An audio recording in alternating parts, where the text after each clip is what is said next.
Tonight's the night. And it's going to happen again and again. Has to happen. The show opens with a shot of the blood moon in the reflection of a puddle on the street. That otherworldly theme music that always reminded me of Charlie and the Chocolate Factory starts to play, and we get our first look at the man, the myth, and the legend, Dexter Morgan. Dexter is then seen stalking a children's choir director / pastor, Mike Donovan, outside of a performance. As Mike gets into his car, Dexter surprises him from behind, wrapping a cable around his neck and forcing him to drive to a private spot. After getting out of the car, Dexter uses this cable to drag Mike inside of a dark, desolate room. Look. No. Open your eyes and look at what you did! Look, or I'll cut your eyelids right off your face. It took me a long time to get these little boys clean. Mary, full of grace, the Lord. Stop! That never helps anybody. It's here where Mike admits to the murder of all the boys that lie before him. Dexter admits to the fact that he also has urges, but the thing that separates him from Mike is that he would never hurt a child. In other words, Dexter has standards. I have standards. After tying the man down to his kill table, he takes one single drop of blood from the man's cheek before making the first cut. Assumedly, the next day, Dexter introduces us, the audience, to his burden. My name is Dexter. I don't know what made me the way I am, but whatever it was left a hollow place inside. People fake a lot of human interactions, but I feel like I fake them all, and I fake them very well, and that's my burden, I guess. The genius thing about this monologue is that Dexter himself knows that he cannot communicate emotions or feelings the same way as others. And in the scenes we've seen him in so far, he's been nothing if not nightmarishly cold. In one of his many voiceovers, which happen quite often throughout this show because it only functions with Dexter as its sole narrator, he's also quite cold and emotionless. Yet, here in this scene, he waves to a passing by boat. This scene's purpose, as well as the rest of the episode, is to endear us to Dexter as much as humanly possible, to make him lovable and normal appearing on the outside, to get us to see that anyone could be like Dexter if they are good enough at hiding who they are. Skip backward a couple of years to young Dexter talking with his foster father, Harry, while on a boat. I found the grave, son. That dog was a noisy little creep, Dad. He was barking all night and Mom couldn't sleep and she's very, very sick, and that lousy dog was yapping at every leaf that blew down the sidewalk. There are a lot of bones in there, Dexter. We're not just buddies. This illustrates to us that Dexter has seemingly always had a need to hunt, to kill. This show's explanation for Dexter's dark side opts for evil is born, not made, which that could change throughout the series. Back in the present, we enter Dexter's apartment, where he opens his AC unit to reveal a box of blood slides, not unlike the one that he took from Mike. Dexter then goes on to mention his father's code. The code of Harry, my foster father, is satisfied. And so am I.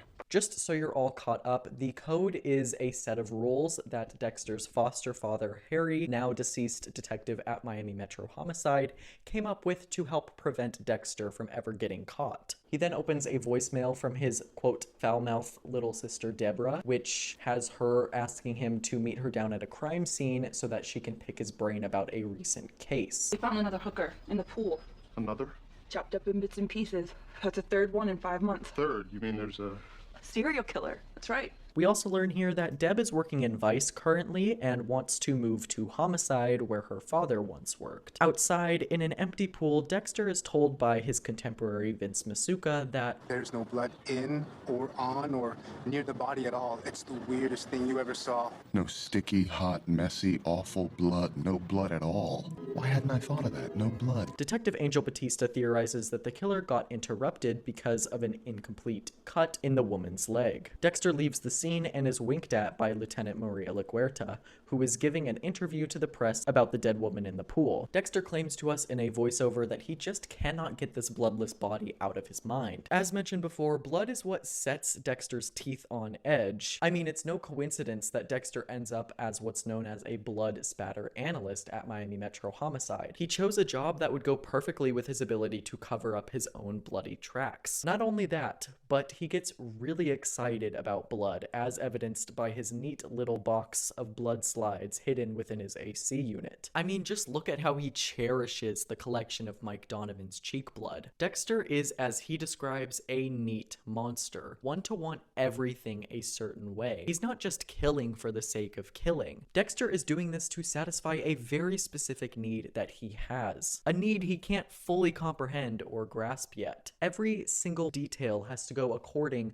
to his modus operandi, or his MO. For those who aren't aware of what an MO is, it's a Latin term referring to a killer or criminal's mode of operating, aka their patterns of behavior. So, for example, 99% of Dexter's kills involve a tedious process where he first identifies, stalks, and then subdues his victims, before setting up a kill room complete with large plastic tarps, a display of photos of the victim's own previous victims, and a large amount of plastic wrap to keep them tied down. Later on, Dexter walks into Miami Metro and brings everybody donuts. This scene helps us understand just how lovable Dexter is to everybody in Miami Metro. Hey, Dex. Hey, Sue.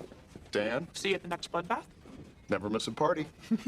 Not a single person is onto him, I fear. Not a single person. He is keeping that mask down. He's taken extreme precautions to make sure that he never gets caught, a key component to Harry's code. Dexter then brings a donut to Camilla, who is Miami Metro's records lady. One of these days you're gonna tell me. I already told you, blood spatter doesn't take up all my time. You should find a pretty girl. I found you. Before handing the final donut to Angel Batista so that he can remind us that, Just like me.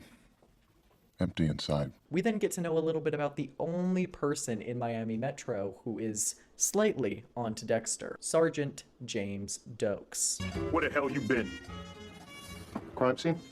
The hotel cokehead murders. This dealer and the girl. This is child's play.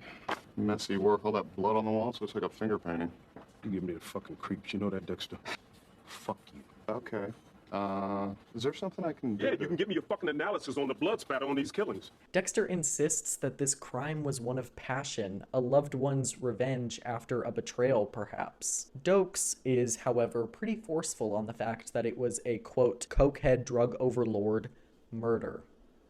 Okay. The show will continue to play on Dokes and Dexter's relationship going forward. Dexter is quite normal appearing on the outside, yet somehow Dokes sees right through Dexter's facade. Interesting, considering Dokes himself is never one for human connection. Even Dexter questions this. The only real question I have is why, in a building full of cops, all supposedly with a keen insight into the human soul, is Dokes the only one who gets the creeps from me? Dexter may never win over Dokes, but what he lacks in that department, he makes up for in his ability to solve crimes. Dexter is an excellent forensics worker. He's able to recognize patterns that the average person wouldn't. In this scene, Dexter explains to a cop that the alleged cokehead killer used a knife rather than a sword. Probably a very sharp knife. Look at the blood spatter, look at the patterns. Big pond of blood right there. The male victim was standing right here, and the killer plunged his knife into the shoulder, severing the carotid artery, and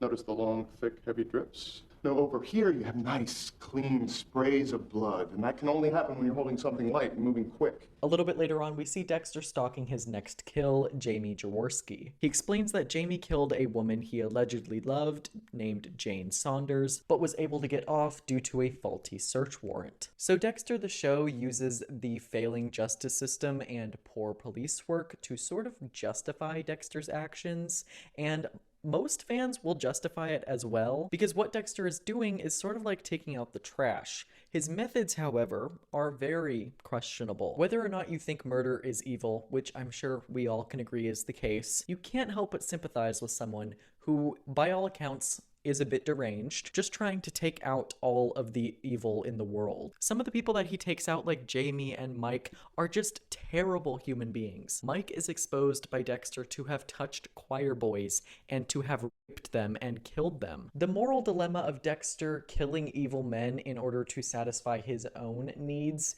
is certainly an issue that's been debated among the fandom since the show came out. Dexter's own justification of I have standards. is the pillar of his entire argument. While his methods of catching criminals is certainly illegal and most definitely morally questionable, the outcome is somewhat justified. I mean, think to yourself, if you could just push a button and end all evil and bigotry and violence in the world, I'm sure you'd feel 100% safer and more content.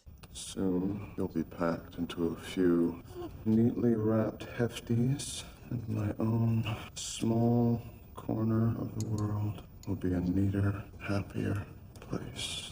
A better place. Dexter is this show's attempt at that, and yeah, it's extremely questionable. But at the end of the day, what Dexter does is all fiction, so you can't necessarily look at it through a lens of reality. Later that day, Dexter breaks into Jamie's house and illegally searches for evidence that he killed Jane Saunders.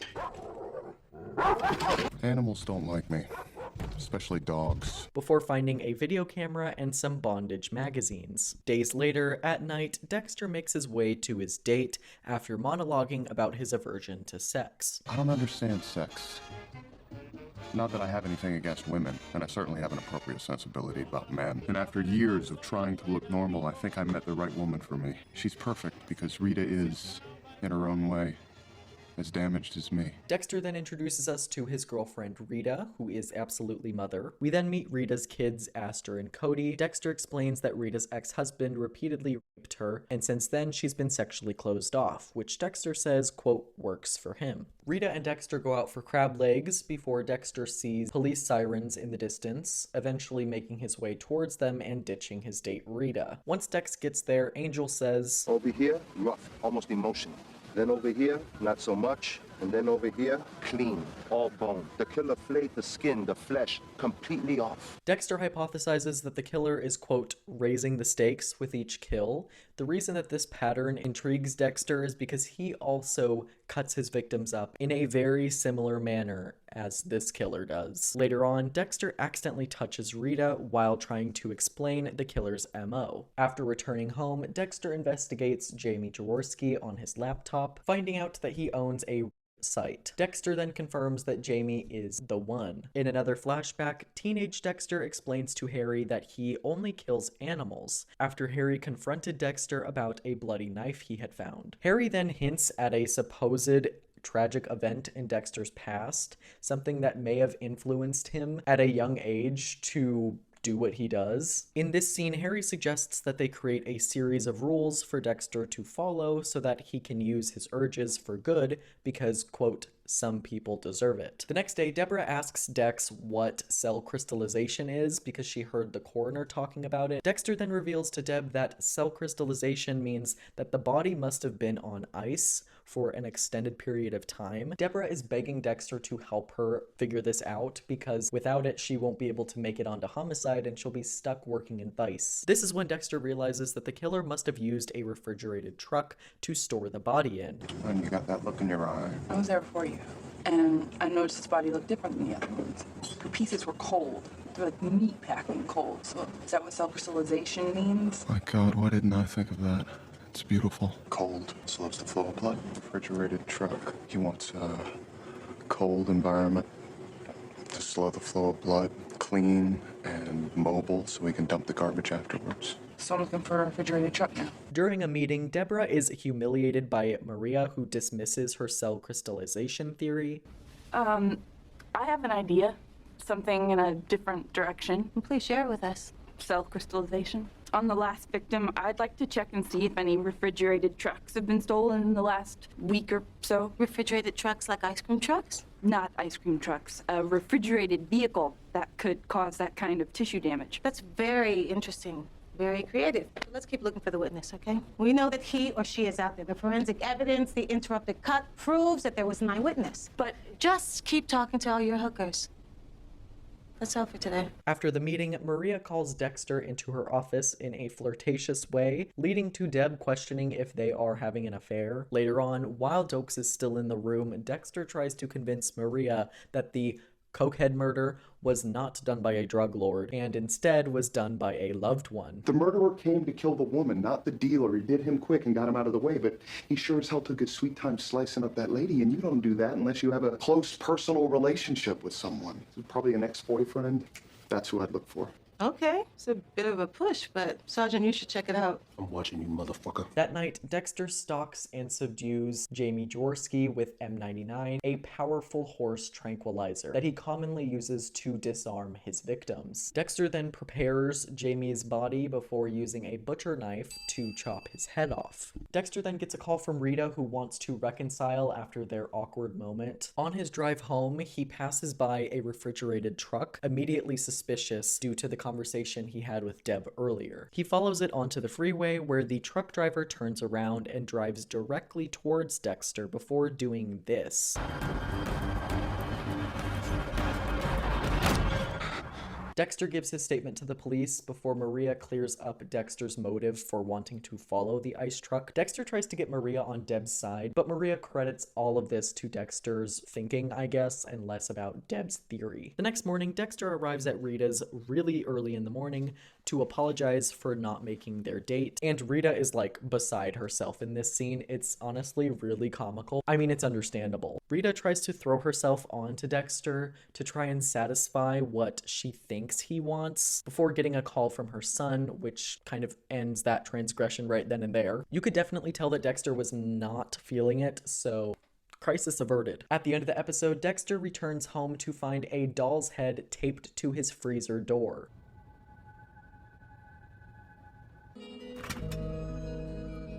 I suppose I should be upset, even feel violated.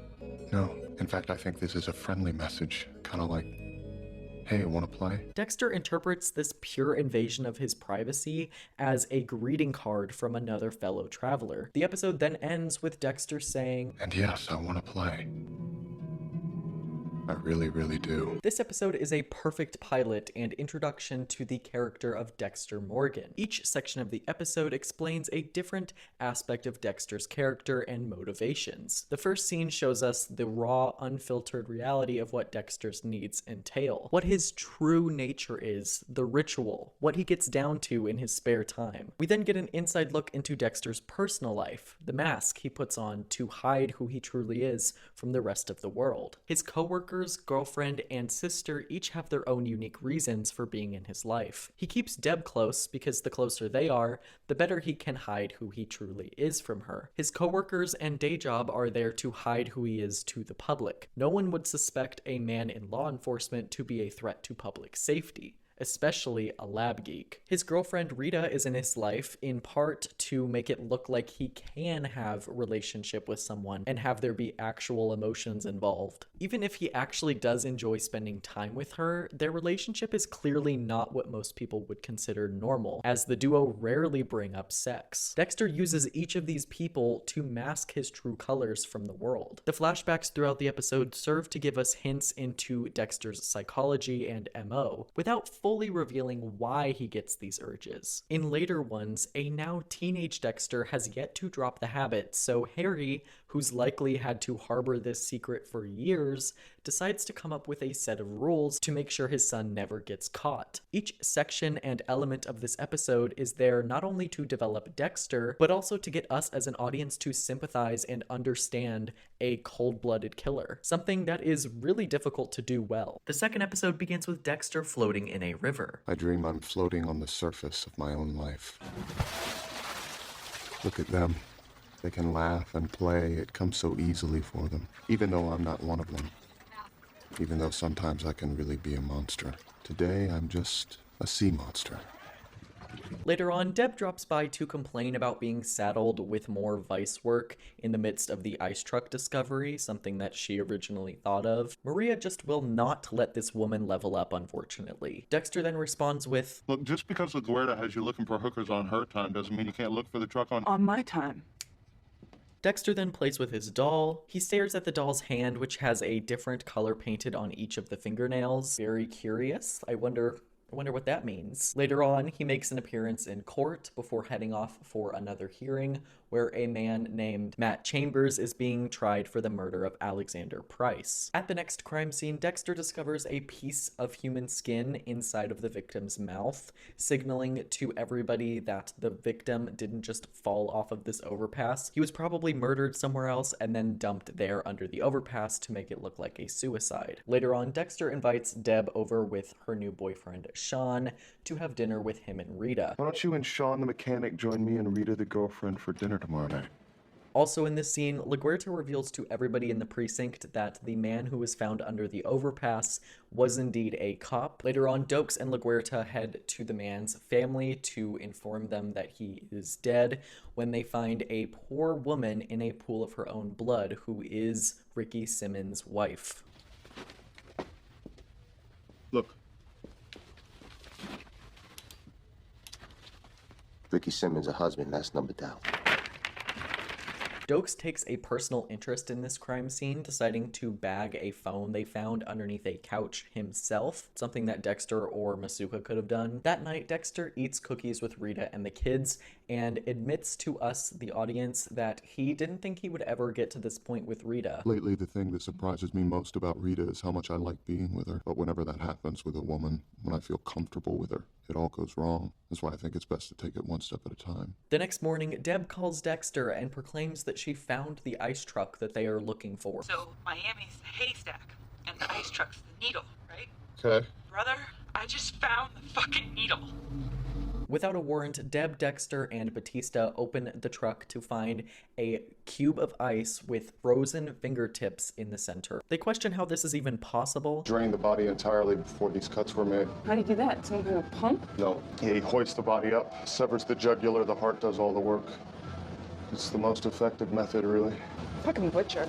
Dexter then theorizes that the killer is leaving a trail of breadcrumbs for the police to find. Otherwise, why would the killer leave her fingerprints? The perfect way to ID her. This is extremely fascinating to Dexter, who has spent his entire adult life trying to make sure he doesn't get caught. Coming across a killer who chops his victims up the exact same way he does, a killer who is seemingly trying to get caught to create a show for the police, excites Dexter. There's also the fact that this killer somehow knows who Dexter is, and so this is really enticing to Dexter because Dexter is usually on the opposite side of this equation, stalking his victims. We meet Captain Thomas Matthews, who asks LaGuerta who found the truck, and when LaGuerta reluctantly tells him it was Deborah, she tries to take credit for it before Matthews tells her to congratulate Deb instead, to her dismay. I'm the lieutenant, which means my officers keep me apprised at all times on all things. If you pull a stunt like that again, it won't matter who your father was, okay? I just love these two and their diva off this season. After returning to the forensics office, Masuka, Deb, Dex, Maria, and Angel melt the ice surrounding the fingertips to reveal the colored fingernails. After the DNA at Ricky's wife's crime scene comes back to match a known cartel member, Dokes leads a team to bring the cartel member in so that he can question him, during which Dokes is extremely emotional, even going as far as to punch the man because he insinuated that he had an affair with the woman. Back at Ricky's house, Dexter discovers a drop of blood that was previously unseen, which matches Norberto's DNA sequence, seemingly confirming that he was the one to kill Ricky and injure his wife. In LaGuerta's office, Dokes complains to Maria about her trying to nail Guerrero, the leader of the cartel that Norberto is a part of, as Dokes remains focused on getting justice for Ricky. After Matt Chambers is found not guilty during his hearing, Dexter confronts him at a bar, and after a conversation between the two, Chambers leaves and Dexter collects his glass so that he can test the fingerprint on it against a criminal database. After returning to the apartment, he does confirm his suspicions that Matt has committed multiple hit and runs all across the country. Dexter finishes setting up a kill room before revealing to us one of his father's rules of the code: to be sure. My father taught me one thing above all others: to be sure. If God is in the details, and if I believed in God, then he's in this room with me. I just wish he'd brought an extension cord.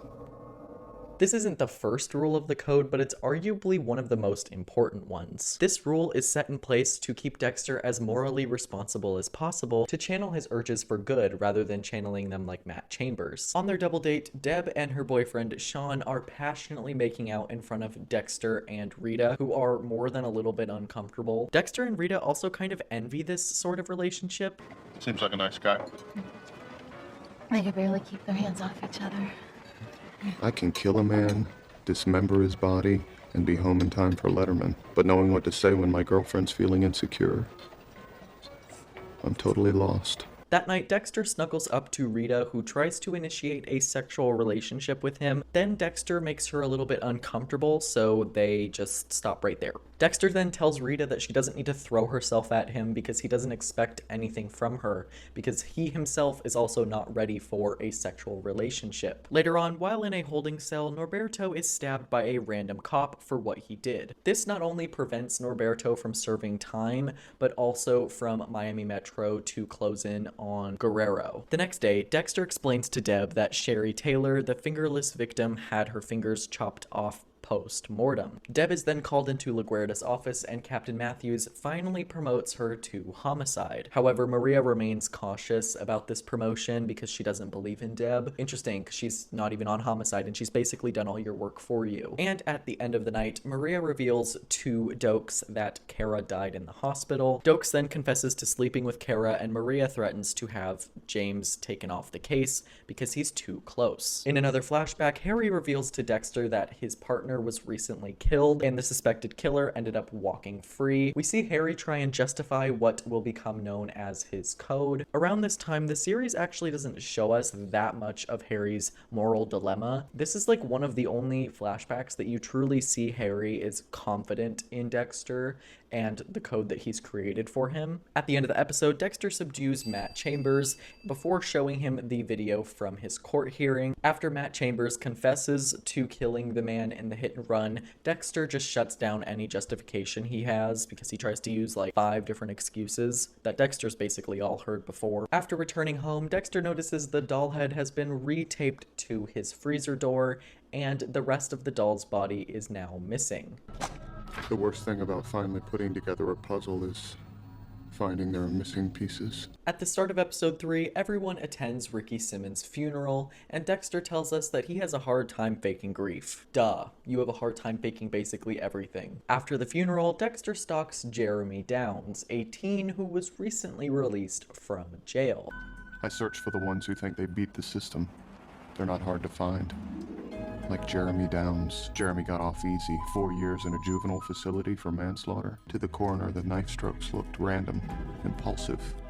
But I saw the work of a young virtuoso. Too many major arteries were severed. Femoral, brachial, carotid. The next day, Dexter plants a lemon tree in Rita's front yard as Rita serves Dexter some lemonade. When Cody says that their trees keep dying, Rita replies with, I can't help it, I kill things. That must be awful. This is highly ironic because the only killer in this scene is not Rita. Then a friend of Rita's ex-husband Paul shows up, demanding her car to pay off the debt that Paul owes him. Dexter does his best to try and make Rita feel safe as the man drives away in her car. Later on, Rita cries in the bathroom and insists that Dexter stay away from the mess. The next morning at work, Dexter has to sit through an uncomfortable sex talk between Angel and Masuka. You grab her by the hips and you yell another woman's name and bam! You're riding her like a Bronco because she's trying to buck you off. Many times in life I feel like I'm missing some essential piece of the human puzzle. This is one of them. Then Deb stops by to let everybody know that the ice truck killer, as he's now known, has struck again, this time at a hockey rink. After arriving, Dexter and the rest investigate the 5th victim. Batista observes the fact that there is no hesitation cuts on this body. Dexter argues that the killer was never unconfident and he was just getting bored. That's why he made that hesitation cut on the last victim. I think our boy's got his confidence back. He never lost it. He was just getting bored. He's escalating the thrill, posing his victim in the middle of a 20,000-seat arena for all Miami to see, to show us what he's capable of doing. Deb then shows up to reveal to everybody that this body belongs to Sherry Taylor, the one who had her fingers chopped off. She gets really emotional about this because she was like friends with her in Vice. Dokes calls Deb upstairs as Miami has their very first suspect. Deb tries to insist the fact that the prime suspect Tony Tucci, who was a security guard at the hockey rink, was kidnapped by the real killer to get into the building, to which Maria says, Your brother help you out with that logic? The night watchman could have just been at the wrong place at the wrong time. That's why we need to get to his apartment and see what we can find. Actually, I was hoping I could hit Coyote or talk to my old contacts. I thought you wanted to get out of Vice. Isn't that what you cried to the captain last week? Yeah, I mean, I didn't cry. Listen, my girls know this victim, okay? They may have information that could help us. Don't come back without any information. Later on at the flea market, Dexter stalks Jeremy as he's buying a hunting knife. In another flashback, Harry asks Dexter which gun he would like to bring with him hunting. Dexter decides to use this opportunity to ask Harry if he's ever killed anybody. After Harry confesses the fact that he had in fact killed somebody, he reveals it did not make him feel good. This is what separates Dexter from Harry and most others. Dexter pretends that killing wouldn't feel good in order to share a moment with his vulnerable father. But deep down, Dexter knows that ultimately it's what he wants more than ever. These hunting trips become quite important in shaping Dexter into a calm, controlled killer who doesn't just go after anybody for any reason. Harry brings Dexter along on these hunting trips to teach him to control and channel his urges. Back in the present day, Deb confronts her friends from Vice and reveals that she is a cop. She learns from one of them that Sherry was last seen getting into a station wagon. Later on, Deb searches the DMV database and discovers that Tony Tucci is not on the list of station wagon owners, practically confirming in her mind that he is not the killer. The next day, Dokes presents a videotape found at Tony Tucci's apartment that all but confirms his involvement in this killing. This goes directly against the narrative that Deb was trying to build about Tony being innocent and being kidnapped by the actual killer. After Deb attempts to bring up this whole station wagon theory, Maria just shuts it down because she already has her man in mind. My girl just cannot get a break. She is just not gonna get a break, and it's day one of her being on homicide. I don't know if Maria sees Deb as competition or what, but she is always insulting, discrediting, and dismissing Deb's theories, which, mind you, typically turn out to be correct. Meanwhile, Dexter shows Rita's caseworker around her apartment as Rita is stuck on public transportation. After the tour, as the woman is about to leave, Dexter confesses that his foster experience was actually better than most others. Voiceover Dexter reveals to us that without the code of Harry, he likely would have killed somebody at a young age and ended up just like Jeremy Downs. Then there's another flashback where a 20-year-old Dexter and 17-year-old Deb prepare for Harry's death as he's getting worse and worse. Back in the present day, Deb and Angel survey the videotape and discover... Right there, see? Right before he repositioned the torso. He turned his head. Like someone's giving him directions. Someone like the ice truck killer holding a motherfucking gun to his back. The killer's framing Tucci. It looks that way. While this theory is great and everything, Maria is definitely going to go against it, so Deb goes behind Maria's back and talks to Matthews about this theory, to which she is reprimanded. Dexter then follows Jeremy out into the swamp to prevent him from recreating his first kill. The juxtaposition of Dexter reflecting on what he would have been like as a kid had Harry not fostered him, and Dexter discovering this murderous child, a child Dexter definitely sees a bit of himself in, is really interesting, and it makes him wonder if he should help this kid or just kill him. Back in the past, Dexter is informed by Harry that his nurse is poisoning him. No, wait. What is it, honey? He doesn't want the shot. Your father's very sick. He's in a lot of pain. He needs a shot. No, I want pain. He wants pain. I'll have to tell the doctor. He's not going to be happy you're refusing your medication. Harry suspects Mary is drugging other patients as well, so he instructs Dexter to commit his first murder. And I just have to talk about Dexter's wig really quick, because what were they thinking, first of all? Secondly, no, this does not look like a 20-year-old. The flashbacks up till this point have seen Harry err on the side of caution when it comes to Dexter's urges. From his complete denial of them when Dexter was young, to the frustration he faced when Dex was a teen, continuing to act on them by killing small rodents, to the bargaining and sadness he experienced while trying to teach Dexter to hunt instead, and finally now where he's come to not only accept the boy's urges, but also let him use them to try and save him. It's an interesting evolution that the show goes on to explain throughout a number of flashbacks in the first 2 seasons. It took getting poisoned repeatedly to get Harry to let Dexter out of his cage. After Deb gets reprimanded for talking to Matthews about her theory, Matthews goes to Maria and basically forces her to listen to Deb's theories from this point forward, and then Maria Maria goes on the news and reveals to the entire world that Tony Tucci is the ice truck killer. Towards the end of the episode, Dexter confronts Jeremy, who reveals he killed his rapist all those years ago. I understand now. Why didn't I see it before? Jeremy didn't murder that boy 4 years ago. He was taking out the garbage. Dexter sees his younger self in Jeremy for a moment before he demands his wallet back. Look, I really don't want to cancel all my credit cards, and I hate waiting in line at the DMV, so give me back the wallet you stole from my car, or I'll break your fucking neck. Back in the past, Dexter officially commits his first kill on Nurse Mary, allowing Harry to finally recover. At the end of the episode, Dexter brings Rita a new car that he stole from Impound. Episode 4 opens up with Dexter walking on the beach as he makes his way to Batista, who is standing over a beach chair with a severed hand placed on it. Dexter and Batista wonder if this has anything to do with the ice truck killings, since he typically likes to make quite the spectacle of his victims. Dexter then has a flashback as he realizes he's been to this beach before. He remembers spending a day at the beach with his family when he was a child. After complaining about having to take a family photo, Harry lectures Dexter about not smiling. Back in the present day, Dexter returns to his apartment and looks at old family photos, where he realizes that the only reason the ice truck killer placed the hand where he did is because he saw that family photo from all those years ago. This leaves Dexter to constantly question why this killer is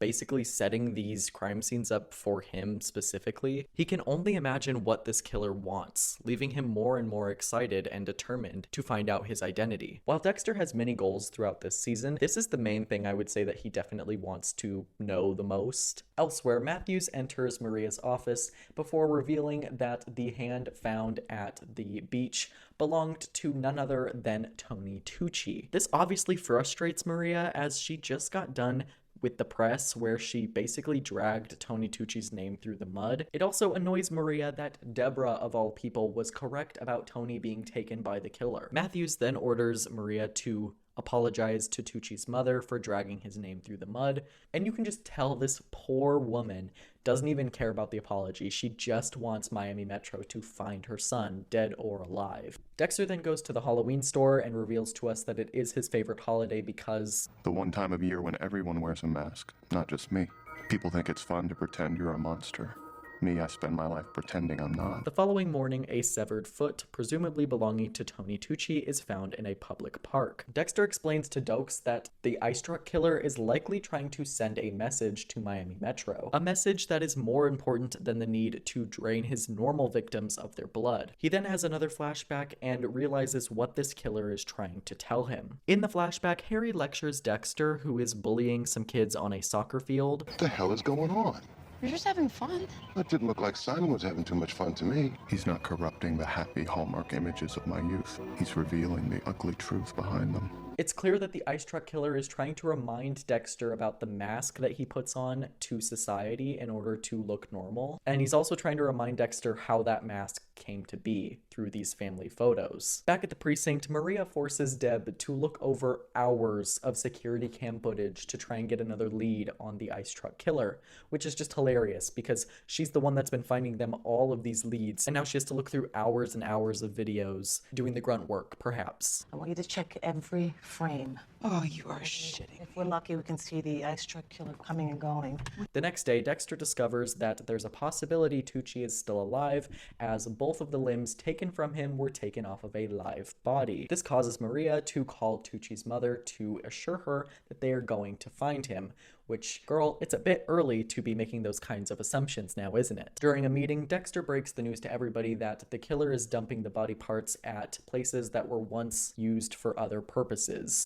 Change. You got something to say? Speak up. The beach changed names. The office park used to be a soccer field. He's dumping the body parts in places that used to be something else. Okay. Places that have changed. Let's make a list. Back at Dexter's apartment, he looks through old family photos to try and decipher where the next dump will be. While doing this, Deborah calls him from the station as she's reviewing security cam footage. Dexter then figures out where the next dump is going to be, and let's just say It's quite literally a dump. The next morning, Dexter tries to investigate the former dump, which is now condos, before getting a call that the next body was found at a pumpkin patch. Dexter then has a flashback from when he was a teenager at said pumpkin patch. In the flashback, Dexter confesses to Harry that he's having a horrible time despite looking happy, revealing to us that this is around the time that he finally mastered his mask, his facade that he puts on to the rest of the world. After taking the kids trick-or-treating, Rita stops by and seduces Dexter in her Lara Croft Halloween costume.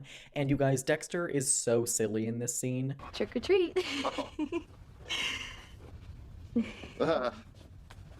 You look great. Who are you? Lara Croft, Tomb Raider. You raid tombs dressed like that? That's impressive. Rita then unknowingly helps Dexter discover where the next dumping ground is going to be at an old hospital that is now abandoned. Meanwhile, Guerrero's associates bring Dokes to Guerrero, who kicks Dokes repeatedly for barking up the cartel's tree. Just then, Mac, who is Kara's brother, shows up to arrest Guerrero and his associates for beating the hell out of Dokes. That night, Dexter arrives and finds Tucci in a rat-infested dungeon beneath the hospital. As the man begs for mercy, Dexter is clearly being tested by the ice truck killer. Just then, assumedly, the ice truck killer takes a photo of Dexter, who is standing right above the body of Tony Tucci, before he makes an escape. Dexter runs upstairs and grabs the photo of him and Tucci, which was interestingly left behind by the ice truck killer. Dexter then calls Deb, who is stuck looking at security cam footage, and allows her to take credit for finding Tucci, which is something that pisses Maria off. Not only was Maria wrong about Tony being the ice truck killer, but Deb was the one to find Tony's body. At the start of episode 5, Dexter and the others investigate the Tony Tucci crime scene, looking for evidence of the ice truck killer. Elsewhere, Rita learns that her coworker Yelena's boyfriend has yet to arrive in America, despite immigrating recently. Rita and Dexter talk about this situation before Rita tries to get some sort of emotion out of Dexter because he seems really closed off as of late. It always comes to this once sex is introduced. Small talk no longer cuts it. Eventually she'll call me a science project. Slam the door in my face. It's for this reason that Dexter never shares personal experiences or details about his life, because he doesn't want people getting too close to him because they may find out the truth. This can ultimately lead to his downfall, especially in his relationship with Rita, which has been doing really well as of late. Later on, Dexter heads to a car dealership to investigate who he thinks was supposed to bring Yelena's boyfriend over to America. The owner, named Jorge Castillo, stops Dexter from looking around too much. Jorge then sends Dexter off. That night, Dexter breaks into Jorge's car lot yet again before discovering a building full of dirty mattresses and clothes. The next morning, Dexter brings Rita and Yelena to ID a body that was found floating on the beach. When Dexter offers to go in with them, Rita says that Yelena may need a shoulder to cry on, signaling to him that Rita doesn't believe Dexter can be that for somebody. No, I'll go with her. She might need a shoulder. She senses I'm not a shoulder. Bad sign. She's catching on.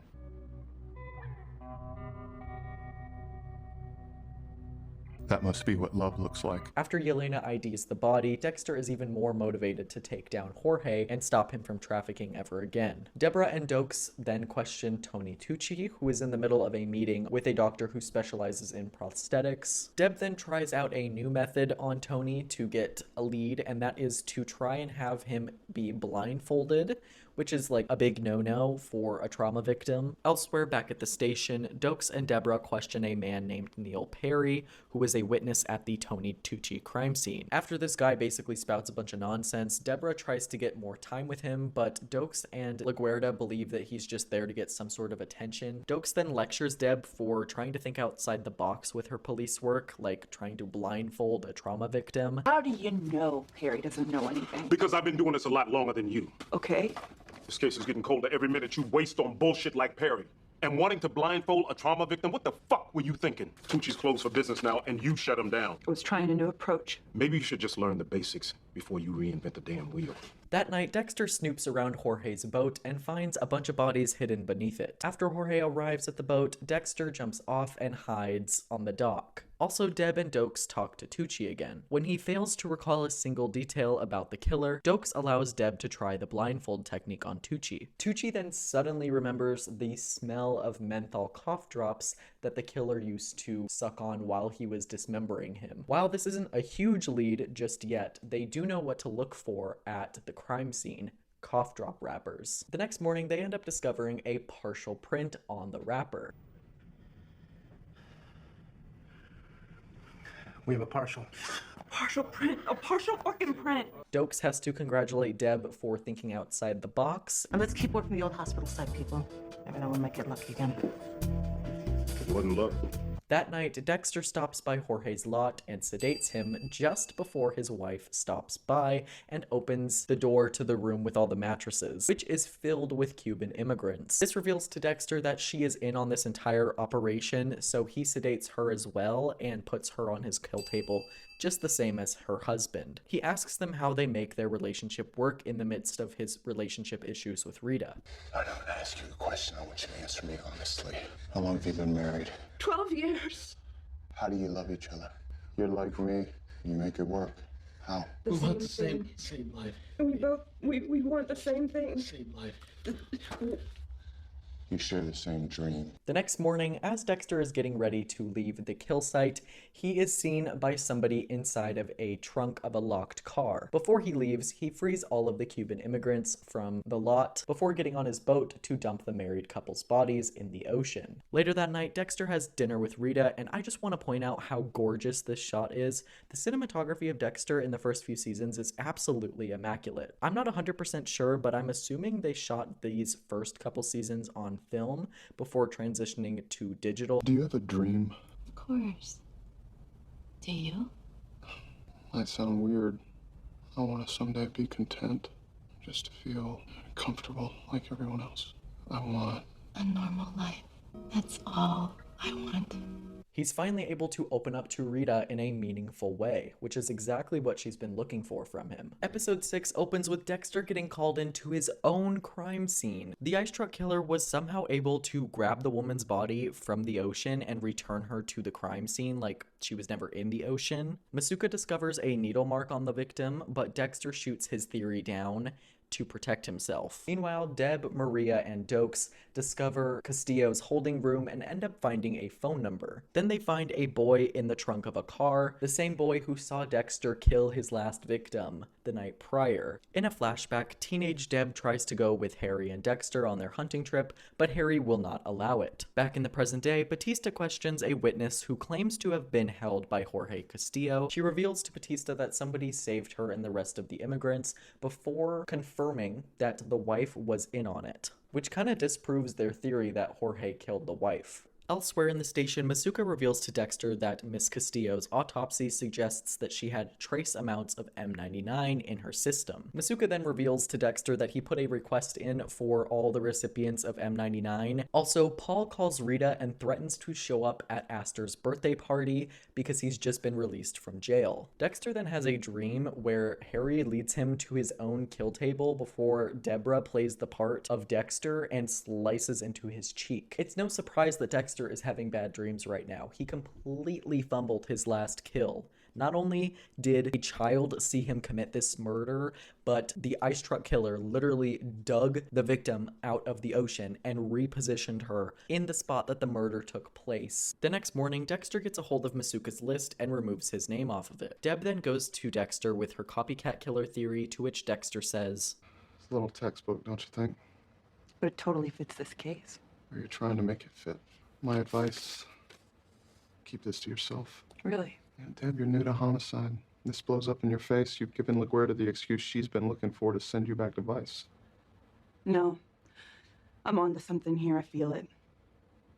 Like one of your hunches. way to have my back. Even though this profile matches to an extent what actually happened at the crime scene, Dexter is obviously trying to shoot it down as fast as possible so that it doesn't lead back to him. This will happen multiple times throughout the show, where Deborah will come up with a theory related to a recent killing that will lead the police to Dexter. And because Dexter is the person that she throws ideas off of 100% of the time, Dexter is able to shoot these down whenever it correlates to a murder he committed. As they say, it's not about what you know, it's about who you know. And because Dexter knows Deb, he's able to manipulate her into getting rid of her theories that will lead the police straight to his front door. It also creates this wonderful tension between the two because 99% of the time she trusts Dexter's instincts more than anybody. So when he tells her that her theories don't make sense or aren't going to pan out, in her mind it's either a reflection of her competence as a cop or her brother just doesn't understand. Either way, there's a wonderful tension that is created with Dexter doing this. Oh yeah, also Maria tries to get Oscar, the boy that they found in the trunk, to draw the man that he saw rescue everybody. That night, Dexter gets rid of all evidence tying him to all of his murders. He ends up saving the blood slides though because he just can't part with them. This is when he notices Mrs. Castillo's blood slide has been vandalized. This is when Dexter realizes this is just another way that the ice truck killer is toying with him. It's a test. He's not angry. That's not what this is about. My playmate saw an opportunity to paint me into a corner to see if I'd find my way out, if I'd fight to survive. That night, Dexter plants as much evidence as humanly possible to tie Jorge to Mrs. Castillo's murder, and what do you know, he gets away with it. The next day, Dexter explains his forensic finding to Deb and Dokes, pointing them in Jorge's direction. Oh yeah, also elsewhere, Rita calls Paul and tells him to stay away from the kids and not go to the birthday party, which, like, okay, Diva, stand up for yourself. Back at Jorge's car lot, an officer finds the knife Dexter planted with Jorge's fingerprint on it, basically confirming that Jorge is the killer. Oh yeah, also Oscar ends up drawing Jesus, which basically clears Dexter's name. The 7th episode opens with Dexter at a crime scene outside of what I believe is a bar, after doing whatever the hell this is.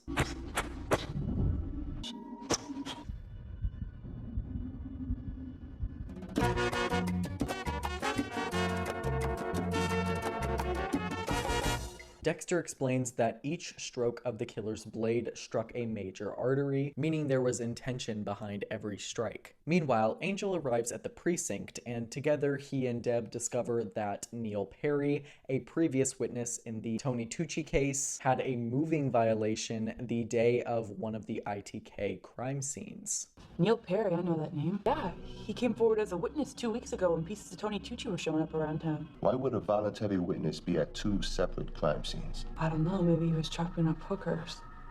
Holy motherfuck, is this him? Perry spies on them through his security cameras before making a beeline for his second car. Back at the station, Maria orders everybody to be as low-key about Neil Perry as possible because the last manhunt that she ordered ended terribly. Back at Perry's, Masuka harasses Deb for like the 15th time. I got a modified triple cut right home. Can I have permission to run Masuka's prints as an ice truck killer? No need for that. I'll give you some warm DNA right now. Oh God, you're gross. I didn't hear that. Before another cop looks through Perry's PC to find circumstantial evidence that may tie Perry to the murders. Deborah then finds a hidden closet space with boxes of newspaper articles on the ice truck killer. This is pretty good evidence that Perry is at least fascinated by serial killers, if not a killer himself. They do find photos that they never released to the public in this man's closet, which pretty much confirms in their mind that he had something to do with it. Maria then informs Tom that they are closing in on Perry. This man just cannot let this woman win in the same way that Maria cannot let Deb win. Also, Rita finds out that Paul picked up the kids from school without her permission, and a little bit later on, Paul brings the kids back to Rita, who threatens to call the police on him for breaking the restraining order that she has against him. At the end of the night, Dexter and Rita are randomly rubbing each other's feet when they talk about Paul's dark side. Rita then says that Dexter could never be like Paul, which, like, girl, if you only knew. In the morning, Dexter goes to Jeremy's group home because he suspects that the recent killing outside of the bar from a few nights back had something to do with him, since it was basically the exact MO. He then gets a call from Deb, who forces him to go to Neil Perry's house. Outside, Dexter tries to convince Deborah that Neil is the wrong guy. Thought you'd want to be here.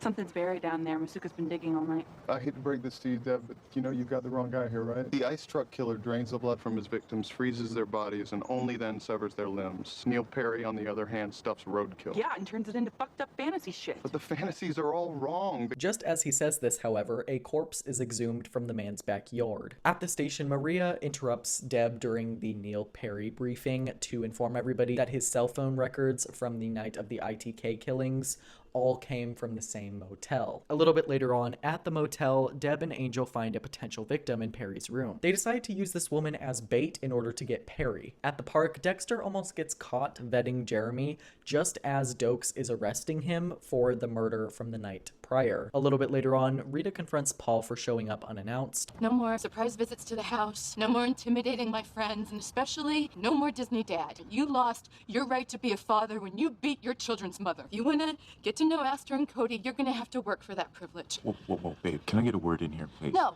Divorce papers. The ones you refused to sign in prison. Rita then says she'll agree to give Paul supervised visitation if he signs divorce papers. At the hospital during Tony's celebration, the prosthetic doctor Rudy flirts with Deborah. After the party, Rudy and Deborah go out for drinks. Back at the precinct, Maria questions Neil. Eventually, after spouting nonsense for hours, Neil finally confesses to the ice truck killings. I'm tired of asking questions. I'm getting off on this too fucking much. Getting off on what? The game. I'm guessing that's why you didn't request a lawyer. So you can sit here and say whatever shit comes into your head. Meanwhile, my ass is spitting like cheese whiz, waiting for you to figure out this isn't the fun part. We got you dead to rights. But the good times won't start rolling till you're in a courtroom. Fascination with serial killers is an American pastime, but the feeding frenzy won't start till you throw out the chum. So then I'm just gonna chill. The fun part was hanging them like cattle, the hookers. Right before I cut their throats. I used gravity boots to hang them upside down, to drain the blood. So you gotta understand, I hate blood. And there it is. All the expectations I had, all the promises of greatness, wiped out. After this, Dexter goes to Jeremy's room and asks him why he did what he did. Dexter sympathizes with this kid as he sees a little bit of himself in him. Maybe if Jeremy had someone like Harry in his life, he would be a little bit more like Dexter. The next morning, Dexter finds out that Jeremy committed suicide in his cell, and he can't help but feel like justice has been served for those that he killed. Also, Maria finds out that Matthews appeared at a press conference for her and essentially took all the credit for her work. We need to make an official comment. Don't worry, I'll keep it short. I'm just heading downstairs now for the press conference. Press conference is over. Don't worry. I kept it short. You gotta be fucking kidding me. That was my bust. This is my department. Did you at least give me credit?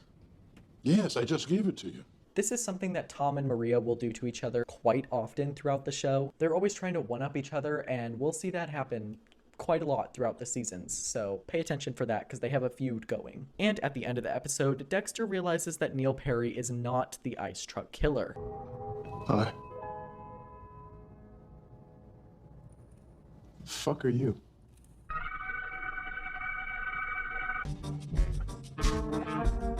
Dexter sees this as a positive, as now he can continue looking for the real ice truck killer, while Miami Metro wastes time on Perry, who has so far made a pretty good case for himself being the actual killer. At the beginning of the 8th episode, Miami Metro Homicide investigates the suicide of a woman named Vanessa Gale. It's revealed that this woman shot herself while taking a bath. In another room, Dokes questions the woman's husband, who claims that Vanessa would not have killed herself. The next morning at the precinct, Dexter investigates 2 former suicide cases and tries to find a pattern between them and Vanessa Gale's. While investigating all 3 of these women, he finds out that all of them share the same therapist, Dr. Emmett Meridian. He quickly looks the man up and schedules an appointment for himself. Days later, Dexter sees Dr. Meridian and creates a bunch of fake issues for him to try and work through in this therapy session. Elsewhere, Maria confronts Neil Perry and tells him that she doesn't believe he's actually the ice truck killer because they were unable to match his prints to the ones found on the cough drop wrapper. Haven't been able to match your prints against the portion of the lozenge wrapper we found in the abandoned hospital. Liquid nitrogen. I used it to freeze the body parts. It's extremely effective, but it burns like a bitch. Or, you know your prints wouldn't match, so you purposely burned your fingertips to hide it. Are you suggesting that I'm a liar? Just covering my bases, Neil. We both want the same thing. We found your mother's body under your house. Now, you can go down as a pathetic loser who killed Mom, or the most heinous killer in Florida's history. Perry then demands an interview with a reporter to immortalize his story. Back at work, Dexter posts an ad on Craigslist to try and get the real ice truck killer's attention. Deb sleeps over at Rudy's house and confesses that she's really into him. I can't show you too much in this scene because they are quite literally naked, but she says something along the lines of every time that she's been with somebody, it's been completely meaningless until now. At his second appointment with Dr. Emmett, Dexter discovers a hidden camera in the man's plant before accusing him of being a fake. So what do you want to talk about? Fakes. People who pass themselves off as something they're not. Is that how you feel, Sean? No, I wasn't talking about me. Who are you talking about?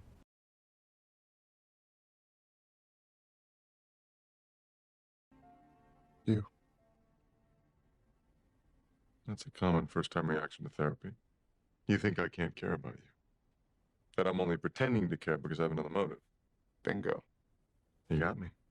After Neil's interview, he reveals to Maria that he somehow knows how she got promoted to lieutenant. This leads the audience and Maria to question how Perry knew exactly how she was promoted years and years ago when that was never made public information. Meanwhile, back at Emmett's office, Dexter breaks in and attempts to find proof that Emmett had something to do with the death of the 3 women from before. This therapist was practically forcing these women to commit for God knows what reason. That night, Dexter shoots down Rita's sexual propositions because he's in the middle of a case. Poor Rita. She's been through so much this season. Her self-confidence has just been on a roller coaster, I fear. The next morning, Maria asks James if he told anybody about their mission all those years ago, the one that got her promoted. Did you tell anyone about our bust? The one that got me promoted? No.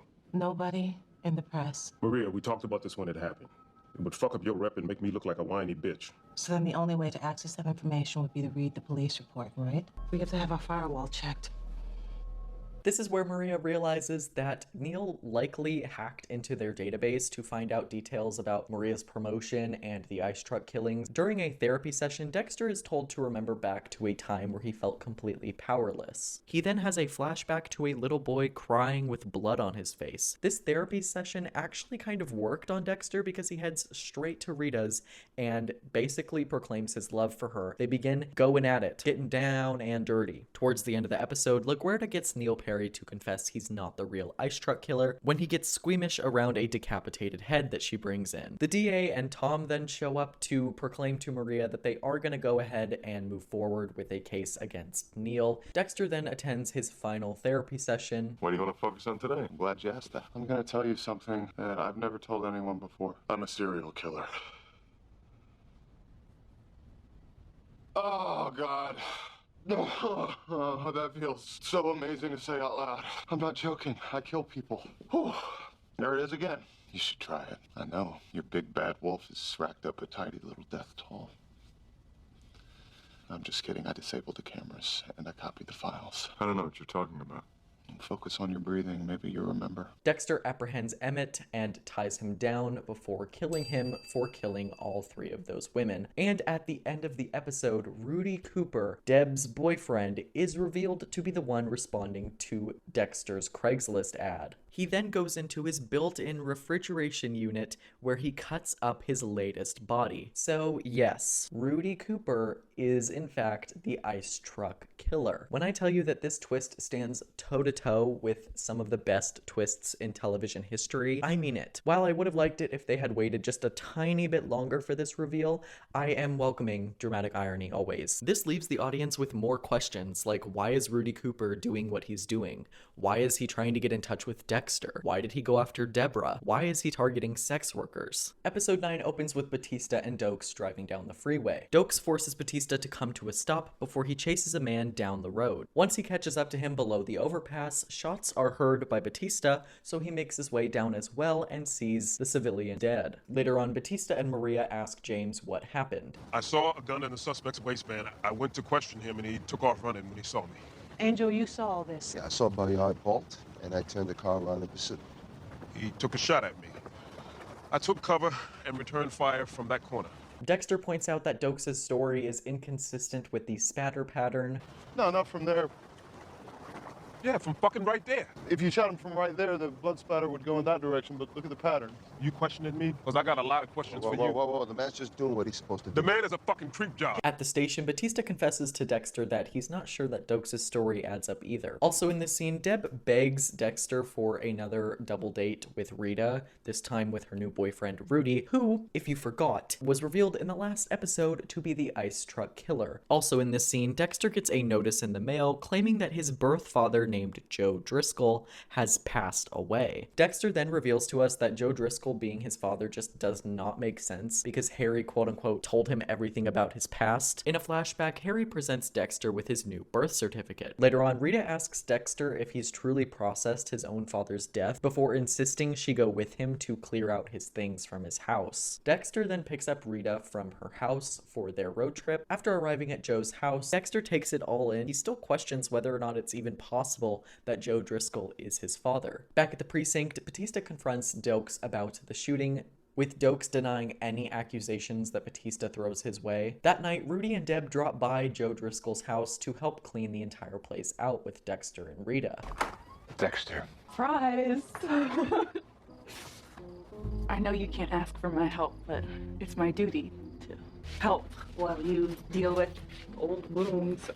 So, Jesus, whatever, I'm here. So it appears. Dexter tries to prevent everybody from sleeping at Joe's house because he doesn't want to share a living space with Deb and her boyfriend, which, like, if you only knew Dexter. The next morning, Rudy offers to join Dexter at the morgue, to which Dexter says, No, thank you. Once there, Dexter has a moment to pay respects to Joe. Dexter surveys the body and realizes the man's tattoo is a prison tattoo. Dexter then asks the doctor how he determined Joe's heart attack, to which the doctor says, I found microaneurysms in the retinas, common with seizures during a heart attack. It's also a sign of diabetic retinopathy.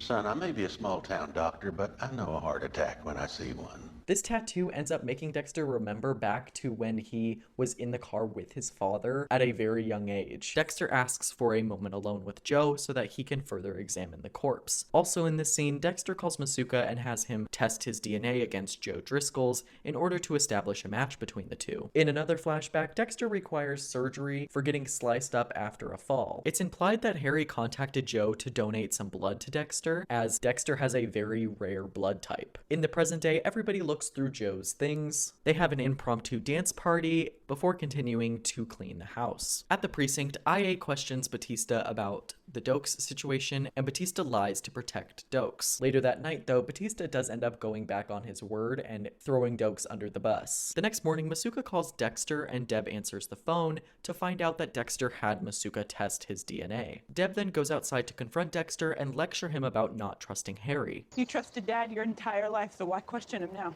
Am I missing something? DNA test? Your biological father was dead. Dad told us that. I remember. So the DNA came back negative? It was a match.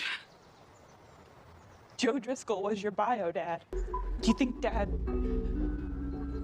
lied? I think he might have known Joe was here. Well, he must have had a damn good reason. And I'm not gonna let some guy you didn't even know draw him into question. Deb, I'm not questioning anything. That's why you got a talk screen, too. Deb is upset that Dexter would even question Harry, as she's put him up on a pedestal her entire life. She cannot confront the fact that Harry would lie to them, hence her saying, Well, he must have had a damn good reason. And I'm not gonna let some guy you didn't even know draw him into question. This basically puts a sour taste in everybody's mouth. Not only has Deborah's perception of her father been completely tarnished, but now she feels less connected to Dexter, who is the one responsible for that crack in her father's squeaky clean image. Deb then reveals to Dexter that Joe only had a sedative in his system, which Rita calls into question, as Joe was a recovered addict for 30 years. It was professional curiosity. Then you would be professionally glad to know that the only toxin in his system was a sedative, which you probably took to, I don't know, sleep. Joe was 30 years sober, and I haven't found anything stronger than Advil in his medicine cabinet. Wouldn't be the first time an addict fell off the wagon, Rita. Or someone slipped him a sedative so he wouldn't struggle when he was injected with something. We've seen it before. It's nearly impossible to detect unless you can find the point of injection, which I wasn't looking for, but if I had a chance to examine the body again... Jesus Christ! He's not even your family! Deb then lectures Dexter again for being so passionate about his birth father's death. You gonna start questioning me now? You? Why would I? Joe Driscoll was obviously bad fucking news, which is why Dad didn't want you to know anything about him. Doesn't that matter to you? I don't know what you want from me. I want what Dad wanted. I want nothing to do with this guy. So let's just finish packing up this crappy house and walk the fuck away! Later on, Dexter asks his father's neighbor if there were any visitors in the past week, to which the woman says that there was a cable man who showed up about a week ago. Meanwhile, at the precinct, Maria confronts Dokes about his past in Haiti. She suggests that Dokes killed Jacques Bayard because of their past in Haiti together. That night, Dexter tries to investigate Joe's body yet again, but discovers that he has already been cremated. After getting caught by the guard, Dexter takes his father's ashes, and Rudy magically shows up in a car to pick him up. Rudy gets Dexter to accept his tie to Joe before they dump his ashes in front of his favorite bowling alley. After retiring to bed, Dexter finds a thank you note he wrote to his blood donor all those years ago in Joe's house, confirming that Joe was the one to donate blood to him. The next morning, Dexter and Deb reconcile before everybody leaves. The neighbor tries to call out for Rudy, who she reveals is the cable guy that visited Joe. Dexter waves goodbye to the lady, dismissing his only chance to find out the truth about Rudy. Later that night, Paul barges into Rita's, and then this happens. Where are you going? Listen, she was only trying to get away from her abuser. Self-defense is always justified. At the end of the episode, Dexter ponders what his life would have been like had he been raised by Joe instead of Harry, also wondering why Harry lied to him about his father being dead. The 10th episode opens with Dexter helping Rita equip her house so that it is Paul-proof. You can tell Dexter just wants to keep Rita safe. For someone who claims to have absolutely no emotions about anybody, he's starting to become very protective of those that he cares about, particularly Rita. At the precinct, Miami Metro receives a mason jar full of blood. This gets Dexter going in all the wrong places since Neil was proven to be innocent.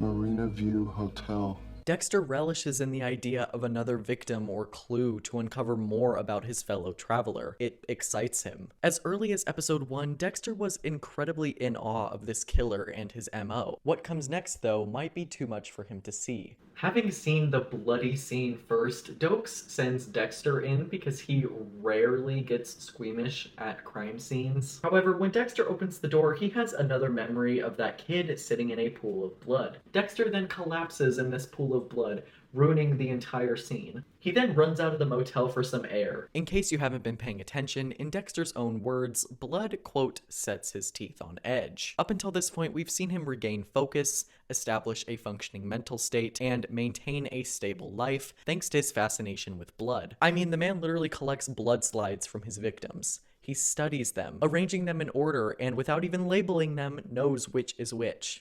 Alex Timmons, sniper. Yes, I did it. Gene Marshall, arsonist. Have you ever watched someone burn alive? Cindy Landon, Black Widow. I'll fuck you if you let me go. Such fond memories of them all. They all accepted their fate in their own way. These are more than just souvenirs to him. They calm him down. They relax him. I mean, his job is quite literally blood spatter. His life literally revolves around blood. So why is it that when he walks into a room full of it, this happens? Hey, you okay? You okay? I'm just a little queasy. I fell down in there. Never should have skipped breakfast. Bullshit, you're shaking. What the hell happened up there? I'm okay. I just need a little air. Something finally got to you. I guess you're human after all. Tell us what you saw, Dex. How many dead? A lot. But no bodies, just blood. Maybe half a dozen dead. Saying there was a mass murder in there, but they took the bodies? How's that possible? There's one elevator, emergency stairs with alarms. Someone would have seen corpses coming out. I don't fucking know.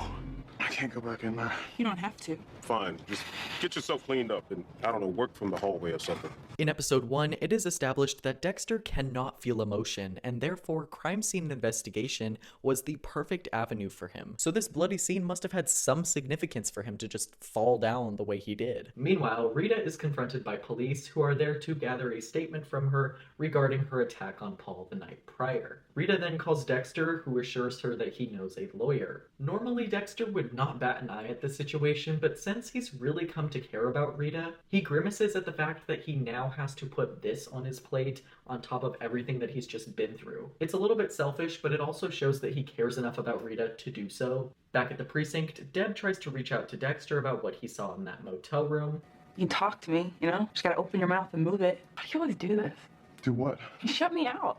Like your birth father that lived up the highway your whole life and never tried to contact you. I still don't know how that makes you feel. This is a recurring situation in their relationship where Deborah tries to reach out to Dexter, who is always 100% there for Deb, but never fully emotionally willing to share any of his trauma or turmoil. Deb is a self-described emotional wreck. She credits Dexter for keeping her sane multiple times throughout the series, and yet she always notices that Dexter never really relies on her the same way. Obviously, she doesn't know her own brother is a psychopath who does not feel emotion, so this leads her to question his lack of reliance on her many times throughout the series. Later that night, Dexter lies in bed and wonders if maybe Deb is correct about him never caring enough to share his emotions with her. Dexter then has another vision of the boys sitting in a pool of blood. Earlier in the day, Rita argues that she was justified to attack Paul as it was all in self-defense. That night, Deb tries to sleep with Rudy, who is asking a million questions about Dexter's reaction in the hotel room. Deb tries to shut his questions down. It seems like Rudy is more interested in Dexter than Deb.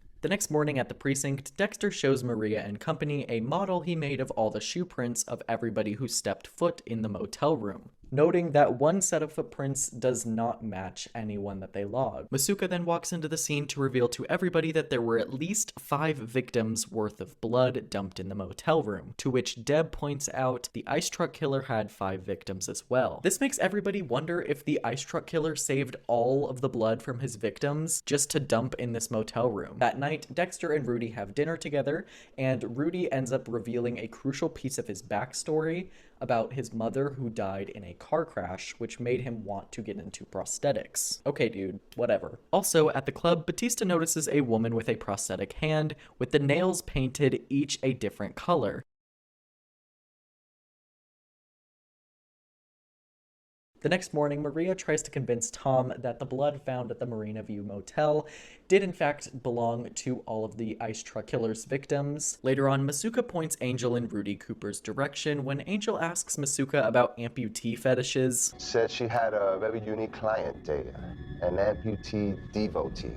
You have a lead on this client? Oh, that's the bitch of it. I don't have a goddamn clue. Except for the freaky sex stuff. This scene just goes to show how truly horrifying Rudy is and how good he is at hiding who he is from the public. He just had that scalpel in hand and Batista didn't even realize. While Dexter simulates cast-off patterns, Rudy drops by to collect his phone, which he left at Dexter's house the night prior. Deborah sees Rudy leaving and confronts Dexter about them spending time together and bonding, which goes to show that Deb is really kind of jealous of their relationship since Deb never gets any alone time with Dexter and Dexter never opens up to her. She wants Dexter to be able to lean on her the same way that she leans on him. This is about Rudy. He was just picking up his cell phone. Where did he leave it? My apartment? What was he doing there? Eating steaks. And? Well, drinking beer. And? Deborah? And? Talking? Talking. You talked. You opened your mouth and sounds came out. On the same night that I wanted to talk to you, but you shut me out. Oh. Yeah, oh. You spent our entire lives keeping me at a distance. But my boyfriend shows up on your doorstep with a couple of T-bones. They're porterhouses. Porterhouses.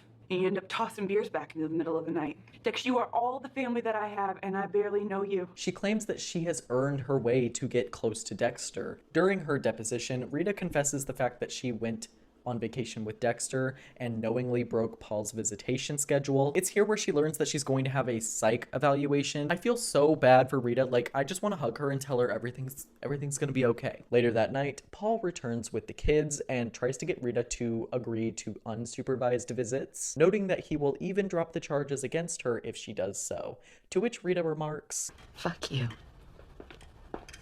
In the kitchen, Paul taunts Dexter and tries to play alpha, which causes Dexter to do this. Dexter immediately regrets this move and getting personally involved in Rita's situation with her ex-husband. He ends up dragging Paul's body back into the trunk of his own car before reparking the car so that Rita will not see it. Later that night, Dexter drugs Paul and then calls the cops on him, essentially ridding him from Rita's life. The next morning, Maria appears on the news and reveals that the ice truck killer investigation has been reopened because of the new evidence they found at the motel. This directly goes against Captain Matthews and the DA, who said that they were going to move forward with Neil Perry as their prime suspect. Matthews then storms into her office and lays into her for not coming to him with this information first, before she went on to live television to let the whole world know. Later on, Dexter celebrates with Rita, who has just found out that Paul is in prison yet again. Also, Batista is stabbed in the side by a masked figure while in a parking garage. Before going down, Angel is able to jab the assailant in the face using his head. Two civilians stop the assault before calling the police. At the end of the night, Rudy shows up at the precinct to tell Deborah that he loves her. I know what I want. I was confused because And what I want is very simple and uncomplicated. What did you say? I love you. As the two make out, Deb accidentally bites a scab on Rudy's lip, revealing to us that Rudy was the one to attack Angel. At the end of the episode, Dexter returns to the motel room and has yet another vision. This time, he can see a woman calling out to him. As the child, who is confirmed to be baby Dexter, screams in horror, it is presumed that his mother is killed in front of him, finally giving us a hint as to why Dexter has such a fascination with blood. The episode opens with Dexter walking down a dark red corridor. This ends up being the scene where Batista was stabbed. Dexter then has more visions of his own mother's death, like at the end of last episode. Deb brings Dex back to reality so that they can focus on investigating the scene where Batista was stabbed. Since stepping into that motel room in the last episode, Dexter has found it extremely difficult to be around blood. It's almost like it's either his life force or his kryptonite. He used to relish investigating cast-off patterns and blood pooling, but now it just makes him extremely woozy. Elsewhere, the woman with the prosthetic hand meets with Rudy yet again, confirming the fact that he's the one that she is seeing. During their date, Rudy draws lines down her back where he plans to cut her up. A little bit later on, Maria informs everybody at the station that Batista did in fact survive the stabbing. Dexter then tries to make a run for it as Angel is safe, so he doesn't need to stay there, but Dokes tracks him down and questions why he's leaving early. So I have someplace I have to be.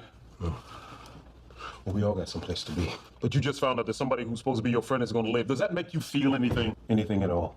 Take your fucking hand off me.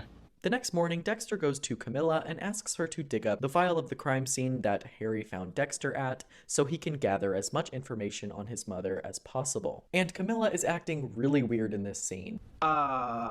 Yeah, I wish I could help, but everything from that long ago is boxed up in the basement at City Hall. And as you can see, I'm up to my you-know-what and year-end reports. So. A little bit later on, everyone arrives at a Santa's workshop to investigate the now 6th victim of the ice truck killer. Underneath the tree, Dexter discovers a VHS tape wrapped underneath the dismembered body parts. Everyone watches the tape, which shows the victim reading them a message from the killer. Deb notices the woman's tears are running upwards, which reveals to them that she is hanging upside down. While on their lunch break, Deb claims to Dexter that she invited Rudy over to talk with him because she wants him to figure out what Rudy's angle is, as he's been acting really strange recently. Rudy shows up and Deb leaves for the station, allowing Dexter to investigate. It's here where Dexter notices the cut on Rudy's lip, to which he says, "Oh, workshop accident this morning."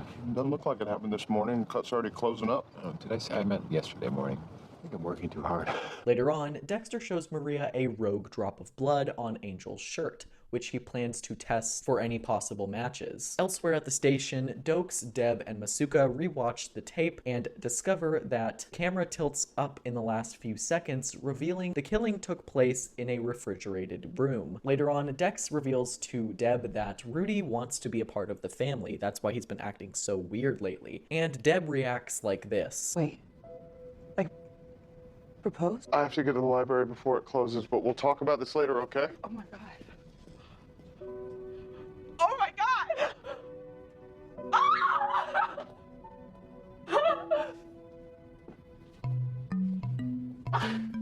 Dexter does some more research into his past and finds out that his mother died on October 3rd. In this article that Dexter is reading, it's revealed that his mother's name is Laura Moser, and she was chopped up by a cartel member with a chainsaw in front of his very eyes. After finding this information out, Dexter heads to Camilla's house to confront her about lying to him about his past. In the scene, Dexter questions Harry's code. His father's perfect image has started to crumble around him. First, Dexter found out that Harry lied about his birth father dying, and then about him being born a psychopath, when in reality that's not the full truth. And now Dexter has learned that Harry had evidence and news articles destroyed, going against his very own code to prevent Dexter from knowing the truth. Camilla then reveals to Dexter that he was left in a shipping container for 2 days before anybody found him in a pool of his own mother's blood. A little bit later on at the precinct, Tom heads into Maria's office and officially fires her as lieutenant for her quote-unquote poor handling of the Neil Perry case. All our mishaps these last few months. Failure to bring in the ice truck killer, mishandling of Tony Tucci, even Neil Perry. Neil Perry was your fuck up, not mine. They're all the result of a bad command structure. So this morning, the commissioner gave me the go-ahead to restructure the division. Effective immediately, you will no longer serve as my lieutenant. I'm sorry, I know this must be difficult for you. Please, it's ridiculous. You really don't want to do this. Because of your status in the Cuban community. I'm a fucking hero to this community. Your replacement has already been selected. Her name is Esme Pascal, transfer from Fort Lauderdale, a real up-and-comer. Pascal, the Haitian American? You think I'm going to stay quiet for this? You're out of your mind. I did warn you, Maria. Expect a call from my union rep. You want it, you'll always have a place in the bullpen. And my fucking lawyer, too! With all the other detectives. This isn't fucking over, Tom! Back at the hospital, Dexter checks on the wound on the back of Angel's head to reveal teeth marks. Angel says, Definitely wounded this guy. Good. I hope I broke his fucking nose. Or at least gave him a fat lip. This causes Dexter to remember Rudy's fat lip. Dexter then stops by the precinct to make sure that Deb is busy with the case so that Dexter can go off and do what he does best and actually investigate Rudy. Deb then gets a call from Rudy, who begs her to take a break with him later that night. Rudy is on a yacht and seemingly has this romantic night planned for Deb. Elsewhere, Dexter searches through Rudy's trash and notices a cotton swab with blood on it, likely from the fat lip that Angel gave him. Later that night, Deb actually is able to make it onto Rudy's boat, where he surprises her with a proposal. Oh my God. Hold on, wait. Well, you're sort of forcing my hand here. I wanted to wait until we were out in the water, but here it goes. Rudy begs her to stay for 1 glass of champagne, so she complies. As they share a toast, Rudy kisses Deb, but Deb pulls away, noticing his breath has a very familiar smell to it. Tastes like menthol. As it turns out, it's not that sexy. She then notices the same cough drop wrapper on the table and puts 2 and 2 together. It's here where Rudy starts monologuing before choking Deb out. That's right, that was the one clue the ice truck killer left behind, right? Wait, how'd you know that? I don't often make mistakes, but when I do, they haunt me. Hilarious. How did you not know who I was? You're a cop.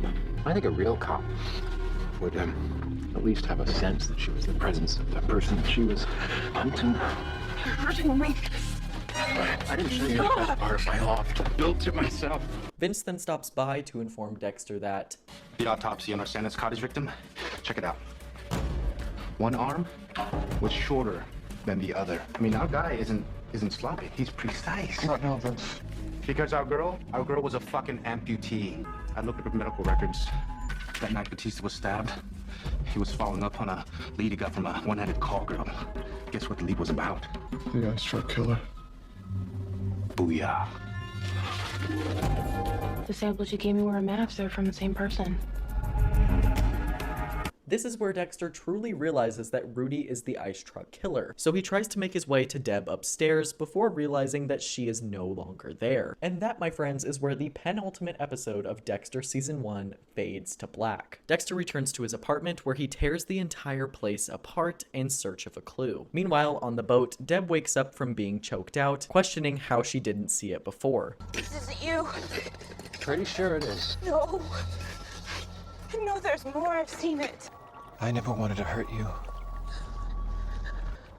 Just make it easier for you because I can keep going. Oh, God, Jesus. Oh, Jesus Christ. You're not the only one who bought it, okay? Your name isn't even fucking Rudy Cooper, is it? Nope. She is in utter shock at this point because the man who she thought she was going to get married to is the ice truck killer. The next morning, Dokes and LaGuerta ask Angel about the case he was following up on. He reveals to them that he told Rudy he was going to see her, which tips them off that Rudy is the ice truck killer. I love this small detail where Maria says, I went out last night to meet him. She was supposed to come back and help me canvas, but she never made it. That's not like her. It's a subtle reference to how their relationship has changed throughout the season. The beginning of the season saw Maria discredit basically everything Deb had going for her. Yet here, she's saying it's not like Deb to miss work. It shows that she finally recognizes Deb as the cop that she truly is. Dokes and Maria head to Dexter's apartment, which is still in complete chaos. Dexter then pretends not to know about Rudy, to which Dokes says, Well, cut the crap. You know something, damn it. What? James. I saw him last night, skulking in the lab, ordering secret blood tests. What kind of test? I was looking for a type match on the blood on Batista's collar. And whose was it? Rudy's. Motherfucker. Knock it off! He knew all along. Elsewhere, Paul calls Rita and claims that he thinks Dexter had something to do with his arrest. Rita says he probably just blacked out, but Paul insists that he does not do hard drugs anymore, so why would he be doing heroin? Back in the precinct, Maria gets a warrant to search Rudy Cooper's apartment before briefing everybody that he is now their #1 suspect. This is when the new lieutenant shows up. Meet Esme Pascal. This woman walks in like she owns the place, and now technically she kinda does. She puts Maria in her place and forces her to take a back seat in their pursuit of Rudy. Elsewhere, Dexter arrives at the shipyard where he was reborn and finds the exact shipping container where his mother died. Dexter sees Harry walk out of the container with his younger self on Harry's back. Dexter opens the container to find nothing but bananas. This is when Dokes shows up from out of nowhere and says this gag of a line. Surprise, motherfucker. Dokes is definitely onto Dexter more than he possibly ever has been at this point, because why would Dexter be at a random shipping container searching for Deb with absolutely no probable cause to go there? They find Rudy's refrigeration room and confirm the fact that he is indeed the ice truck killer. Dexter then finds a doll which is wearing an apron saying "Home Sweet Home" on it. Is he taking me back before the blood? To a place where a boy was born? Home sweet home, but which home? You know, me personally, I never would have put that together, but Dexter is a lot smarter than I am. Meanwhile, Deb is dragged into what looks like a garage or like a storage facility of some kind. I don't usually work this way. Call it an homage to a fellow traveler I greatly admire.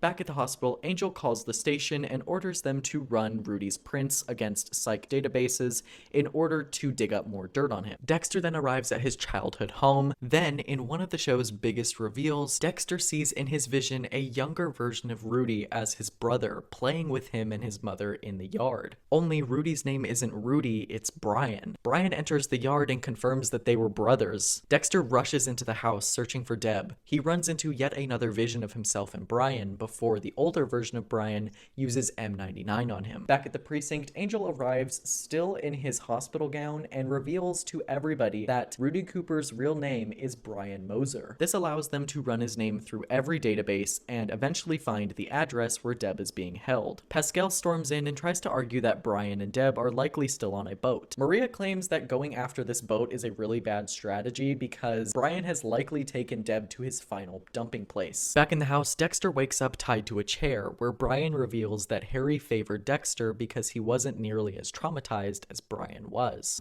You were 3. A little bird with a broken wing. First cop on the scene. Harry Morgan. He wanted to make you all better. But me? I'd see it in his eyes. All he saw was a fucked up kid. They all did. Brian also reveals that he was never adopted by anybody, which is what caused him to grow up in the system. Brian then cuts Dexter free and tries to manipulate him into joining him in a murderous union. He takes Dexter to Deborah in the garage, who is tied down with plastic wrap, just how Dexter usually prepares his victims. Instead of betraying his sister that he's known his entire life, Dexter instead chooses to attack Brian, and by default, saving Deb. The police then arrive and Brian escapes outside. Dexter lies to the police and says that he was only there because Rudy called him. Dokes says he's going to request a suspension for Dexter because he senses a connection between Rudy and Dexter. This does not sit well with Deb at all. I'm going to request an immediate suspension when we get back to the station. You know what? Morgan, you shouldn't be out here. Are you questioning Dexter? Morgan. Back the fuck off my brother! He just saved my life! He's a fucking hero!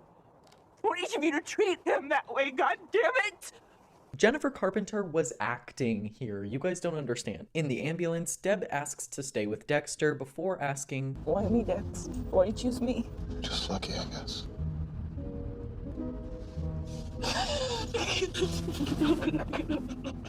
I'm so scared. I'm so scared. Oh, no. Thank you, thank you. Deb would be so proud. Dexter lets the hospital keep Deb overnight so that he can stage his apartment and trap Rudy. When Brian enters the apartment and finds out that this is a decoy Deb, Dexter appears out of nowhere and attacks Brian. Elsewhere, Rita gets a call from Paul. I just want to know that they're safe. Why are you doing this, Paul? But you want me to be miserable and alone like you? Is that it? All I want is for you to look for a shoe. A shoe? Could be in the kitchen, could be in the backyard. I checked and it wasn't in the items that they got from the motel room when I was arrested. And why would it be here? I was trying to figure out why my ankle was so bruised. Now I'm thinking it got banged when Dexter dragged me out. When my shoe was knocked off. Good night, Paul. Screw you. Dexter then brings Brian back to his own apartment before tying him down to his own table. You weren't supposed to wake up. I guess not. Dexter then apologizes to Brian for what he's about to do because his feelings about doing it are extremely complicated. He has ultimately just found out that he has a brother who fell down a very similar path as him, just without a code or a guide. As Brian says his piece, without hesitation, Dexter slices Brian's neck before crying over his body, putting an end to the ice truck killer. The next morning, everyone investigates Brian's death, eventually ruling it a suicide. Dexter then has a vision where he is thanked and celebrated by the people of Miami for killing the ice truck killer before he and Deborah make their way into Miami Metro, thus concluding season 1 of Dexter. What a way to end the season on a high note. It will become common for the show to have the best episode of the season as the finale, as the writers are genuinely so good at building tension and saving the best for last. Now, this does not happen with every season of Dexter. I'm looking at you, season 8. But the first season genuinely ends with its best episode. The manhunt for Rudy serves as an extra excitement factor that the episode really needed to kick it into the next gear. And also, if it had just been Dexter looking for Brian, I doubt he would have been able to stop him in time. By the end of the season, Dexter must come to terms with the fact that he's killed the only person who will ever understand him, at least as far as he knows. And yeah, he still has his sister, who he has a great relationship with and cares about on some level, but he's left wondering what his relationship with his brother could have looked like. While season 1 of Dexter is certainly not the best compared to seasons that would come afterward, they absolutely hit this one out of the park. There are definitely some issues I have with the season, like some of the episodes feeling a little unneeded in the beginning, but also I understand that they were just introducing the characters and the plot at that point. Dexter season 2 has got to be my favorite season of the show, although I will say that season 4 is probably the best season overall. Season 2 though is just so fun and full of surprises and extraordinarily tense. I don't know if that's a controversial take, just let me know down in the comments because I don't really stay up to date with like the Dexter fandom. This season fully embraces what season 1 got right and even takes some risks by upping the stakes from season 1. Miami Metro Homicide and eventually the FBI will begin investigating a killer so clean, so precise, so dedicated to his craft, a killer that will become known as the Bay Harbor Butcher, or as locals know him, Dexter Morgan, blood spatter forensics analyst and resident happy-go-lucky goofball with a girlfriend and 2 children, whom Dexter has unofficially started co-raising. So the premiere episode of Dexter Season 2 opens with the exact same monologue from the premiere of the first episode, only slightly different. Tonight's the night, and it's going to happen again and again. Has to happen. It's not what I want, but what I want doesn't matter. I'm coiled and ready to strike.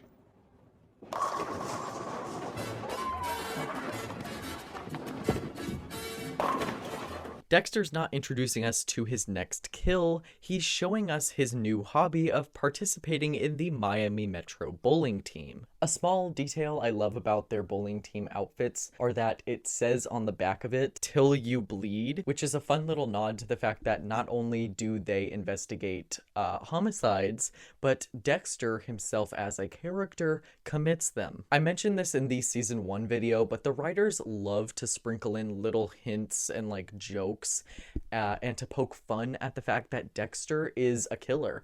And why not have a little fun with that? Like, put him in these little situations that poke fun at the fact that he kills people and no one knows about it. There's a scene in season 1 at some point where Rita's just like, "You could never be like Paul, you're like a really good person," or whatever, and then Dexter's just like, "If only she knew." We then learn through Dexter's inner monologue that it has been 38 days, 16 hours, and 12 minutes since he killed his brother in the season 1 finale. We also learn during this monologue that Dexter's attempt at joining this bowling team is all just a ploy to get James Dokes, who has been tailing him, off his back. For anyone who needs a quick refresher, Sergeant James Dokes is literally the only person at Miami Metro Homicide who can see through Dexter's facade. He doesn't quite know that Dexter is a serial killer, but beginning in the very first episode, and probably even prior to that, Dokes genuinely gets the creeps from Dexter, stating on multiple occasions that he's hiding something. Dexter believes that by joining an extracurricular activity with his coworkers, he will be seen as more normal, according to Dokes. Now, what I want to point out is how weird it must seem to an outsider of this situation that a cop is just tailing this guy in forensics who is seemingly normal to the outside world. I mean, Dexter doesn't get questioned by really anyone else about how weird he is. It's just kind of part of his personality. But there's just something that Dokes sees. Dokes can just tell that there's something off about him. This dynamic between the two, I would say, is probably the main storyline this season. Dexter and Dokes' relationship this season is genuinely what makes the season for me. Dokes was not my favorite character in season 1, but here in season 2, as you'll come to see, the writers decide to embed him with a lot more layers and complexity than he had in season 1. The first season kind of underutilized Dokes, in my opinion, and only kind of hinted at some of the themes and character traits that we would explore more in depth here in season 2, so keep your eyes peeled for that. Since Dokes has been tailing Dexter all winter, Dexter has not been able to kill anybody in the past month. According to Dexter, I wish I could have fun. With Dokes tailing me, my life's been all Jekyll and no Hyde. No late night social calls, not one. My brother would be so disappointed. Dokes leaves the bowling alley, which allows Dexter to begin his next kill. Dexter claims he has known who is quote-unquote next for weeks now. He's just been unable to act on it since he's had Dokes tailing him for a month. This is not new behavior from Dexter, as we saw in the first season. Dexter often spends days or weeks stalking his victims, learning every single detail about their scheduled lives, hoping to eventually prove that they fit his code. According to Dexter, his latest victim, a blind voodoo priest named Jimmy Sensio, is at least partially responsible for the death of 3 people who all died of respiratory failure. Dexter claims that Jimmy killed all 3 of these people to essentially prove that his voodoo works. While on Dexter's table, the man refuses to confess that he killed all 3 of those people, instead pretending to be possessed by a demon or spirit or something. Jimmy then finally confesses to killing the 3 people, but still blames it on the spirit that is possessing him. Dexter hesitates to stab the man before issuing him a warning and letting the man go. Later that night, Dexter sits on his boat drinking when he had originally planned to be dumping a body by this point. Dexter ponders over his hesitation to kill that man, stating, I've always enjoyed my work. It brings order to the chaos, fills me with civic pride. But what was that back there? Not voodoo. When I picked up the knife, it's like I didn't know who I was. I come here to dump bodies, not beer bottles. Now I'm just a litter bug. Dexter returns home to his apartment, where Deb greets him as she is now living there. The two siblings haven't exactly taken to this change all that well. In the weeks following the whole ice truck killer situation, Deb hasn't had the best time mentally. She went through an extremely traumatic event and has had to lean on her brother for extra support, seeing as he's really the only family she has left. Dexter is the extremely tidy, neat, control freak of the family, and Deb is a little bit more spontaneous, messy, and loud.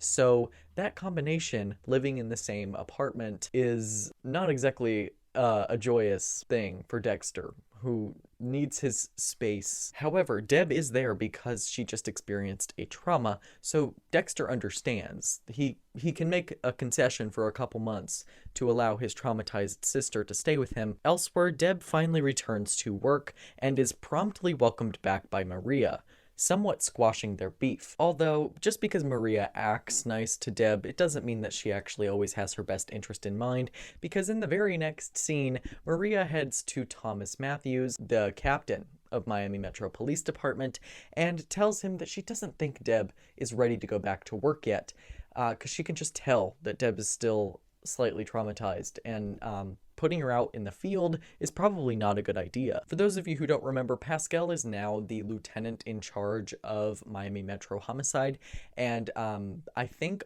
everything that Maria does this season is to try and stay on Pascal's good side, because Maria, if you guys don't remember, was the lieutenant of Homicide, and now she's just another detective, just another, well, I think she's a sergeant or something, but she's still up there, but she got demoted down. So yeah, everything she does this season, just watch Maria. Just watch Maria, that's all I'm gonna say. Pascal, on the other hand, goes into this season strong.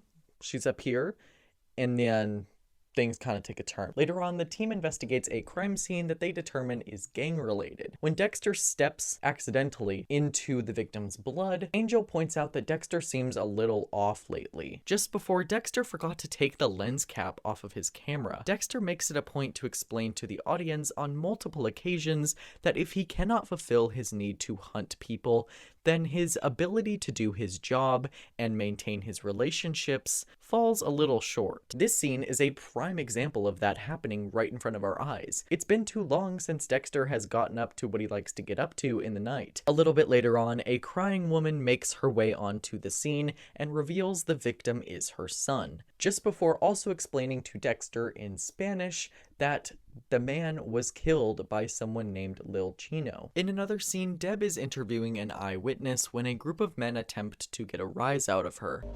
Look scared for the camera. Morgan? Thank you.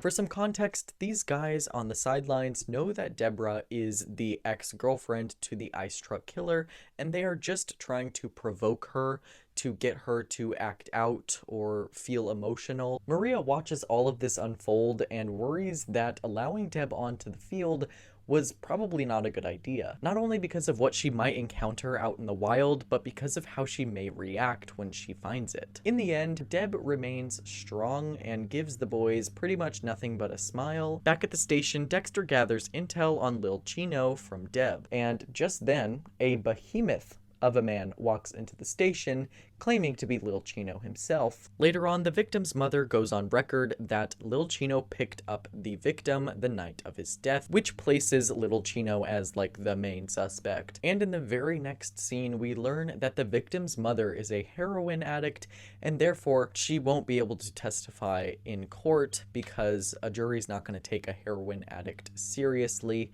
at least according to the people in the station. So they let Lil Chino go. We also get a scene where Rita visits Paul in jail with the kids, and Paul tries to blame him being in jail on Dexter, which technically isn't incorrect, seeing as Dexter was the one to shoot him up with heroin and then call the police. I just find it funny that like Paul is just like, he just jumped to that conclusion. Like there's just no evidence supporting this theory other than the fact that there was a shoe left in the backyard. He doesn't remember getting hit in the head with that frying pan. So it's like, where does he like get that theory that Dexter did all of this? It's kind of kind of lazy writing in my opinion. Rita tells Paul that she doesn't believe his story despite finding the shoe in the backyard that he tried to get her to find. So there's that. In another scene, we see a group of divers discovering tons of trash bags and body parts at the bottom of the Atlantic. That night, Dexter makes plans to kill little Chino, first losing Dokes at the bowling alley before heading off to Lil Chino's place. Dexter decides to use 2 doses of M99 on Chino before dragging his body to Jimmy Sensio's old shop. In his second attempt to kill someone this season, Dexter chokes yet again, failing to hold Lil Chino down long enough to put him out of his misery. Dexter returns to Rita's house to find her in tears. Rita reveals that Paul was killed by another man in prison, and now she has to explain this to her children, and also she kind of feels a little bit guilty that she could have helped Paul get out of jail, and she chose not to. At the end of the episode, Dexter returns home, and Deborah shows him a news report on the trash bags in the ocean, essentially revealing the big picture of this season. Dexter's not hunting someone this season like he was with the ice truck killer. Dexter is being hunted. Overall, a genuinely great season premiere. I feel as though the first episode of this season is usually harder to get into in a lot of shows because the writers are just usually introducing the themes that they'll be exploring throughout the season. And at times, premieres can feel very low stakes, but I actually really enjoyed how the writers call Dexter's confidence into question here. His inability to carry out a kill just when he may be discovered is what might be his downfall. The second episode of the season begins with Dexter laying in bed, pondering what is wrong with him lately. I finally get a chance to kill and I can't do it. Then a second chance and he gets away. And now all my secrets are floating to the surface. Where is the orderly, controlled, effective Dexter? How did I lose him? How do I find him again? I'm drifting. But not to sleep.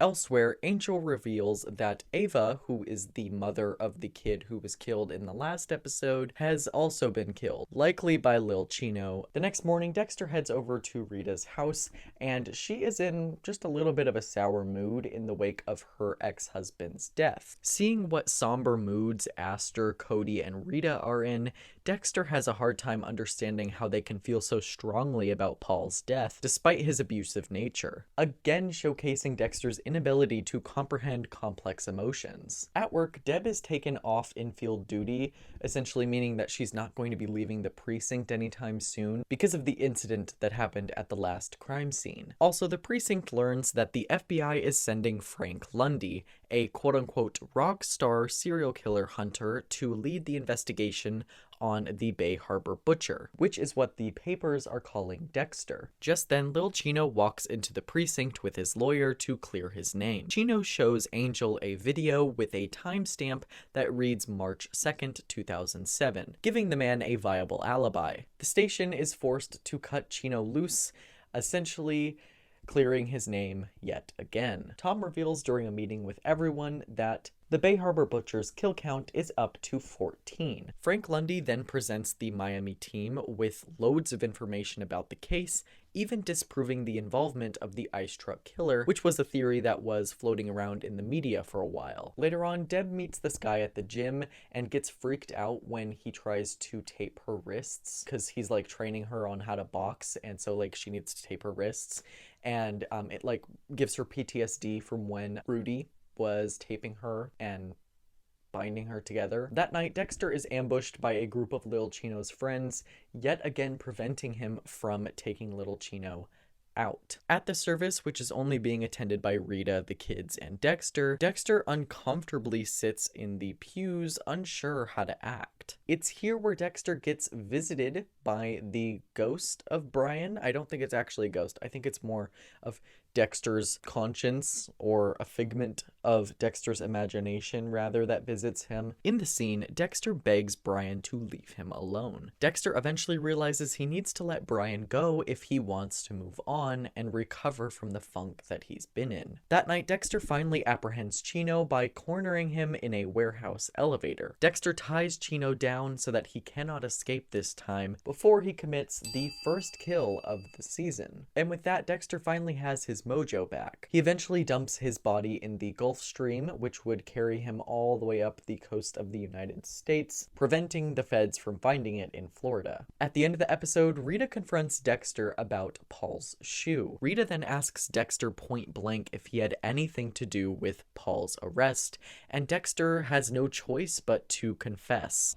I hit Paul to protect you and the kids. It's totally an act of impulse. Where did you get the drugs? This is when Rita stumbles upon the incorrect realization that Dexter must be a drug addict if he knew how to cook the heroin that he injected Paul with. Dexter has no chance but to lie and go along with this realization of Rita's, because the alternative of her finding out that he's actually a serial killer and has knocked people out before is not a good one. This absolutely crushes Rita as she just started to feel comfortable with Dexter. She basically has to relive her relationship with Paul now. She does decide to embrace Dexter though, because so far in her eyes, Dexter is not a violent man like Paul was.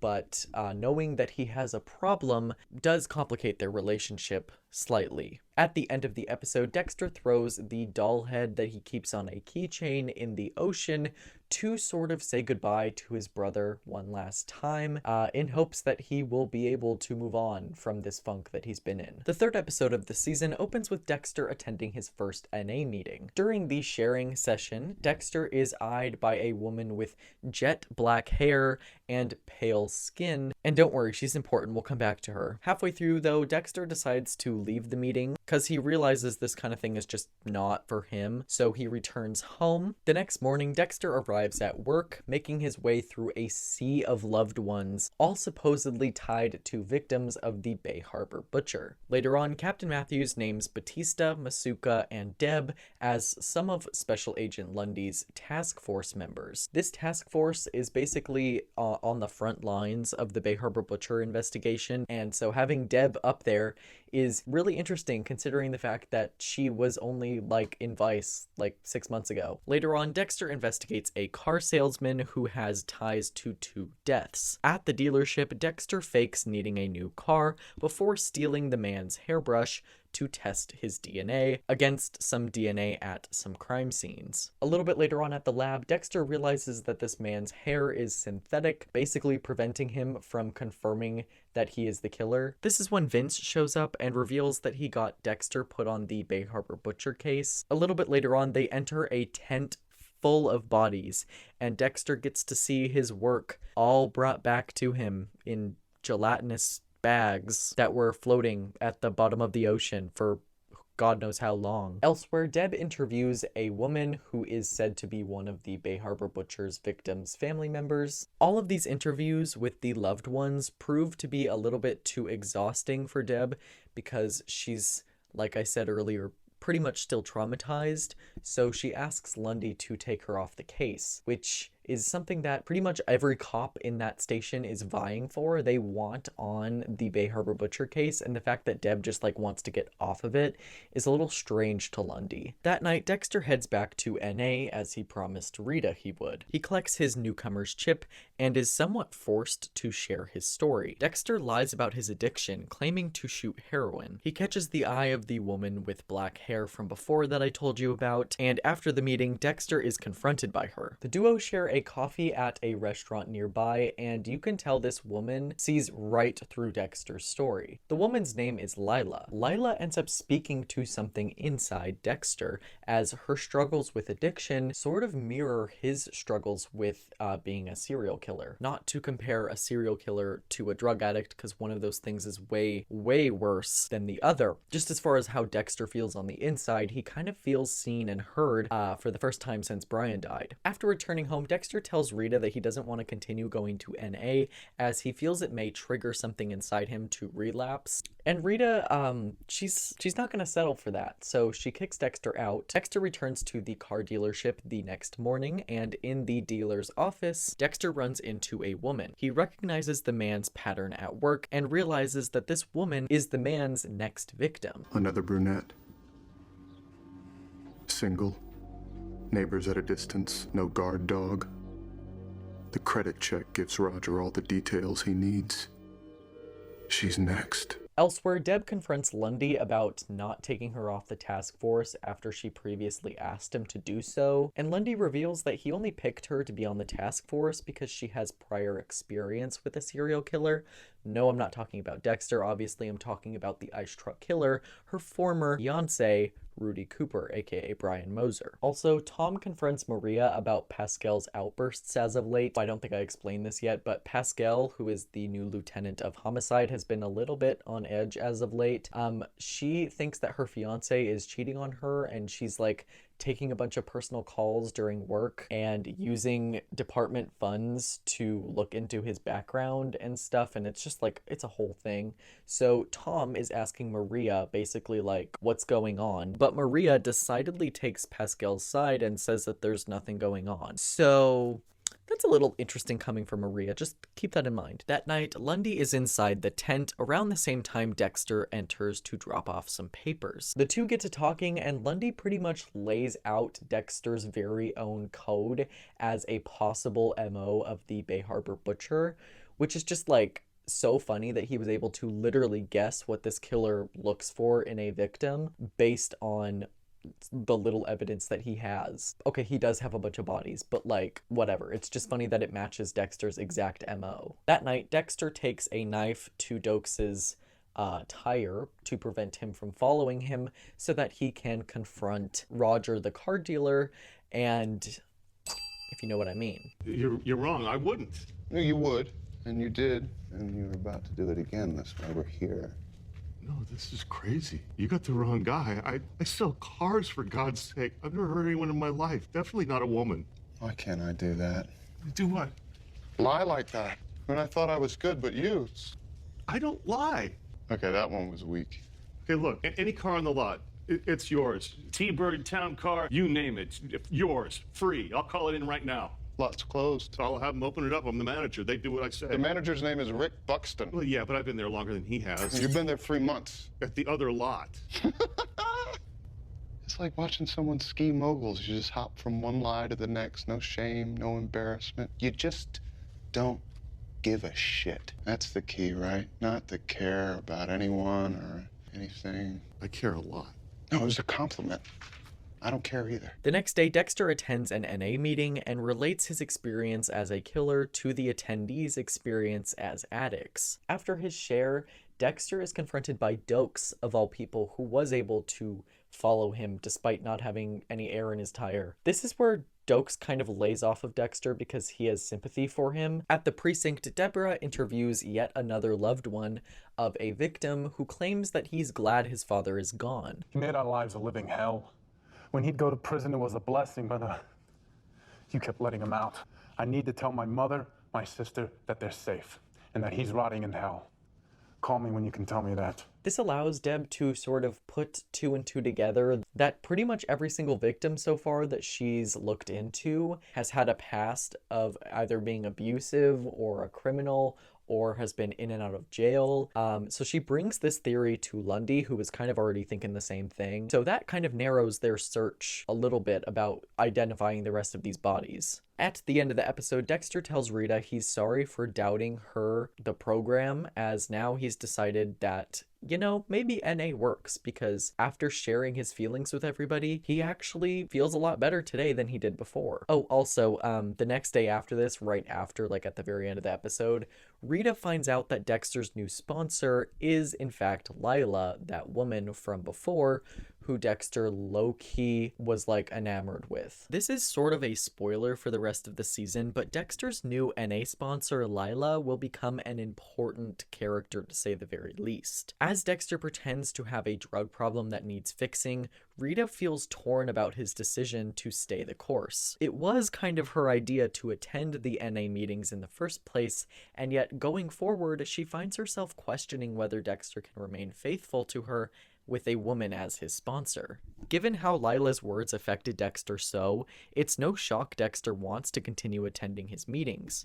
He finally feels heard for once. For the first time since Brian died, Dexter feels like he has a group of people he can relate to, even if their drug issues don't necessarily match his perpetual need to tie criminals down to a table, collect a blood slide from their cheek before ending their lives. Lila not only challenges Dexter's thoughts about who he is, but also who he needs to become in order to recover from his addiction. In the conversation the duo had about their issues, Dexter brands the dark parts of themselves their dark passengers, a nickname that'll continue to be used to describe the quote-unquote evil half of Dexter. Not only is this an interesting way for Dexter to differentiate himself from his own crimes, making them seem more justified in his own eyes, but it also kind of works on the audience. The episode opens with Rita deep cleaning the house before she reveals that her previously estranged mother is coming to town to stay with them. This is when Cody walks in and claims to have had a bad dream about the Bay Harbor butcher.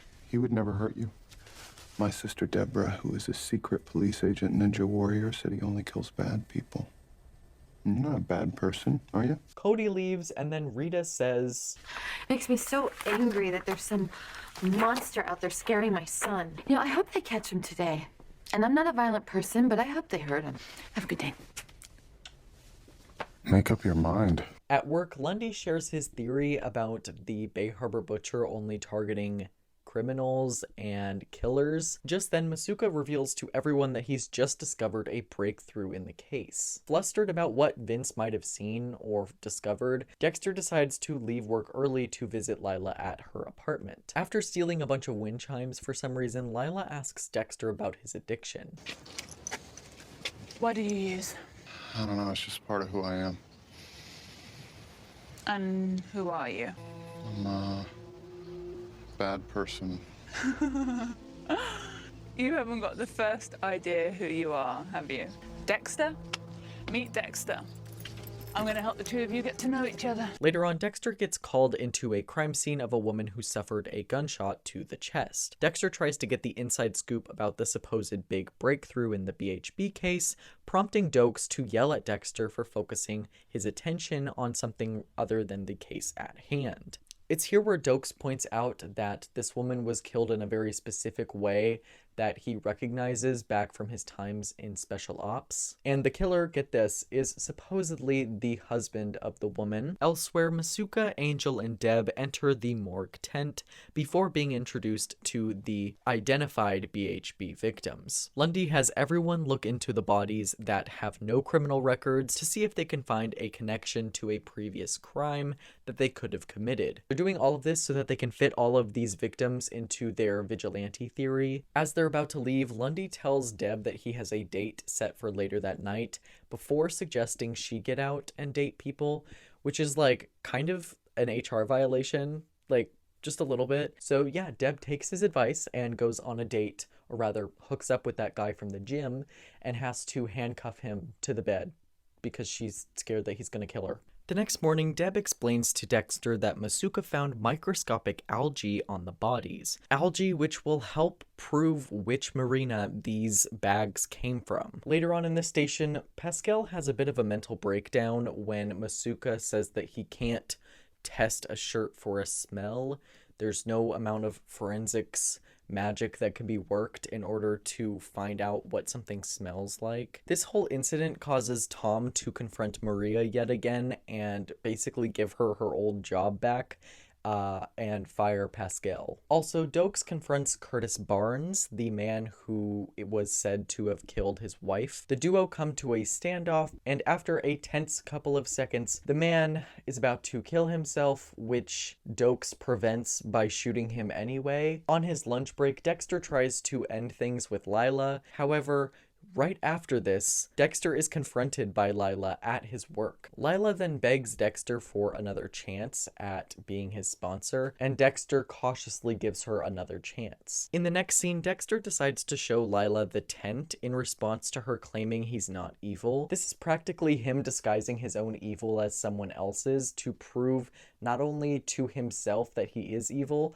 but also to prove to her that there is evil out in the world by literally showing her his own evil, just pretending that it's someone else's. Lila seems pretty fascinated by the dead bodies in front of her, before she claims, "We're all good, Dexter, and we're all evil." Later that night, Dexter turns off the generator outside of the tent, which allows the body to decompose at a very rapid rate since it's very hot outside. Also in this episode, it's revealed that Maria slept with Pascal's boyfriend, which would eventually get her promoted. And it's just like, if you really think about it, that is such an evil, sick, twisted plan by Maria. Love Maria to death. That's Mother. Okay, I won't say anything bad about her because I love her as a character and I think she's one of the best characters on the show. But when you really think about it, this is really evil. This is genuinely evil. The next morning, the task force finds the mess Dexter made of the tent, and just after this, Dexter learns that his efforts were for no reason as... Good thing the heat didn't affect the rocks. Lundy had us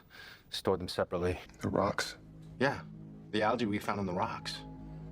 Bay Harbor Butcher used them to weigh his bags down. We're assuming he picked them up where he docks his boat. This is really unfortunate for Dexter, who thought he took care of the problem, but now has an entirely new issue to deal with. The 5th episode opens with Dexter and others investigating a comic book store, before one of the employees informs Dexter that his coworker created a fictional version of the Bay Harbor Butcher called the Dark Defender. For a moment, Dexter looks at the camera and considers adopting the moniker and costume before shooting it down, citing how hot it would be inside leather in Miami. Later on, Dexter attends another NA meeting with Lila. During this meeting, Dexter drifts off and dreams about the fictional version of his past, where the Dark Defender saves his mother from being killed. Just then, Dexter wakes up and explains the dream and his past with his mother to Lila. Lila suggests that Dexter was actually trying to save himself rather than his mom. With Lila's help, Dexter begins wondering what happened to the men who killed her. Lila suggests Dexter go and confront them in order to ask them why they did what they did. You know, as a step in his recovery or something. The next morning at Rita's, Gail confronts Dexter about her suspicions regarding his character. She believes that, like Paul, he's hiding something, pointing to the fact that Rita recently printed out NA pamphlets. Dexter confesses to having an addiction, and Gail, in turn, tries to get Dexter to leave Rita. At the station, the task force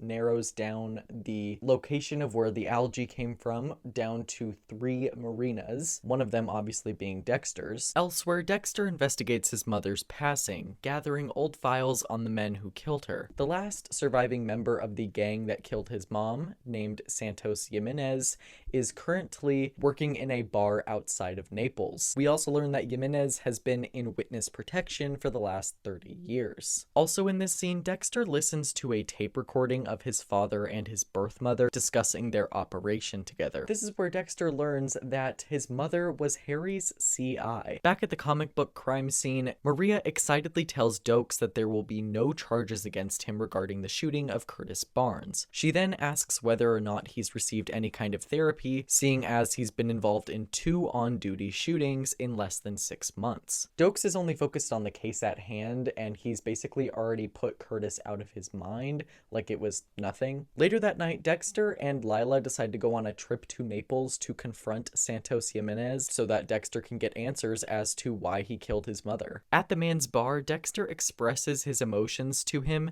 I need to tell you how I feel.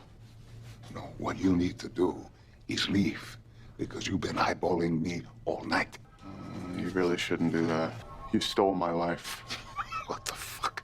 You are really beginning to piss me off. I'm not the person I'm supposed to be because you took someone from me. The man then threatens Dexter, saying that if he doesn't get out of the bar, he's going to bash his head in with a baseball bat. So Dexter decides to beat the man up, nearly to death. He throws him on the pool table before getting a confession out of the man. Lila then gives Dexter a call in the middle of all of this and tries to talk him off the ledge. After returning to the hotel, Dexter cuddles with Lila, who almost takes the place of Dexter's mother in this scene, coddling him in his emotional state. The next morning, after a night of snuggles, Lila tells Dexter about her ex-boyfriend named Marco. Lila explains that one night after Marco dumped her, she burned his house to the ground, killing him.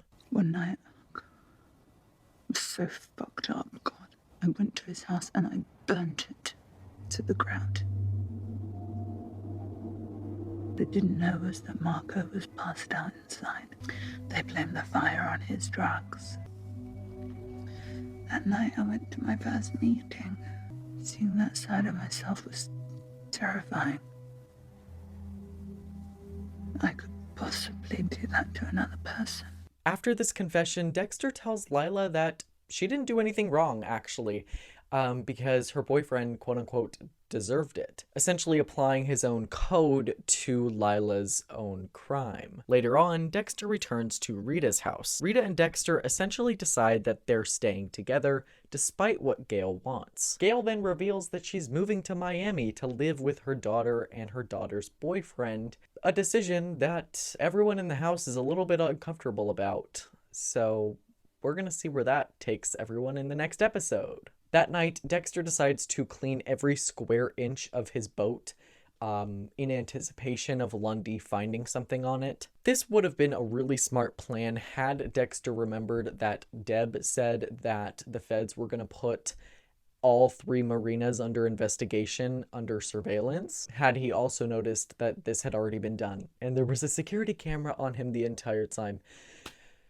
You know, Dexter is a smart man for quite the majority of this series, but this is just one of those things that I'm just like, how did you not remember Deb say that? Like, Deb literally said that Lundy was going to put security cameras on his marina, and he didn't even think to check if they were there. At the beginning of the episode, Dexter re-listens to some of the tapes that he got from the records lady in the episode prior, and figures out that his mother and adoptive father Harry were seeing each other while she was his CI. This revelation kind of sends Dexter into orbit. He's a little bit shocked, a little bit confused, a little bit angry at his father for like never telling him this. Dexter then heads to Lila's house for some advice, and you can already tell the person he's going to when things start to go wrong is no longer Rita.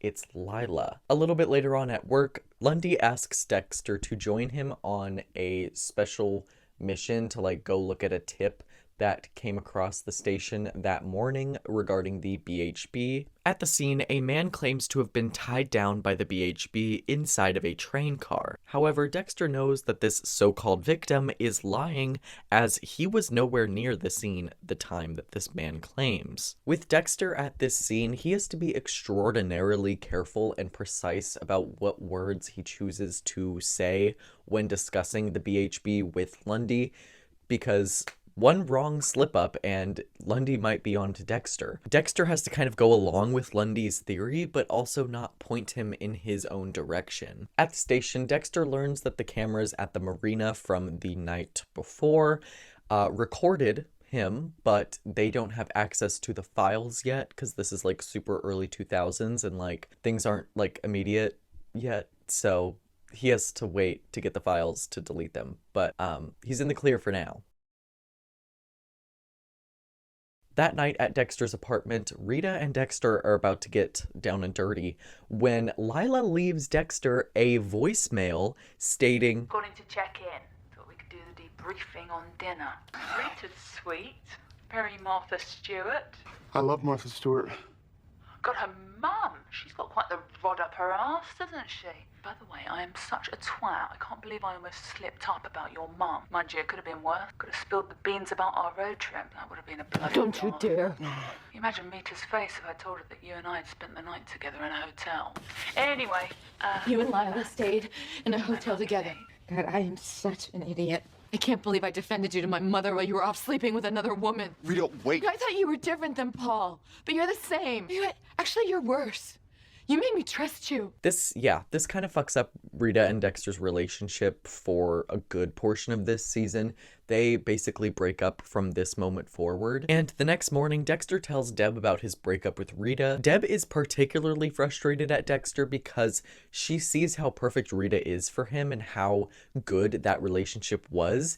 And to see Dexter fuck it up pisses her off, so she lets him know how she feels about it. She tries to get Dexter to go after Rita, which makes sense for Deb's character, seeing as she's had a hard time with love lately. Things have been just a little messy for her as far as the love department goes. Seeing Dexter's so-called perfect relationship in shambles kind of rocks Deb's world because if Dexter can't make a relationship work, then she knows that she's screwed. Because remember, Deb thinks that Dexter is the normal one in the family. She doesn't know that he's a fucking serial killer. She thinks that he's a normal guy, and she's like psycho. In Dexter's office, he discovers Dokes snooping around the Harry tapes. The two have a confrontation, resulting in Dexter asking Maria to file a complaint against Dokes. She orders him to get some air and take the rest of the evening off. This allows Dexter to return to Lila's house for advice in the pouring rain, and he kind of yells at her. He kind of lashes out at her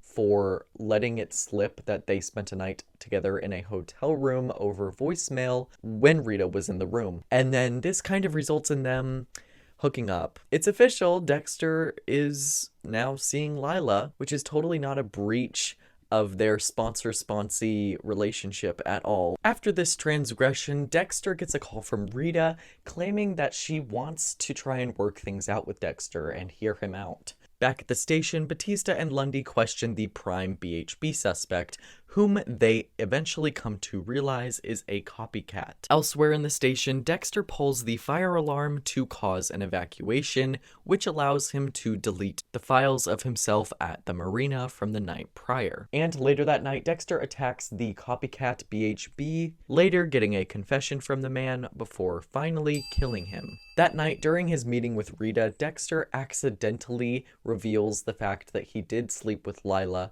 just not in the hotel room like Rita had expected. So then Rita promptly kicks Dexter out and proclaims that they are officially over forever.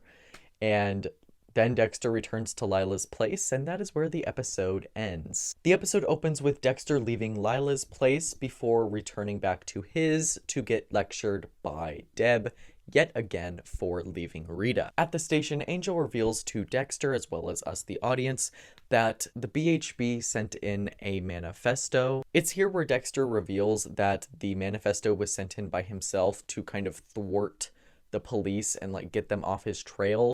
At the crime scene from earlier, Dexter photographs the husband of the victim, noticing slight misting on the man's shirt. In the next scene, Dexter lies to Dokes and claims that the man is a prime suspect due to the misting. And later, he confesses to us, the audience, that the misting was just like a small misting that happened when he was like touching her, like picking her up. And that if he were the actual killer, the misting would have been much more prominent, if that makes any sense. So why did Dexter lie about this small little thing that could literally put this man in jail? Well, this is my chance to make Dokes go away without spilling a single drop of his blood. Of course, I have to sell an innocent man down the river. Sorry, Mr. Wilson, but I won't let you float too far. That night, Dexter and Lila go out for dinner, claiming to be a married couple in order to get a table. Lila then explains that Dexter has made excellent progress on his addiction. Even though Dexter is not an addict, Lila's words continue to speak to him. Dexter's inner demons are soothed when Lila is around, which is something he didn't quite get with Rita, since Rita herself was somewhat broken. Because Lila is this strong barrel of wisdom and spontaneity, Dexter clings to her in his time of uncertainty and distress. I mean, he's being hunted by the FBI and his own sister. He's lost his girlfriend and her kids, who he had actually grown to love. He's recently discovered that his father and birth mother were having an affair, and finally, he's just recovered from losing his birth brother, who was the last person on Earth to know the real him. It's no shocker he's turned to Lila in times of crisis. He kind of views her as a beacon of hope in his life, despite the fact that she's been somewhat destructive. The next morning, Dexter drops the blood report on Dokes' desk, which makes no mention of the misting on the man's shirt. Dexter then informs Maria that the blood report has been on Dokes' desk since last night. Maria then sends the man home and lectures Dokes for his sloppy police work. He planned this whole thing. Maria, that psychopath set me up. You're blaming Dexter for this? Do you have any idea how pathetic that sounds? This is not about Dexter. This is about the poor judgment you have been displaying in this department for months now. Concurrent to these scenes, the task force continues to mull over the literary references in this manifesto, and it looks like Dexter's going to get everything he wants. Sergeant Dokes is backing off of him, and suddenly this task force is just so confused about what this manifesto is about. Until the next day, Dokes finds Dexter in his office and says, I tried every avenue, legal and otherwise. There ain't no paper trail on the early years of Dexter Morgan. Dexter then headbutts Dokes. No matter what you try, no matter when, no matter how hard you work, I'll always be a step ahead of you for one simple reason. I own you.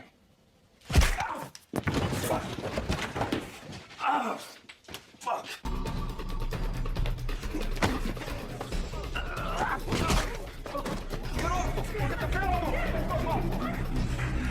Why are you doing this? Stop! I want your gun, your badge, and your police ID. I want your access card too. This is all in order to make Dokes look like he attacked Dexter when he in fact was attacked by Dexter first. Dexter really played his cards right here. I swear I have never been so enamored by a bad guy like this before. The way he fudged the blood report to make Dokes look insane, the offhand mentions of the fact that Dokes was tailing him to Maria, and the fact that he provoked him in his own office. Dexter really did that. He really pulled that off. You gotta hand that to him. He really pulled that entire scheme off flawlessly. And it was like right under your noses. For a little bit, you were like, why is he like lying about blood? Like, what's going on? Oh, it made sense. It eventually made sense. The oddest thing about this entire thing is we as an audience don't really root for Dokes here. The writers have partially managed to warp your view of what's right and wrong. Dokes is literally just a cop doing his job here, with some illegal surveillance here or there, but mostly Dokes is not in the wrong here. The fact that Dexter set this whole situation into motion just to get Dokes off the force shows how cunning he is as a person. Oh, also, I kind of forgot to mention, Deb breaks up with her boyfriend in like a scene or two before this, and I honestly couldn't care less. That man was so fucking boring. Everyone say bye, Gabriel. In another scene this episode, Deb confesses her feelings for Special Agent Lundy. Oh, that's awkward. And a little bit later on, Lundy comes to the realization in one of these task force meetings that this manifesto they've been given is all a crock of shit. None of it is correlated to the BHB at all, and he basically figures out Dexter's plan to kind of throw the task force off of his back and like off his trail. Elsewhere, Lila burns her apartment down after Dexter ignores her call. This is all a ruse to get Dexter's attention. Lila, if you couldn't figure out at this point, is the embodiment of all of Dexter's chaotic behavior. Rather unusual for Dexter, who notably finds an organized and precise manner of conducting himself more natural. Lately, he's been a little shifty, unbalanced, and uncoordinated. Look no further than the inconsistency in his kill schedule. At the start of the season, he was unable to kill anyone, let alone on a regular basis. After a few failed attempts, he finally gets it right at the end of episode 2 when he kills Chino. Since then, though, he's only slain 2 new victims, the first in episode 3 and the second in episode 6. By the halfway point of last season, Dexter had killed almost double the amount he has in this one, proving he's been a little inconsistent. This inconsistency in his practice, along with the fact that he's being hunted by the FBI and his relationships all falling apart, all coincides with Lila showing up in his life. If Lila hadn't wormed her way into Dexter's life with promises of quote-unquote sobriety and change, Dexter's organization and meticulous scheduling might have found its way back on course. And now he's somewhat spontaneously provoking his coworker Dokes, who, by all accounts, really didn't need to be provoked to stay on Dexter's trail, but now that he has been, you best believe he won't give up on his suspicions. The next episode further explores Dexter and Lila's relationship and how it shakes Dexter's mojo. At the beginning of the 8th episode, we learn that Lila has started staying with Dexter and Deb. This whole living situation has kind of put a wedge between Dexter and Deb because Deborah obviously does not like Lila. A little bit later on at the station, Lundy presents his theory to everyone there discover that the Bay Harbor Butcher has a past in law enforcement. It's here where some additional FBI personnel are brought in to kind of take over the case from Miami Metro, leaving everyone who works in Miami just kind of jobless. They're still privy to that information, but they're not like on the front lines. In another scene right after this, Lundy invites Deb over for dinner at his place, which is, again, probably an HR violation. At Lila's place, Dexter realizes that the fire was not an accident.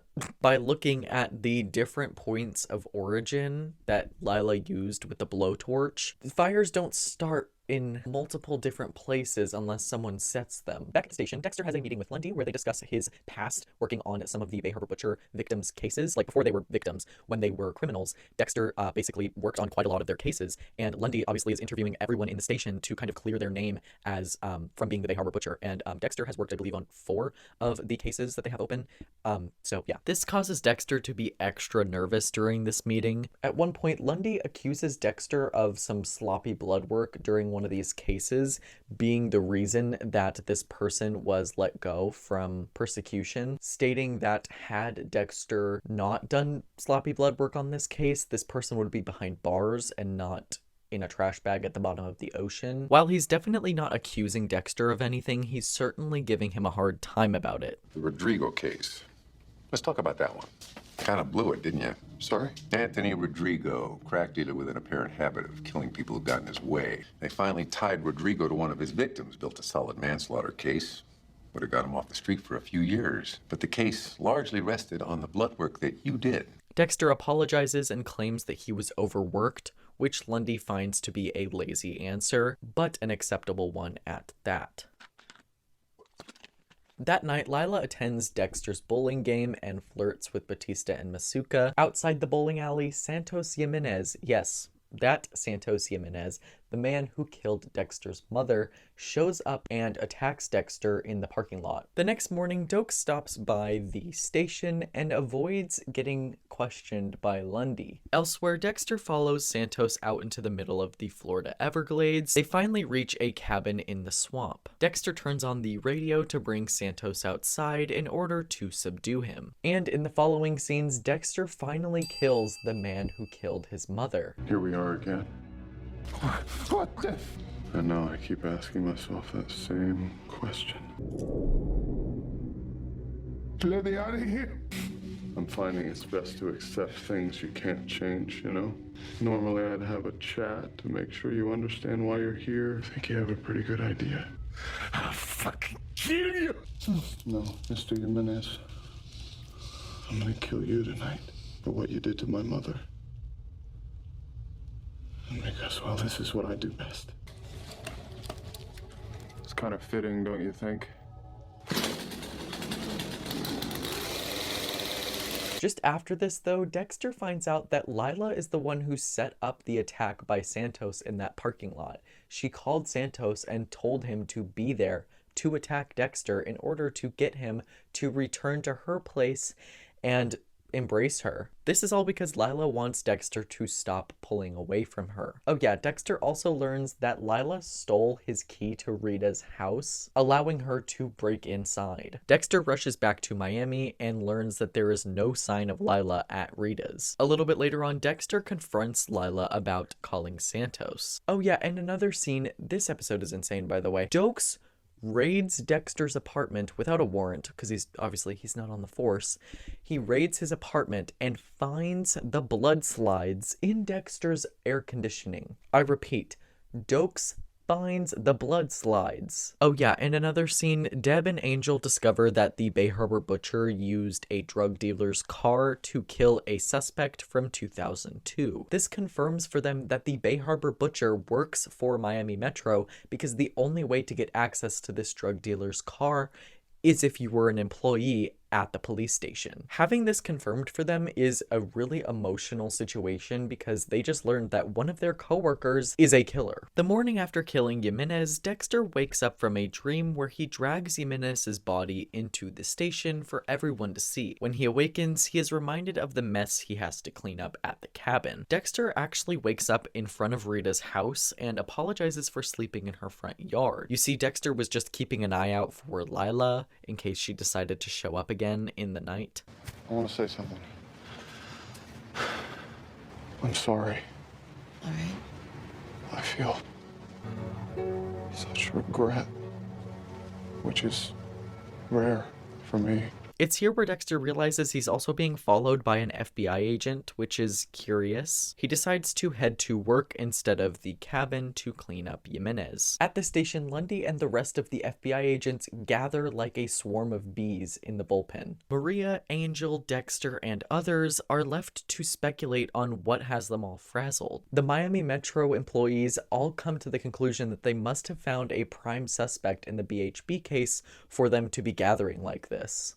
Elsewhere, Dokes visits with an old friend who can get him access to a secret lab to test Dexter's blood slides. Dokes plans to use this evidence from Dexter's own AC to get himself back on the force and get Dexter outed as the Bay Harbor Butcher. That night, Lila and Dexter go bowling with everyone from the station. A little bit later on, Dexter confronts Lila in the bathroom. After returning to his apartment, Dexter learns that his blood slides have gone missing, immediately suspecting Lundy as the person to take them because of this big break in the case. Just then, Deb walks in and sees Dexter in panic mode before there is a knock at the door and Dexter is brought to the station by a couple of FBI agents. At this moment, Dexter and the audience are both convinced that it's over for Dexter. He's about to be found out as the Bay Harbor Butcher. My old friends, here to betray me. Please sit down. However, once Dexter gets to the station, he finds out that these blood slides they're having him look at belong to James Dokes. Obviously, Dexter knows that he's the one that has the blood slides, like they're his blood slides, but the FBI and Miami think that it's Dokes because they found the blood slides in the trunk of Dokes' car, and they're bringing Dexter in to catalog and categorize them based on all of the bodies. Everyone in the station is in utter shock. Not a single person expected James to be the Bay Harbor Butcher, and that's obviously because he's not. Just then, Maria gets a call from Dokes, who claims he's innocent. Dokes states, "Look, the next time you see me, there'll be no doubt. Until then, you won't be able to contact me. Don't you disappear on me, James. I just want you to know that you meant a lot to me, more than you know, and I just want to thank you for that." What does that mean?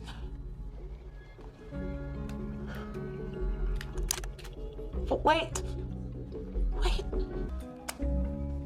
Heartbroken, Maria is forced to say goodbye to Dokes before the phone call ends. Dokes then destroys his phone and plans to go AWOL for the rest of his life, I guess. Maria then confronts Lundy about his decision to go public with the whole Dokes is the Bay Harbor Butcher thing, and that doesn't really go all that well. Maria emotionally backs Dokes, which is not surprising at all since they spent time together as partners. Later on, over the phone, Rita confesses to Dexter that she wants to talk with him about their relationship and attempt to work things out. After being guarded at his apartment by FBI agents, Dexter has to sneak out through the back window in order to get back to the cabin to dispose of Jimenez's body. After finally dumping the rest of Jimenez's body in the boat, Dexter is confronted by none other than the former Sergeant James Dokes. "That's right, motherfucker. It's over." How'd you find me? GPS tap on your boat. Jesus Christ, Morgan. Jesus fucking Christ, you're the Bay Harbor Butcher. I really hate that name. Gag of the century. Dokes has just actually caught Dexter in the act after seeing his collection of blood slides, which kind of tipped him off of the fact that Dexter is the Bay Harbor Butcher, but now Dokes has definitive proof. He's seen Dexter in the act of disposing a body. The two have a tense stare down, with Dokes forcing Dexter to surrender. This causes Dexter to attack Dokes, eventually gaining the upper hand, allowing himself to be uncuffed. Lastly, Dexter decides to hold Dokes in that cabin, placing him inside of this giant cage that he found in there. I just love the way they framed the scene and how it was acted by Eric King and Michael C. Hall. Dokes finally got his man, but at what price? Dexter is now saddled with a choice to make. At the end of the episode, Dokes says, "You're gonna have to kill me, Morgan! You're gonna have to fucking kill me, Morgan!" essentially, that is Dexter's only option at this point. If he lets James go, he runs the risk of James outing him as the Bay Harbor Butcher to everyone in Miami Metro. But he also can't just leave Dokes in the cabin because that will run the risk of him escaping anyway. Dexter is truly stuck between a rock and a hard place here. I said at the beginning of this video that the relationship between Dokes and Dexter was very important this season, and no more is that apparent than here in this episode. With Dokes as Dexter's prisoner, Dexter is going to go through one of his hardest moral dilemmas yet. Sergeant Dokes has killed people before, so technically he fits Harry's code. However, James is not a bad person at all. I mean, he's a little rude and a little short, but he's not a bad person. He doesn't go out and preemptively kill people. So whether or not he fits into Harry's code is actually a little blurry. Therefore, according to Dexter, killing him wouldn't necessarily be justified. Then there's also the first rule of the code, don't get caught. Dexter has to consider that as well, because if he just lets Dokes go like it's nothing, he'd be directly going against the first rule of the code, which is don't get caught. So Dexter really has no other option but to kill Dokes at this point. Perfect writing in my opinion. Picking up right where the last episode left off, episode 10 opens with Dexter cleaning the bullet wound in his leg, with Dokes in the cage right next to him. The next morning, Lundy confesses to Deb that he is going to be leaving Miami when this case ends. A little bit later on, Deb stops by Maria's office to lecture her about answering a phone call from Dokes. Deb then tries to relate Maria's situation to her own when she was dealing with the whole ice truck killer situation. The task force doesn't need my help railroading a good cop. Dokes was officially a person of interest. Not reporting that call could be considered aiding and abetting. None of you wanted to hear what he had to say, so I didn't tell you. And if he calls again? He won't. And you know this? Because I know him. I thought I knew someone too. I know him. So if Lundy wants to flag me to Captain Matthews, you tell him to go for it. But James knows that I believe in him, so it was worth the risk. Elsewhere, Rita stops by Dexter's place and tries to clarify where they stand in their relationship, before inviting Dexter to the beach with her later that week. At work, Dexter tries to convince Lundy to take the protective detail off of him so that he can go back to the cabin and try to figure out what to do with Dokes. Otherwise, he will be followed there. Yeah, that's why he's asking Lundy. That night, Dexter returns to the cabin and reveals to Dokes that he has to kill him. Dexter claims that his decision to eventually kill Dokes came down to the fact that Dokes is a lone wolf and not that many people would care about him once he's gone, versus Dexter, who has Rita and the kids and Deb who care about him and would be sad to see him go. Dexter sedates Dokes with the water that he gives him. As Dokes is passing out, he says, My father was a legend on the force. Is that what you think?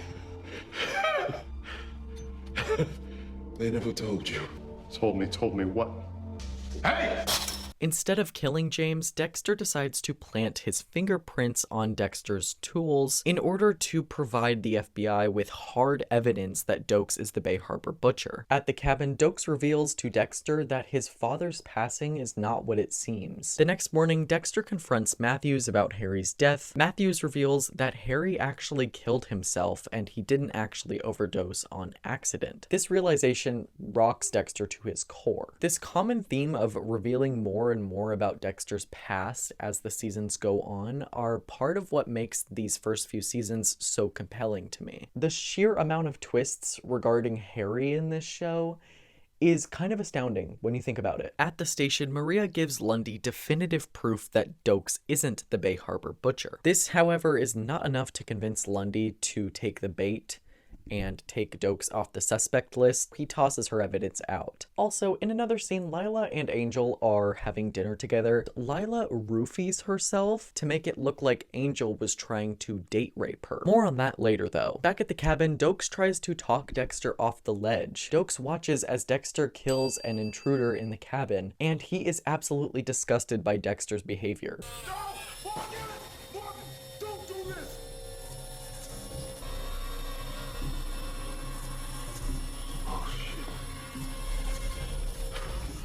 Seeing him dispose of a body is not the same thing as watching Dexter literally kill someone in front of him. Oh yeah, also throughout this episode, we learn through a series of flashbacks that Harry walks in on Dexter killing one of his first few victims and is absolutely disgusted by him. Dexter, in the present day, is led to theorize that this is the reason Harry killed himself, because he was so disgusted by what he had created in Dexter. After learning about 1, his father's suicide, and 2, the fact that it was pretty much all his fault, Dexter goes into a bit of an existential crisis. Dokes tries to get Dexter to turn himself in now that Dexter's world has just come tumbling down. This even leads Dokes to offer bringing Dexter in as his prisoner to present him as the Bay Harbor Butcher, you know, kind of as like emotional support for Dexter, I guess, so he doesn't have to go through it alone. Dexter then gets a call from the hospital where he learns that Lila was date raped by Angel. So Dexter leaves the cabin and heads back to Miami. The next day at the station, the FBI explains to everyone that the knife kit found in the ocean belongs to Sergeant Dokes, pretty much confirming he is the Bay Harbor Butcher. Back at the cabin, Dokes finally breaks free from his cage before heading off into the middle of the swamp to find his way back to Miami. However, Dokes is found by 2 men on a boat who knock him down once they find out that he is a cop. A little bit later on, Dexter arrives back at the cabin to find Dokes being held captive by the 2 men. Dokes and Dexter lock eyes before kind of signaling to each other that they need to work together to kill these 2 randos. Apúrate! Esteban! Esteban! Esteban! Hijo! ¡Ah!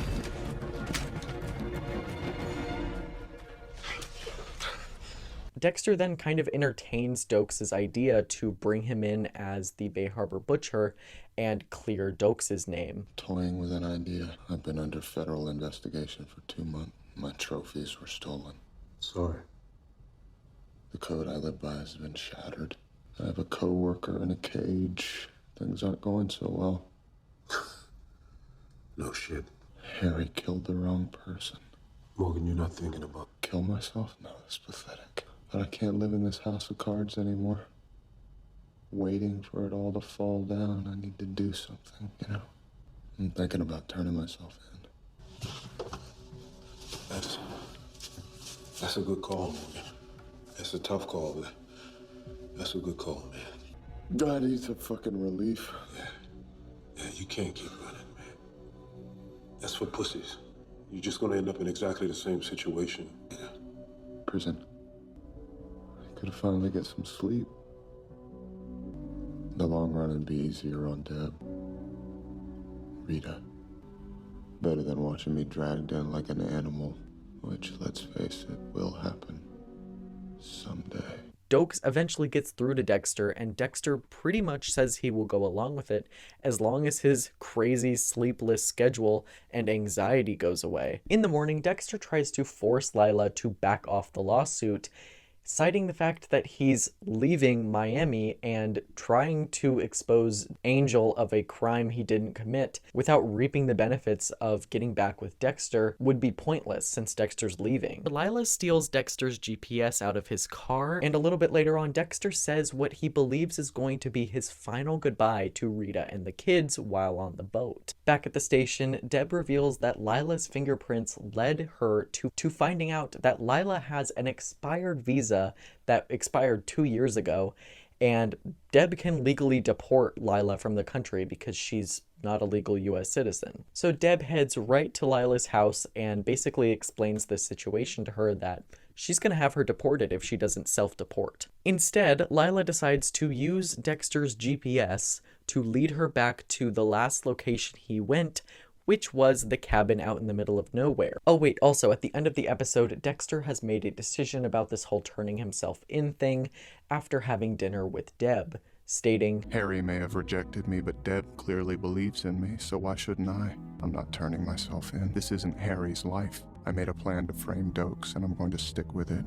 Picking up right after the penultimate episode, the season finale sees Lila walking into the cabin in the Everglades. Dokes tries to ask Lila for help before Lila hears Dokes' story and hears that Dexter is the Bay Harbor butcher. Upon hearing this information, she actually feels bad for Dexter and sees Dokes as a loose end that needs to be dealt with before Dexter gets caught by someone. In order to protect Dexter, she decides to burn the cabin down while James is still inside. James was one of the best characters in this show, and now he is no more. It just sucks because, like, we were just getting to know Dokes a little bit better, like learning more information about his special ops. I think it was in Haiti, I'm not sure. And then also his relationship with Maria was like just developing, like we were just seeing a little bit more there as far as like their past goes. It's such a shame that they decided to kill him because like I really enjoyed his presence in the last couple episodes with like the whole moral dilemma that Dexter has to go through with trying to decide if he should kill Dokes or not. It seems like those two were kind of forming some kind of relationship that was beyond just Dokes being freaked out by Dexter. Under the circumstances, it's a little weird that that relationship even came about, but I guess we tread on. Just then, Dexter arrives at the cabin and learns of the fire. This leads Dexter to question his beliefs in God, thinking that maybe this was an act of God that burned the cabin down, but it's like, who do we know in our life that likes to burn things to the ground? The next morning, Miami Metro discovers Dokes' burned remains in the swamp. This is when Maria shows up at the worst possible time and sees her former partner, or at least what remains of him, burned to a crisp. I genuinely feel so bad for Maria. Like, she does some pretty awful things, as we've talked about before, like, you know, sleeping with her coworkers and boss's boyfriend to get her job back. Maria as a character, I just always feel so bad for her in like some scenarios. A little bit later on at Rita's house, Dexter drops by and fully reconciles with her. Elsewhere, Deb tries to convince Lundy to stay in Florida with her, and it's like, girl, we don't have time for this right now. At the station, Dexter learns that the stove was turned on at the cabin while the gas was running, and that like caused the cabin to go up into flames. And this is what makes Dexter believe that Lila had something to do with this, so he figures out that she stole his GPS and found her way there. Later on, Dexter meets with Lila at the aquarium. Lila is curious about how and why Dexter kills people, seeing as this is the first time she's ever known about it. In this scene though, Dexter accuses Lila of being a sociopath before he says that he accepts her for that. Dexter is just playing Lila, you guys. He is pretending to be interested in her so that he can get somewhat close to her to, you know what I mean? It's here where the two make plans to run away together. Oh yeah, also Maria begins collecting donations for a memorial service for James, something that Deborah feels is wrong, considering the fact that Dokes was a mass murderer, at least according to the evidence. The next day, Deborah shows up at Lila's apartment to see if she's left the country yet, at the exact same time that Dexter shows up to try to kill her. Over here. The door was open. I just stepped out to buy some snacks for the road trip. Come to say goodbye. Actually, we came to see that you cleared out. But now that we see you're on your way, we're good to go. Have a nice fucking life.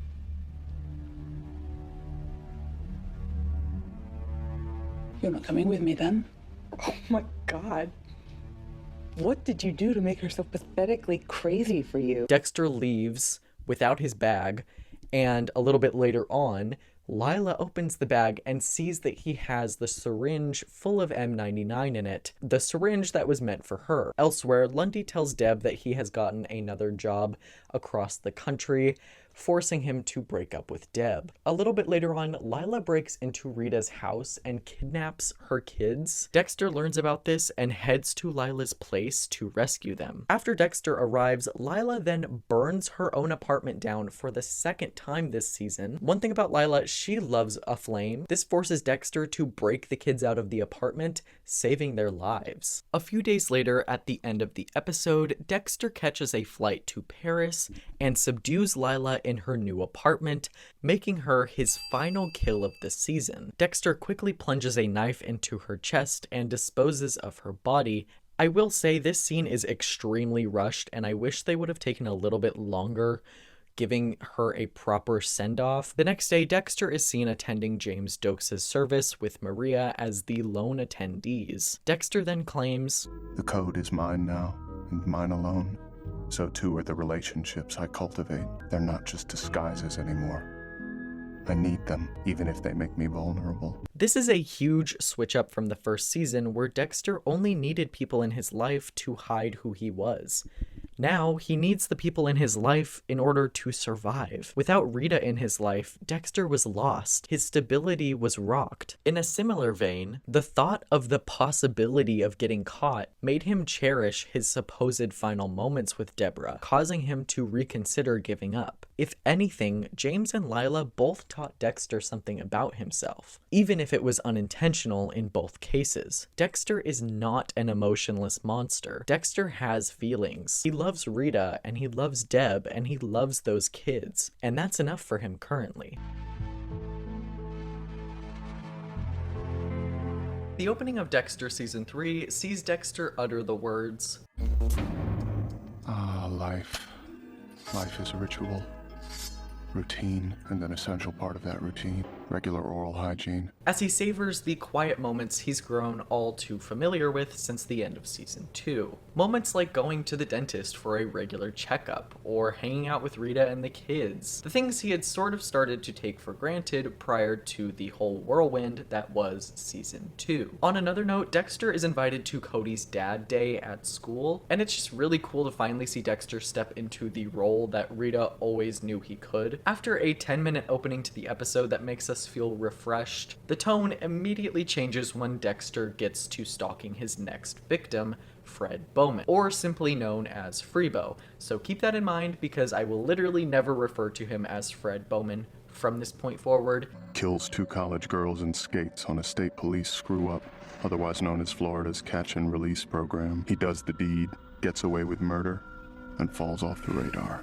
Later on at the station, we are, or I suppose aren't, introduced to Miami's latest new hire, Joey Quinn. Joey is meant to replace James Dokes, and let's just say the writers fail miserably to make me care about him as much as James. He just shows up out of nowhere, and you're expected to know exactly who he is from his very first scene. You changed your hair. Makes you look younger.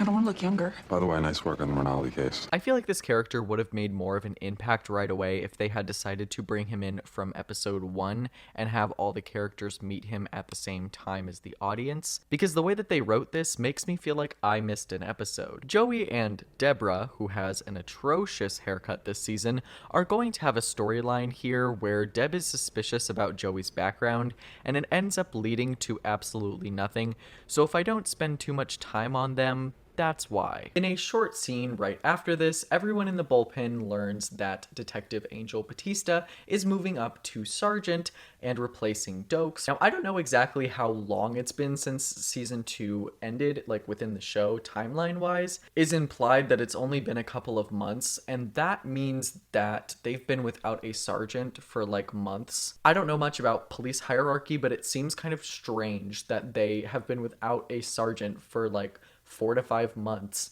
when Batista was probably there the whole time and was ready to take on such responsibilities once Dokes died. I'd also like a word with the writers, who completely forget about James this season. They write in like a couple of scenes this season where he's mentioned here or there, but like you'd think that the most notorious serial killer in Miami history, at least as far as anybody there is aware, you'd think that they'd be talked about quite often, especially if they were working for the police. Like, you'd think that that would be a frequent topic of discussion, especially since the police department in Miami just came off the heels of the ice truck killer, which was the #2 most active serial killer in Miami history. And no, I'm not saying that they forgot about James Dokes. I'm just saying that they didn't do enough to kind of convince me that everybody was over it. Like, Maria's pretty much the only one that ever talks about him, which is odd. Elsewhere, Dexter is able to get an audience with Freebo. He does this by pretending to be a potential client of Freebo's looking to buy drugs. During this negotiation, Freebo's girlfriend Tegan interrupts them and tries to get a hit of his product, but when Freebo declines, she leaves him and packs all of her shit up. And I guess this is enough proof for Dexter to tell that Freebo's at least a bit of an asshole. In another scene, there is the setup of the Deb Quinn storyline that I talked about before. In short, Deb is confronted by a woman named Yuki, who works for Internal Affairs. This woman, Yuki, tries to get Deb to be her eyes and ears when it comes to learning as much as she can about, you guessed it, Joey Quinn. Except Yuki is unwilling to tell Deb what they are investigating Joey for. This girl, Yuki, takes a personal stake and, like, she has a personal interest in seeing this man's downfall and causing this man's downfall. That night, Dexter confronts Freebo and attempts to kill him, eventually stabbing a man that Freebo was in a confrontation with. After stabbing this unknown man, Dexter leaves and returns to the kill room that he planned to use on Freebo. Dexter has never entertained the thought of killing someone without first vetting them, let alone ever attempted to do so. So this accidental stabbing really throws Dexter for a loop, considering he normally abides by a strict code and only kills when absolutely necessary. One can understand why this affects him so. There's also the added implication of Freebo being a witness to this murder that spooks Dexter. The next morning, Dexter arrives on the scene of his own crime, which is a bit of a reference to the 6th episode of season 1 where he does exactly that. And conveniently enough, or I guess funnily enough, in both of those scenarios, there is a witness to tie Dexter to the crime scene that he either has to evade or track down, in this episode's case, to get them to stay quiet about him. Once on the scene, Deborah informs us that the man Dexter killed is the brother of Miguel Prado, an ADA whose mission is to, quote, put away as many bad guys as he can, you know?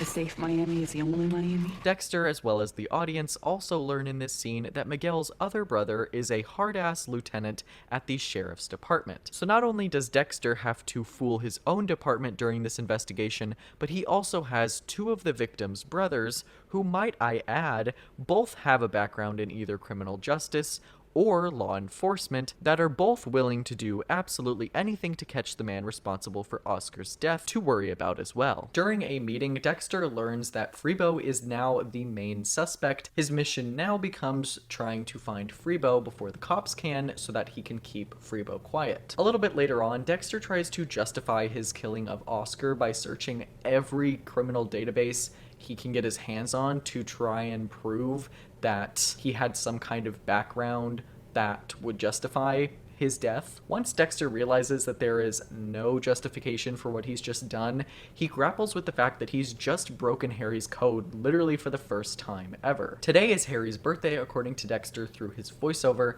and he claims that he's literally just not going to go celebrate it with Deb that night because he feels as though he's needing to move on from Harry now that he knows that Harry committed suicide because he was ashamed of Dexter. Elsewhere, Deborah hits the streets looking for information on Freebo. She meets a man named Anton by the recommendation of Joey. Joey is allowing Deb to ask questions about Freebo to this man Anton, who happens to be Joey's former CI from his narcotics days. Deb asks him a couple of questions, and when he's a smartass with her, she leaves. Later in the afternoon, Dexter is called by Miguel to explain his findings at Oscar's crime scene. After Dexter explains his theories, Miguel asks Dexter, why would a blood spatter analyst spend time searching the sheriff department's database for information on my dead brother? Like you, sir, I wanted to understand what happened here. I thought that knowing some details about your brother's life helped me make sense out of his death. In your line of work, Mr. Morgan, is it usual for you to get so involved? After an emotional conversation between the two, Miguel invites Dexter to Oscar's wake. Except there's clearly a little bit more to Miguel's plan here. He's kind of taken a really special interest in Dexter and Dexter's involvement in Oscar's case, which Dexter finds very strange. At the precinct, Deb reveals to everybody what Anton told her about Oscar, just as Miguel is walking past them. He wasn't some hero coach who went into the hood and took one for the team. Oscar Prado was into Freebo for some serious cash. Now, why would someone be into a drug dealer for big bucks? Because Oscar Prado, the pride of Little Havana, was a fucking junkie. That's weird. This leads Maria to ask Angel to think about Deb's place on the case going forward. My history with Miguel Prado aside, this case is just too big for her. Just say the word, Maria, and I will follow your orders. Becoming a homicide sergeant is more than just a bump in pay scale. It's a quantum leap in responsibility, all part of moving up the chain. Maria just cannot wait to tear Deb down at literally any opportunity. Like, I'm a Maria defender through and through, but the fact that she's always there to prey on her downfall is questionable. At a bar that night, Angel joins Deb for drinks before officially taking her off the Prado case for what she said at the precinct. The next morning, Dexter is called into a crime scene, which sees Freebo's girlfriend Tegan dead next to an overpass. Before heading on to the crime scene, Deb scolds Dexter for missing their night of drinks together, which shows the difference in how each sibling is taking to Harry's death in the last 15 years. Dexter's reached a point where he no longer feels the need to hail Harry as a pivotal part of his life anymore. As of this episode, he has killed outside of the confines of Harry's code. Deb, on the other hand, is floundering, constantly seeking the approval of a man who is no longer alive. Her attempts to try and make detective status simply only exist because she wants to make Harry proud in death. Dexter and Deb are not exactly on the same page when it comes to honoring Harry, and that is why Deb is so mad at Dexter. This grows to have wider implications later on throughout the series, specifically within seasons 3 and 4, so just watch out for those because things get a little messy between the two when it comes to their relationships with their dad. At the end of the episode, Dexter learns that Rita is indeed pregnant, and that basically closes out the premiere episode. Chocolate pudding again? Oh, shit. What? I've done this before. I'm pregnant.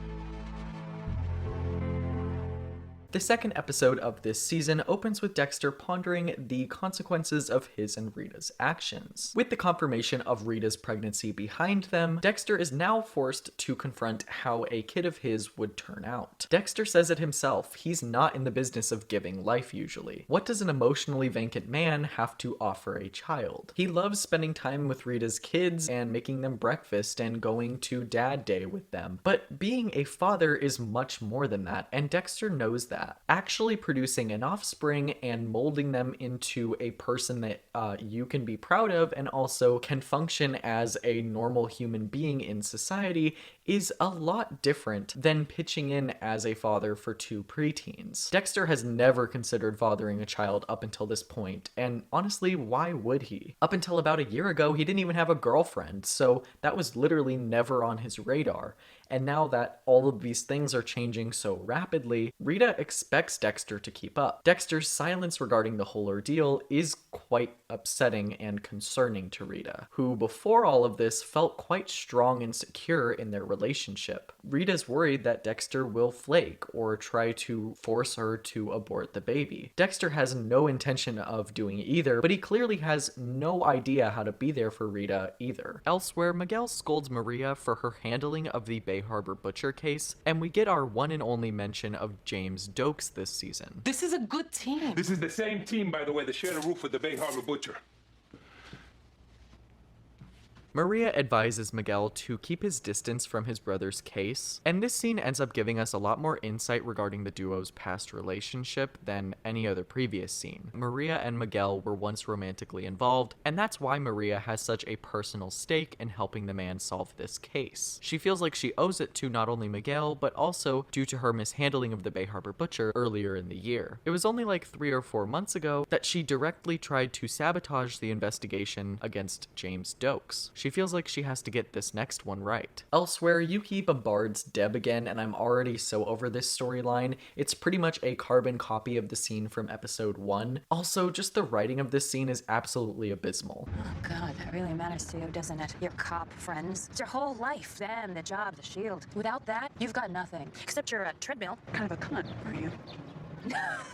But seriously, you should look into expanding your world a little. You know, finding something else fulfilling, like gardening. Ooh, scrapbooking. At the dinner with Miguel, Dexter tries his best to try and avoid talking about the pregnancy as much as humanly possible. And eventually the conversation shifts to Miguel kind of hounding Dexter and the rest of Miami Metro and their investigation of his brother's death. It's here where Miguel reveals that his brother Ramon borrowed Freebo's mother's phone in order to track Freebo and talk to him. This causes a dilemma for Dexter. With the Prado brothers now on Freebo's tail, Dexter must try to find a way to get to Freebo much faster. After the dinner, Dexter heads to Tegan's house and eventually realizes that it's a sorority house. At this sorority party that's happening, Dexter learns Tegan's new address before heading home. Is this what my life will be like? Making promises I'm not sure I want to keep.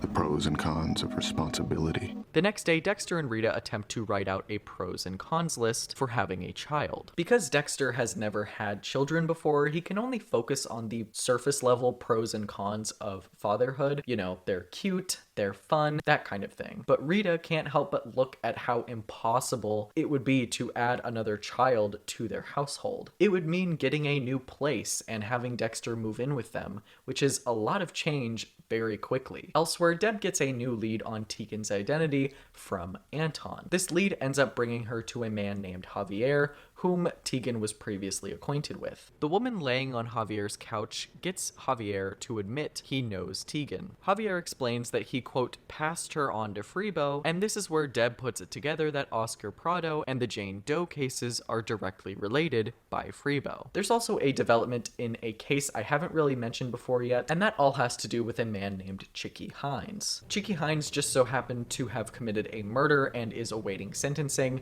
and it just so happens that our favorite ADA, Miguel Prado, is the man that's going to put him away. In this scene, Quinn and Batista end up hearing from an eyewitness about some other case that he can exonerate Chicky Hines and fully prove that he's innocent in this murder trial that's happening with the ADA, which really makes the whole trying to get along with Miguel Prado situation uncomfortable, considering he already isn't really happy with Miami Metro, and now they're going to try and discredit his work. Not only won't I be bringing him good news about his brother's case, worse, I'm going to undermine his latest conviction. Think that's what he wants to hear right now? Also, Dexter and Angel bond over their current situations. This newfound pressure placed on Batista's shoulders has really started getting to him. Becoming sergeant is a big responsibility, and after having to demote Deborah and juggling the consequences of possibly going against Miguel Prado on his big case, while also investigating his dead brother's case, is a lot to handle. Similarly, Dexter feels just as lost regarding Rita's pregnancy. Dexter tells Angel about this whole situation. It's sweet to see Angel kind of pat Dexter on the back, even if Dexter feels kind of uncomfortable or unconfident in his own abilities as a dad. If you've seen the show up until this point though, there are a lot of signs that Dexter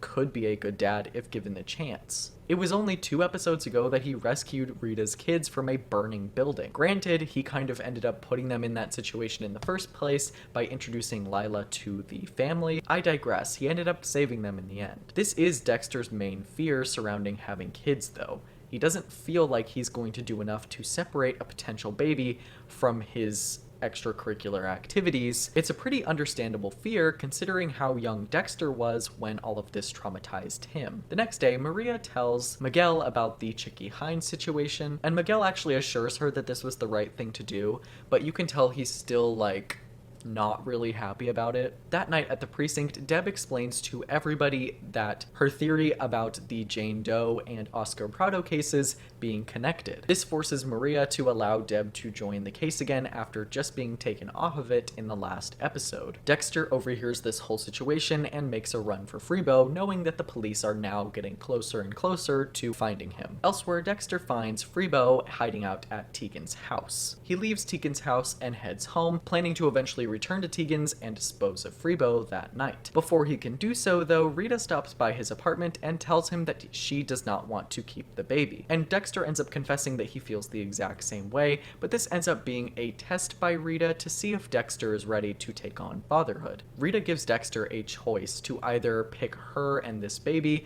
or single life forever. Basically, this would be the end of their relationship if Dexter chooses option B. Back at the house, Dexter kills Freebo to stop him from spilling the beans about Oscar. Also, Miguel is able to figure out that Freebo has been staying at Tegan's place, allowing him to break in and find Dexter at the scene of Freebo's death. The end of the episode sees these two at a standoff with each other.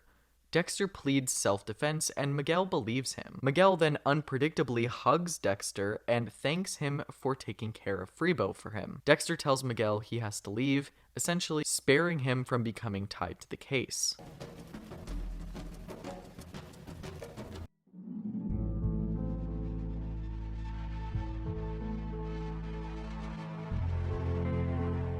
The third episode of this season is quite a forgettable one, and definitely one of the weakest of the series. The episode isn't bad or anything, but as you'll come to see, the stakes of this episode are quite lower than the previous two. The episode also doesn't follow up on the massive cliffhanger of the previous episode, and that is a huge red flag for me, because why would you just skip forward in time during such a pivotal part of the storyline of not only the season, but also of, Dexter's character development? The episode opens with Dexter at a grocery store with Rita and the kids. He notices a grown man trying to start up a conversation with Aster. Dexter recognizes the intentions of this man as he's obviously giving off pedo vibes. Dexter shoos him away from Aster, who really doesn't understand what's going on, and at the end of the scene, Dexter writes down the man's license plate in case he ever encounters him again. At the precinct, Miguel shows up to converse with Maria, nodding at Dexter, who questions Miguel's motives to get close to him. Dexter doesn't even know at this point if Miguel intends to keep his secret. The lines are a little blurry here, but as far as Dexter can tell, Miguel has no choice but to do so. Also, the police find another body with a chunk of skin missing. This season seems to be attempting the success of the ice truck killer as a villain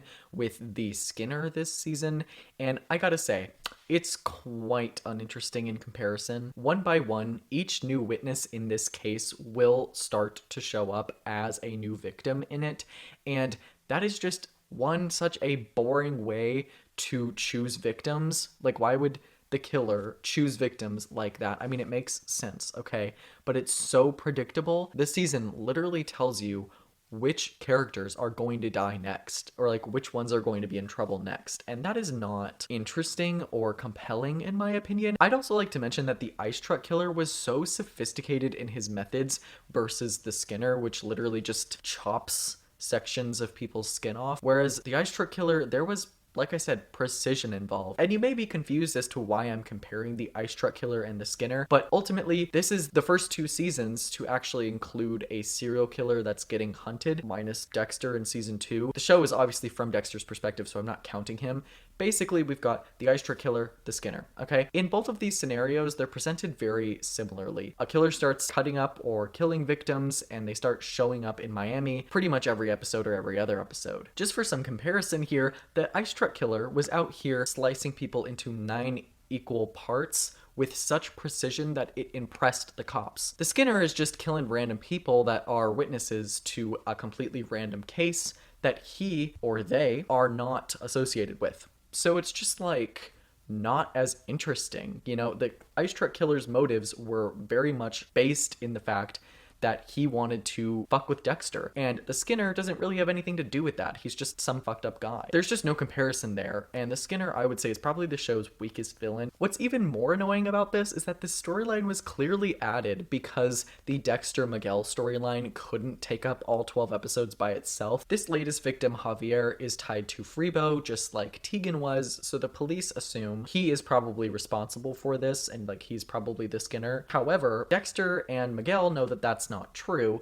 so they're both kind of just like, we're just gonna let this guy do his thing, and we're just gonna kind of deal with our own shit going on. In another scene, Dexter finally tells Deb that Rita is pregnant. And just look at how our girl reacts. A motherfucking roly-poly chubby cheek shit machine, are you kidding me? I've never heard it described in quite those words before, but yeah. At the beach, Dexter has a heart-to-heart with Miguel. Within this scene, Dexter kind of catches on to the fact that Miguel is trying to sort of vet Dexter. This is a very interesting scene and a great example of Dexter constantly feeling like everybody is out there to get him. Still, Miguel seemingly has no intention of outing Dexter as a killer because Miguel was at that scene as well and is implicated in Freebo's death, so it's in Miguel's best interest that he stays quiet about it, but Dexter still isn't holding his breath about that. This is very uncharted territory for Dexter as a killer. He's never worked alongside someone or had someone know that he is a killer for more than like 5 minutes, other than Dokes, but I mean, that was a different situation. Dokes was very much against it, whereas Miguel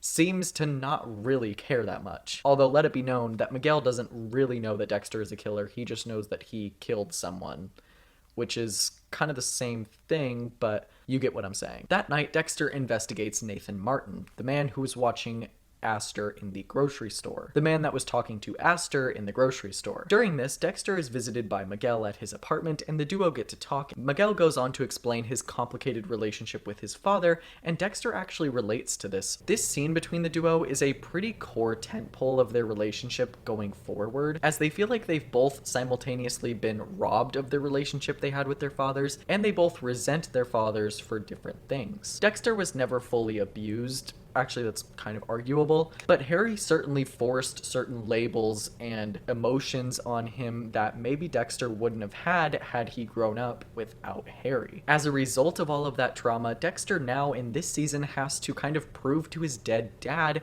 that he wasn't exactly all right about the code, and that some things definitely did not need to be put in place, because Dexter's now killed outside of the code. Also in this scene, Miguel suggests that they get rid of Freebo's body, to which Dexter explains that he already did that, and Miguel, not really believing Dexter, arranges for them to go find the body in the morning so that Miguel can see with his own 2 eyes that it's been fully taken care of by Dexter. The next morning, Deb presses Anton about who might have had issues with Javier. Anton has some reluctance talking to Deb at this point, since Deb was pretty much the last person to speak to Javier, and it looks like the Skinner is targeting witnesses, which Anton himself now is. Deb ends up arresting Anton for lighting a joint in her presence, which it's just like, girl, we have bigger fish to fry. I really don't think that this is the thing that you should be spending your time on, considering you're trying to get leads on the Skinner. Elsewhere, Dexter shows Miguel where he dumped Freebo's body. Issue an exhumation order now, and then we can I need you to not do that. Look, I've never done this before. I don't know what kind of evidence I left on the body. Hair and fibers. I can't have it traced back to me. Fair enough, fair enough. Does leave us with our next little problem. With Freebo taken care of, Miguel decides that they need to shift their focus to manipulating the police's idea of who the killer actually is. I guess to kind of draw attention off of Freebo, which you think would kind of go against their idea, but if they keep looking for Freebo, they might eventually find him, I guess is what Miguel is feeling like. At the beach, Astor is stalked by Nathan again. This time he is taking photos of her. Dexter notices this from afar and decides that he needs to take Nathan out for good. After Chicky Hines is sentenced, Maria questions Miguel, who tossed out the witness that Miami Metro provided for him, which he said that he wasn't going to do. As Miguel walks away, we are introduced to Ellen Wolf, the defense attorney hired by Chicky Hines. She herself is quite personally involved in this case, going as far as to bash Miguel in the news after the trial is over. We'll come back to her because it's a bit more important later on, but for now, just know that Miguel and Ellen have a bit of a blood feud going on. After having Anton arrested, Deb is forced to let him go when Joey questions her judgment. After all, Anton was originally Quinn's CI, so Deb has kind of overstepped her boundaries here. It's like, why are we worrying about this guy, and why are we worrying about what he does in his spare time? That is the least of our worries. Towards the end of the episode, Dexter warns local pedophile Nathan to stay away from his kids, which really shows that even though Dexter doesn't feel like it, he really has stepped up as a father figure to Rita's kids, and is in fact ready to take on the responsibilities of fatherhood with his own newborn. The next morning, Dexter plants a missing poster with Tegan's face on it, deliberately throwing Deb a bone within her investigation so that Deb catches on to the fact that the 2 cases are related. Right before this discovery, though, Dexter reveals to Deb that he's unsure he wants to take on the responsibility of fatherhood, and Deb reacts in a very strong manner. I'm not sure I'm gonna be there to raise the baby. What? I don't know if I'm gonna be a father to the kid. Ow! Of course you are, you moron. Deb. Shut the fuck up. How could you even say you're not going to be a father to that kid? I mean, where would you be without Harry? I just think I'm gonna be a lousy father. I don't want to screw the kid up. Would you please stop doing that? Then stop saying stupid things. I mean, first of all, who are we kidding? You're going to be a great father. And second, and much more important, big dumb brother of mine, this isn't about you. Deb sets the record straight and reassures Dexter that he is going to be a great father and that he needs to be there for that kid and Rita as well. So you're just gonna have to set aside all... Holy shit, that's my Jane Doe. It's about time. That's her, Tegan Campbell. It looks like her. Yeah, I gotta go, Dex. This is big. With Tegan's name, Miami Metro is able to find out that Freebo is no longer a suspect due to the fact that he had been calling Tegan post-mortem, which isn't the mark of a killer. Although, I guess in storyline, he could have just, been doing that to cover his own ass. This forces the station to look elsewhere at suspects, also preventing them from finding out that Dexter killed Freebo in the process. After work, Miguel confronts Dexter about his pretty obvious cover-up job, even thanking him for doing so. Remember, it's in Miguel's best interest to make sure that Dexter gets away with murder, because he himself was also at the scene and said nothing. Dexter and Miguel's relationship is further strengthened by the fact that Miguel now says that he trusts Dexter. In order to get Dexter to feel this way about Miguel, Miguel gives Dexter his bloody shirt from that night. I got a gift for you. This is the shirt I was wearing when Freebo met his end. Why? Because I trust you. I trust you, and I want you to trust me. Miguel is using the fact that he gave Dexter his shirt as a way to strengthen their pact together. The fact that he handed Dexter pure evidence that completely implicates him in Freebo's death just so that Dexter will trust him is either really manipulative or really assuring. That night, Dexter kills Nathan while he's looking at pictures of Aster. Dexter has officially chosen to break the code for the first time. Killing Nathan the pedophile, while probably justifiable under the code, is completely new territory for Dexter. And all it took was the threat of Aster not being safe. Dexter made that leap because he cares so much about Rita and the kids that he didn't want to see Aster get hurt, showcasing yet again that Dexter might be ready for fatherhood. Dexter comes home and places his hand on Rita's stomach, finally making the choice to be in the baby's life.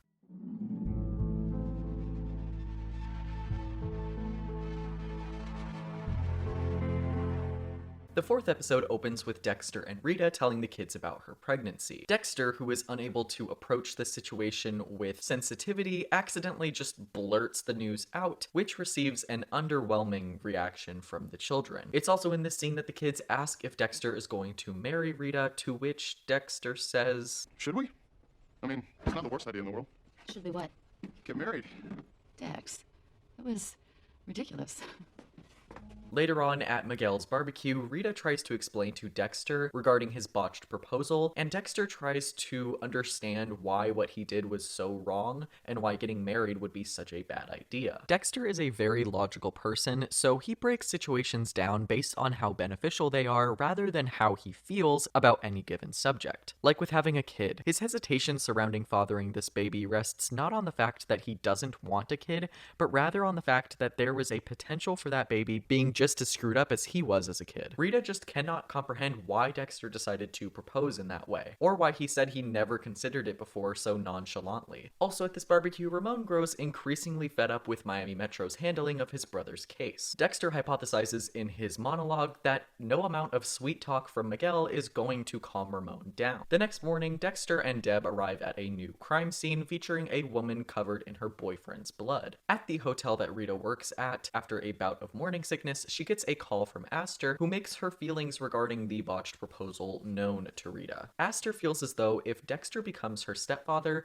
and Rita decides to go through with having another baby, Aster will get lost in the shuffle and won't be as important to Rita as she is now. After this conversation, Rita has to go back into the lobby to help a couple who want to change their room to the honeymoon suite or something like that, and Rita says that they do not have any other rooms, and this couple is quite bitchy, specifically the girl, so Rita calls her out on it and calls her a bitch. Right, we don't have a better room unless you build one, and being a bitch isn't gonna change that. Afterward, Rita is promptly fired by her boss, which is something that she really doesn't need now, considering she is pregnant and babies are expensive. Elsewhere, Dexter taunts Ramon at a restaurant, hoping to make him even more on the edge about Dexter's relationship with Miguel, like kind of making him jealous. You see, it's Dexter's goal to make Ramon look crazy so that everyone in the department discards his concerns regarding the case. The next day, Deb works with the traumatized woman to try and get a detailed description of the killer, but the woman is yet again unable to produce really any useful information. It's here where Quinn swoops up on the scene and saves the day, making this woman feel comforted and comfortable, you know, tries to get through to her on a human level rather than just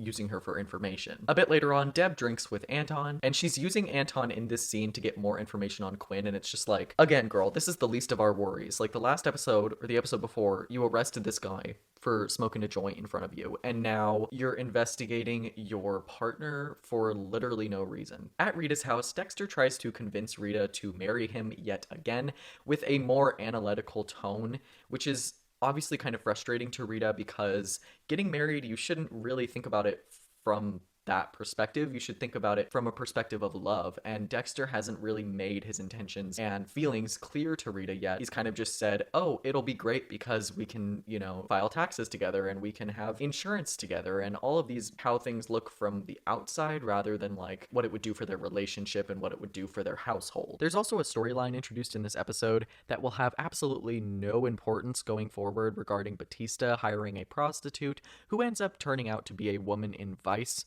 running a sting operation. Batista is scolded by the Vice detective from the night before. This department has had a lot of shit dumped on it with the Bay Harbor Butcher, and now you are looking to make the news getting busted with hookers. Now, I turn you in now. I save this department worse later. Hey, look, maybe I'm an asshole, but... Do not insult me by saying this is your first time, because I hear the same horseshit sob story from every John I bust. Batista tries to apologize, and Gianna pretty much sums up my entire feelings about this storyline by saying, no part of me really cares. And it's not that I don't feel bad for Batista, because I do, but it's just like the storyline is so forgettable by the end of it. There's nothing really changes. Batista as a character doesn't change. Like, there's no twists or turns or anything having to do with this specific storyline. In that sense, it's really just filler. Also, I want to preface that when I say something is filler, that doesn't mean it's necessarily unenjoyable to watch. Like, I don't have a problem watching Batista deal with this and like learn his lesson, and eventually we'll see what unfolds with this storyline. We'll get into it later. It's just, as far as recapping it goes, it's like I say what happens and I try and go deeper into it, but there's just not that much to analyze. Obviously, not everything in a show needs to be absolutely integral to its main storyline, and I think sometimes I forget that, and I think sometimes a lot of people forget that. So when I say something's filler, I'm not saying it's like horribly boring or whatever. It's just like, I don't know, maybe I just don't even need to mention Gianna, but there actually is something I do want to talk about. I really don't appreciate how Gianna dehumanizes the very people that she's working alongside in her efforts to bust Johns. A divorced alcoholic cop. Man, hookers. I needed to connect with someone. I hate anyone who disgraces the badge. It's like she's disgusted by what Batista has done because he sought out sex workers in general. It's one thing to be disgusted by Batista's actions and call out the hypocrisy of a sergeant seeking out prostitutes, but it's an entirely different thing to shame the very women who are just trying to make enough money to survive. Man, hookers. And you'd think someone who has a front row seat to that kind of lifestyle would understand that. This is just a side note, but the show treats addicts, prostitutes with such little dignity sometimes, like they're the scum of the earth, and that really ages the show, in my opinion. It's probably my biggest complaint about the series overall, and that's not to say that portraying the general attitude towards sex work and drug addicts by police is wrong, but the series never actually tries to center those types of people in these conversations, which completely reinforces what the police say about those kinds of people as objective truth. Ew, you slept with a hooker? Really? How could you do that? That is the attitude that this series sometimes peddles, not only through its characters, but also through the characters that are literally being showcased. Do you see a hooker's perspective in this series? Not really. We as an audience are meant to completely understand and agree with Gianna's assessment of how shameful it must be for Angel to sleep with a nasty prostitute as a sergeant, because he is supposed to be quote-unquote above that. And the show does this quite a lot. It was only like 2 episodes ago that Deborah was seen subtly poking fun at 2 trans women who also happened to be prostitutes. At the time, she was trying to gather intel on Freebo from them, but couldn't get anything from them. Once everyone's favorite Yuki shows up to berate her about Quinn, Deb tells Yuki, quote, Then you don't need a snitch. You need a fucking slut, so why don't you go talk to Petunia over there? Again, there's nothing wrong with characters talking badly about other characters, especially considering these are cops. They're going to be bigoted. But the problem is that the show never actually gives us any reason to side with prostitutes or drug addicts or anyone from any marginalized community, because it literally always takes the side of the police, which just so happens to be what all of the main characters fit into. They are members of the police department, the Miami Metro Homicide Department. I guess that's just the nature of the show, so why am I even complaining? Anyway, sorry for the tangent, but I just thought I'd kind of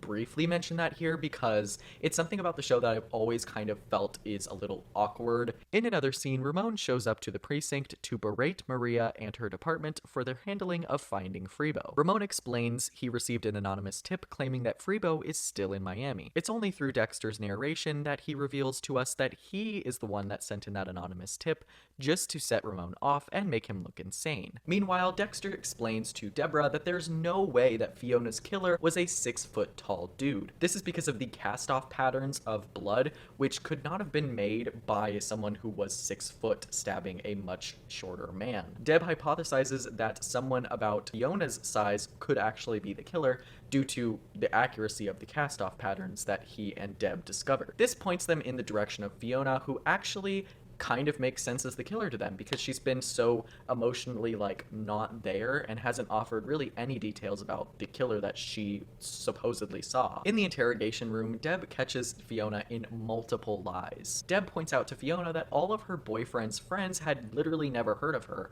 and that all of the pictures in their apartment were photoshopped, likely meaning that she never actually knew this man and had just created a fantasy around him to get away with murdering him. While Deb is definitely overzealous about this whole situation, she's definitely right. You can see it in this woman's eye, and even Quinn and the other cops kind of have a same gut feeling about this woman. Anyway, Deb is told to leave, and Quinn takes over playing good cop, getting the woman to confess when she wasn't able to do that for Deb. Deb very much resents Quinn for this because Quinn claims that he knew that Fiona was kind of iffy from the very start and didn't clue Deb in on that theory, and made Deb look like an idiot grasping at straws, and Deb is very much upset that Quinn is going to take the credit for getting this woman to confess. Also, Maria stops by Ellen Wolf's house, going behind Miguel's back to present Ellen with compelling evidence that could get Chicky Hines released from prison. This is a very interesting move from Maria, who typically likes to play the game rather than err on the side of complete neutrality. Sometimes the writers are so inconsistent with Maria and her motives and her beliefs and her actions. One minute, she's backstabbing others around her to get to the very top of the food chain, only offering favors to those who can help her do so.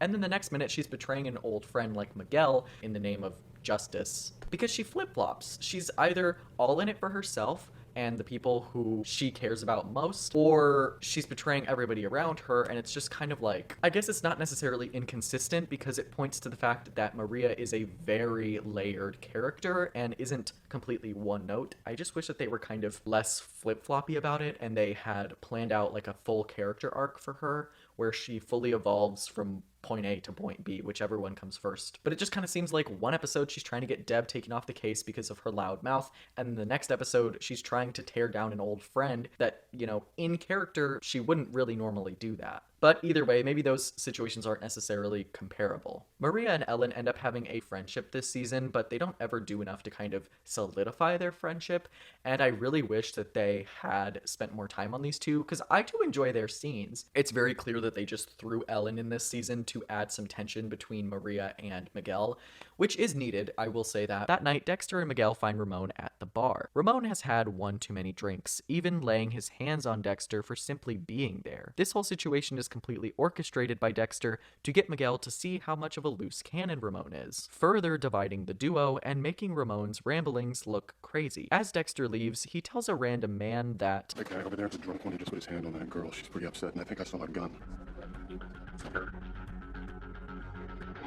Dexter is a lot of things. Specifically here in the first half of this season, he's kind of just a shit starter. This is the same Dexter who tried to make Dokes look insane and eventually got him taken off the force and blamed for his own crimes. As much as this season is one of my mid-tier seasons, not one of my favorites, this storyline is just so goddamn entertaining, and if this was like literally the only thing of the season and most of the side plots were kind of taken out, it would probably be up there with like seasons 1, 2, 4, and 7. Watching Dexter literally sow the seeds of dissension within the Prado family is entertaining, but also really sad when you think about it. None of this would have happened had Dexter not killed Oscar, and that is a really sad truth, that basically Dexter just destroyed this entire family, and he doesn't really feel sorry for it. One of the things that I've always really admired about this show is how much it makes you side with Dexter, who is a literal master manipulator and serial killer. Like,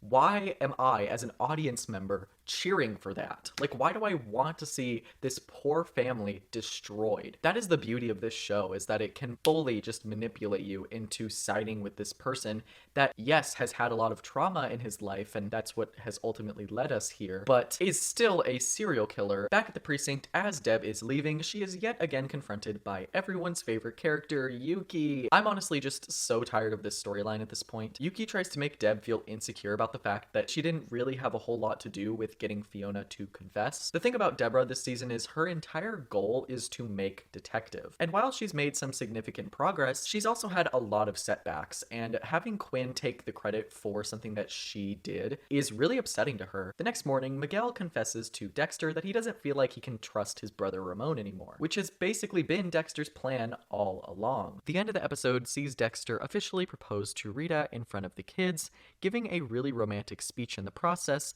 completely gaining the support of the kids, and finally a yes from Rita. You're what makes me real. I want us to always go out for banana splits and replant the lemon tree that keeps dying, and I never ever want to miss a pizza night.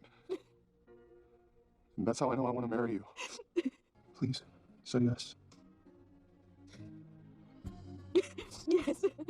Yes, we will marry you.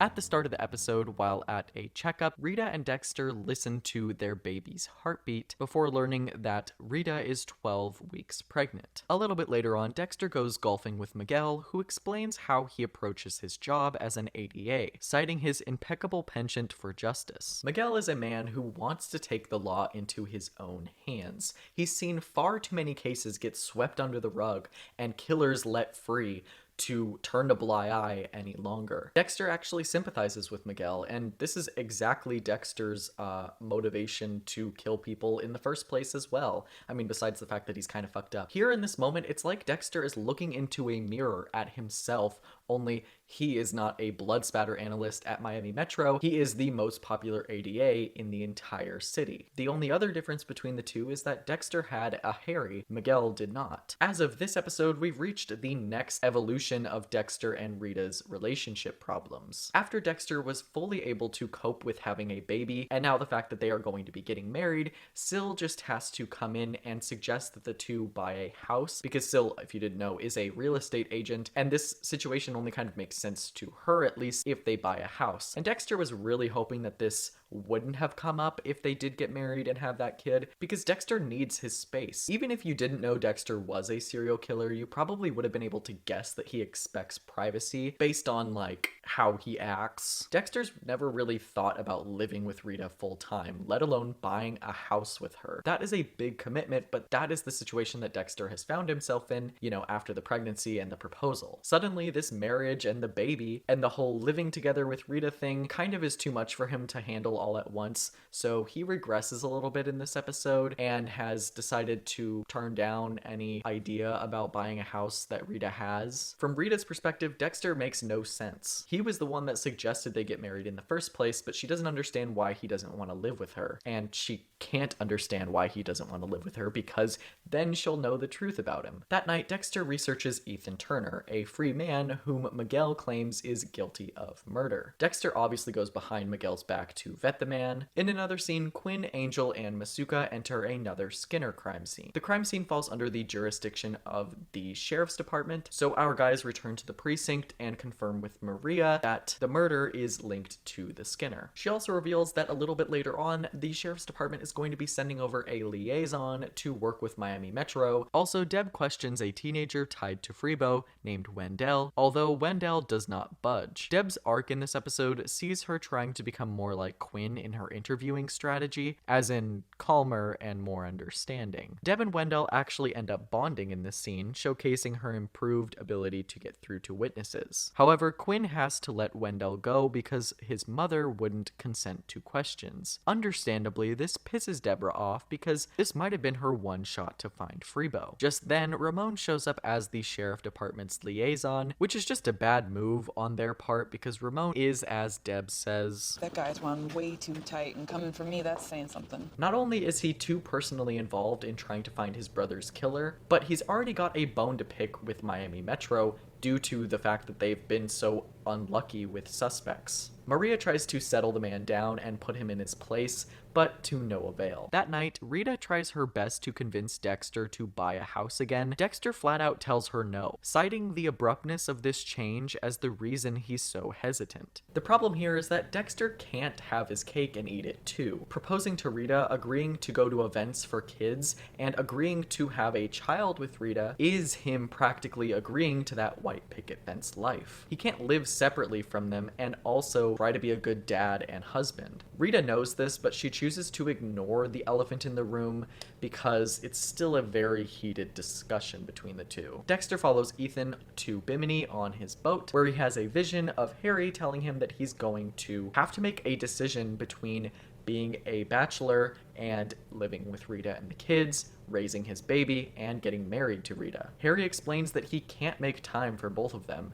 and we've already seen that unfold throughout this season, as well as in previous seasons. Think about what Lila almost did to Rita's kids, burning them alive in her apartment. Think about how Dexter got their father locked up and eventually caused him to die in jail, all because of that dark side that he has. He's already kind of fucked their lives up so much, and while on the cruise, Dexter subdues and kills Ethan before leaving Bimini with time to spare. Meanwhile, at the precinct, Masuka explains to Maria and everyone else that the latest Skinner victim isn't actually a Skinner victim and was most likely done by a copycat due to the fact that the skin was flayed post-mortem, which is not our guy's MO. Also, Wendell explains to Deborah that Freebo owed thousands of dollars to somebody, and this leads Deb to hypothesize that the Skinner is that man because he keeps targeting people close to Freebo. From afar, we see someone with binoculars watching this unfold, and it's kind of just like, hey, look here, look at this kid. He's probably going to be the next victim. Elsewhere, Rita is rushed to the hospital when she begins spotting. At the hospital, Sil and Miguel take care of Rita and try their best to get a hold of Dexter. As Dexter returns to Miami, he says, Maybe my days of coming and going as I please are over, but that doesn't mean my life is over. Dexter learns a valuable lesson from Ethan in this episode. Dexter decides he doesn't want to live his life like Ethan. He doesn't want to be a bachelor. He wants to embrace his kids and his wife and fully live together with them. And as Dexter is coming to terms with this on his boat, he listens to all of those voicemails left by Rita. Dexter rushes to the hospital and Rita says, I don't know what I would have done if I lost the baby and you weren't here. I'm here now. Dexter apologizes to Rita for not being there and claims that he's not going anywhere. This showcases that Dexter is slowly but surely kind of coming to terms with the fact that he is going to be a dad, and he better be a good husband as well, otherwise he just can't really do either. Outside of the room, Deb scolds Dexter for not being there, even worse than Rita did. Dexter offers Deb his apartment, to which Deb says, And if it'll make you happy, my place is yours. What'll make me happy is you being there for that kid. Deb is worried that Dexter won't show up for his kid like Harry often couldn't, and this calls back to the scene from earlier where Deb bonded with Wendell about Harry never being there for her. And at the end of the episode, Miguel reveals to Dexter that he knows that he killed Ethan Turner due to the fact that his office was faxed Ethan's missing persons report. Because when I sent the Coast Guard over there, they couldn't find you. Ocean's a big place. Or maybe you weren't at Mercy Reef. I went fishing, you watched me leave. You were on that cruise ship. Do you know how crazy that sounds? You were on that cruise ship, finishing the night. couldn't.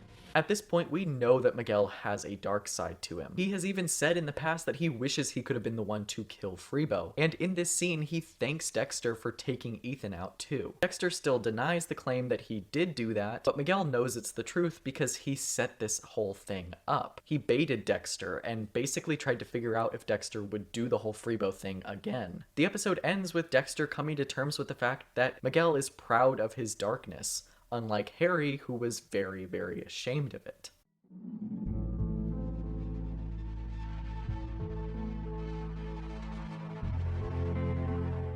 The sixth episode opens with an unprecedented level of male bonding for Dexter. On Dexter's boat, Miguel catches a fish, and Dexter confesses through his voiceover that he could get used to a friend like Miguel. As Miguel guts the fish, he tries to get inside Dexter's head. Knowing about Dexter's murderous tendencies are one thing, but inquiring about the specific ways in which Dexter chooses to dispose of bodies is an entirely different thing for Dexter to try and explain to someone. In the scene, Miguel says, I got like 5 floors of prosecutors and the whole police department at my fingertips, and you did what I couldn't. Came through for me, Dex. I've been sleeping like a baby ever since. Miguel is slowly but surely wiggling his way into Dexter's life. Whether or not Miguel actually cares about Dexter or is just using him to get in touch with his darker side, Dexter is completely unaware of. Dexter has another Harry vision where Harry plays the voice of reason, trying to figure out Miguel's level of understanding regarding Dexter's habits, as well as Miguel's intentions here. While talking to this vision of Harry, Dexter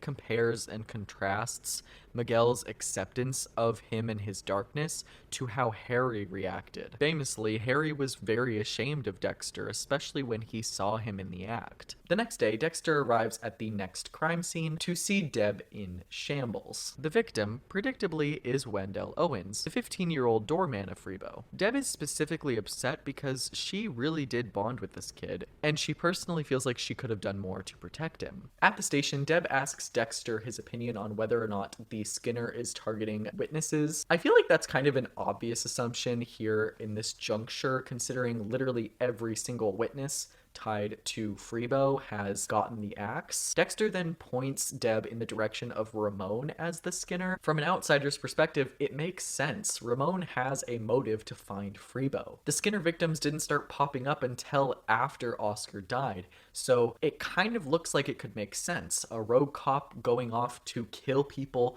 that associate with the man who likely killed his brother. From this moment on, Deb begins building a case against Ramon, but decides to keep it quiet for now until she can find something solid. A little bit later on, Dexter shows Miguel an old case file that Dexter dug up, I guess as a way to challenge Miguel and his understanding of Dexter's true darkness. While you're sleeping like a baby, this is who's keeping me up nights. Justice comes at a price. One Miguel is about to discover he can't afford. This asshole doesn't deserve to breathe, okay? You're not gonna get any argument with me about that.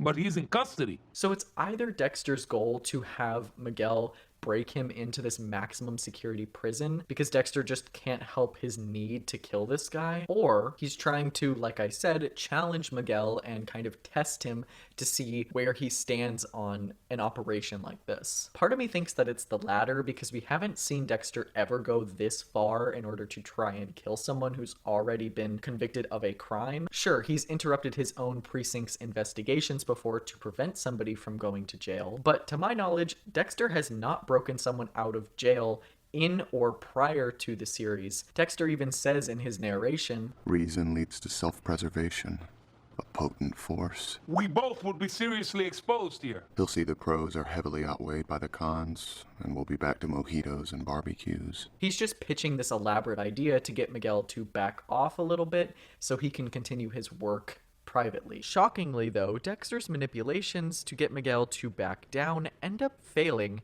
and this idea ends up exciting Miguel because of the high-risk, high-reward stakes involved. Miguel also feels as though he owes Dexter one because of the fact that Dexter has already, quote, done so much for Miguel. The next day, Deb goes to Quinn and Batista about her theory that Ramon is possibly the Skinner, and Batista gives her permission to discreetly follow Ramon later that night. Elsewhere, Dexter finds out through Maria that everyone's favorite records lady, Camilla, is sadly ill and doesn't likely have that long to live. Dexter goes to the hospital to visit Camilla, who tells him that right before she dies, she wants to find the perfect key lime pie. Dexter, of course, feels as though he owes it to her to help her do so because she was such a dear friend to Harry, as well as Dexter throughout his teenage years. The next day at a barbecue, Sylvia offers Rita a job as a real estate assistant. I kind of wish that this duo was given more screen time because most of their scenes are like 30 seconds long,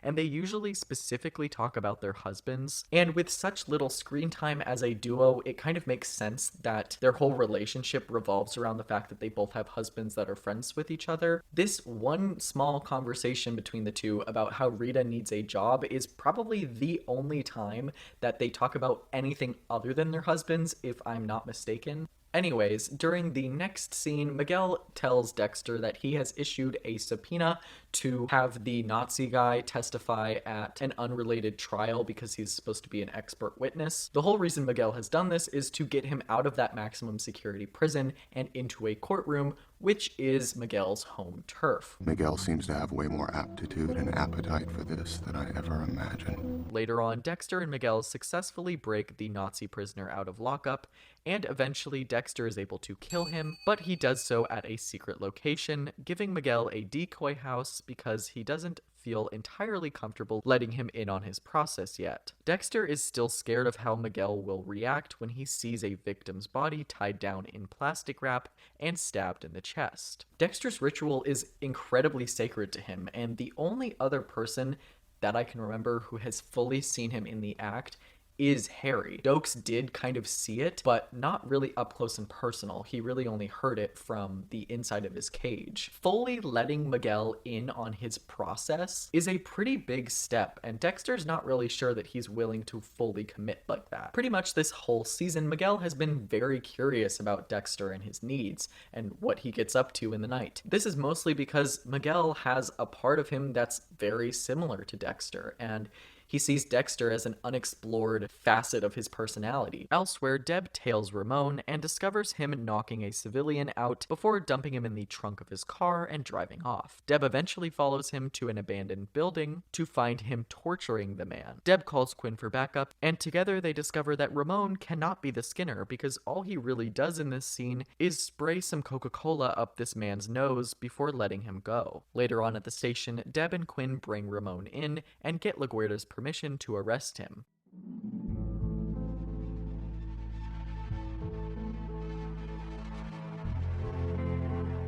The 7th episode opens with Dexter at the hospital, where Camilla confesses that when she dies, she will finally be at peace. Death will be the mercy, Dexter. Elsewhere, Maria scolds Ramon for his off-duty investigation. Miguel joins Ramon in trying to convince Maria to let him off the hook. Maria agrees to do so long as Ramon gives up his gun and badge and takes an early retirement. Dexter and the others investigate the crime scene of Lisa Morton, who was found dead in her home. Masuka quickly hypothesizes that the suspect is a man named Albert Chung, and eventually they are able to match Albert's DNA to blood found at the scene, which pretty much confirms their suspicions. Later on, Dexter goes golfing with Miguel, and the duo talk about what needs to be done about Albert Chung. Miguel suggests that they just let the police find Albert Chung, and they should instead shift their focus to the quote-unquote root cause, Chung's blood-sucking, soulless defense attorney, Ellen Wolf. So yeah, I mentioned a couple episodes ago that Ellen Wolf and Miguel would go on to have a pretty heated rivalry here in this season. On Ellen's side, she is trying to strip Miguel of his credibility, considering she feels as though he's put away one too many wrongfully convicted men. And on the flip side, Miguel sees Ellen Wolf's carelessness when it comes to letting criminals walk free as unprofessional. Both of these characters represent two completely different reasons why the justice system is so flawed. Ellen Wolf obviously represents the type of defense attorney that would do absolutely anything to make her client look as innocent as possible, just so she didn't have to lose the case. And Miguel represents the type of prosecutor that's so overzealous in his work that he is willing to put away the wrong man just to make him look good. Miguel just wants to be judge, jury, and executioner all in one. He wants to take matters into his own hands and skim over the rest that just doesn't fit into his narrative, even if that stuff that he skips over could end up exonerating his defendant. At the precinct, Ellen and Miguel negotiate the terms of Albert Chung's surrender. Miguel then invites Dexter to join them, and during the meeting, Ellen flat out accuses Dexter of planting fake evidence for Miguel, forcing Maria to shut that down real quick, going to bat for Dexter and the quality of his blood work. Blood at the scene belonged to Albert Chung. DNA matched his sample in our database. Odds are 170 million to 1 that it's anyone but Albert Chung. Won't hold up. You do know what odds are. The jury won't. Not when I get done discrediting you and your chain of custody. I think we all know how easy it is to plant evidence, and, well, you look the time. Do I see sheets of plastic in your future? Dexter's work is solid. It's here where Ellen and Miguel start going after each other's personal lives before Miguel straight up just calls her a streetwalker. Don't kid yourself. You might as well be walking the street the way you make a living. Okay, enough. Enough. Dexter leaves the scene and ponders what he can do to kind of bend the rules a little bit and make Ellen fit into the code, similarly to what he did to Oscar post-Oscar's death to kind of justify his own actions. Ultimately, Dexter decides that he can't bend the rules for Ellen because she didn't do anything wrong, honestly. I mean, she's a little sketchy legally, but like, she didn't kill anybody. She's not directly responsible for any deaths, so Dexter just feels as though he can't bend the rules that much. Unlike Miguel. And at dinner, Dexter tells Miguel that they can't kill Ellen because she's simply just a defense attorney doing her job. At the precinct, Deb shares her theory with Batista and Quinn, and she had been up all night going through photographs, and it's literally the funniest fucking scene ever. I found the fucking lead on the Skinner case in the trees, right? So, okay, we've had our heads up our asses, Sarge. We've been looking down at the bodies, but no one has been looking up. Our second victim, right? Javier Garza. And I remember talking to this George guy, this tree trimmer, George something. It reminds me of that fucking mess at Lorna Owen's house, right? Where somebody had trimmed the trees and they didn't bother to clean it up. So I'm thinking, trim trees, tree trimmer, maybe there's a connection. I go through every fucking photo of every fucking crime scene, and guess what I found? Trim trees. No, I didn't find shit. When I looked at the homes of the victims, motherfucking trim trees. The Skinner is using tree trimming as a cover for surveillance. He watches from the trees, and when the time is right, he grabs them. In another scene, Anton confesses his feelings to Deb, who reluctantly agrees to use Anton as bait for the Skinner, and the duo end the scene by making out with each other. So it is official, Anton and Deb are now a thing. Later on, Miguel reveals to Dexter that Ellen Wolf had a hand in bringing in Albert Chung, disproving in Miguel's mind that she really does play the system for her own benefit. This kind of cools Miguel off of Ellen for a bit. Don't worry, he still absolutely hates that woman's fucking guts, but he's not so gung-ho about killing her right now because at the end of the day, she did the right thing and brought Albert Chung in. Also in the scene, Dexter asks Miguel to be his best man, and I'm just like, first of all, we've known this man for like a month. And second of all, can't you just have Deb be your best man? Dexter then brings the perfect key lime pie to Camilla, lacing it with sodium pentothal, which kills her almost instantly. Camilla knows what Dexter is doing and even thanks him for finally laying her to rest.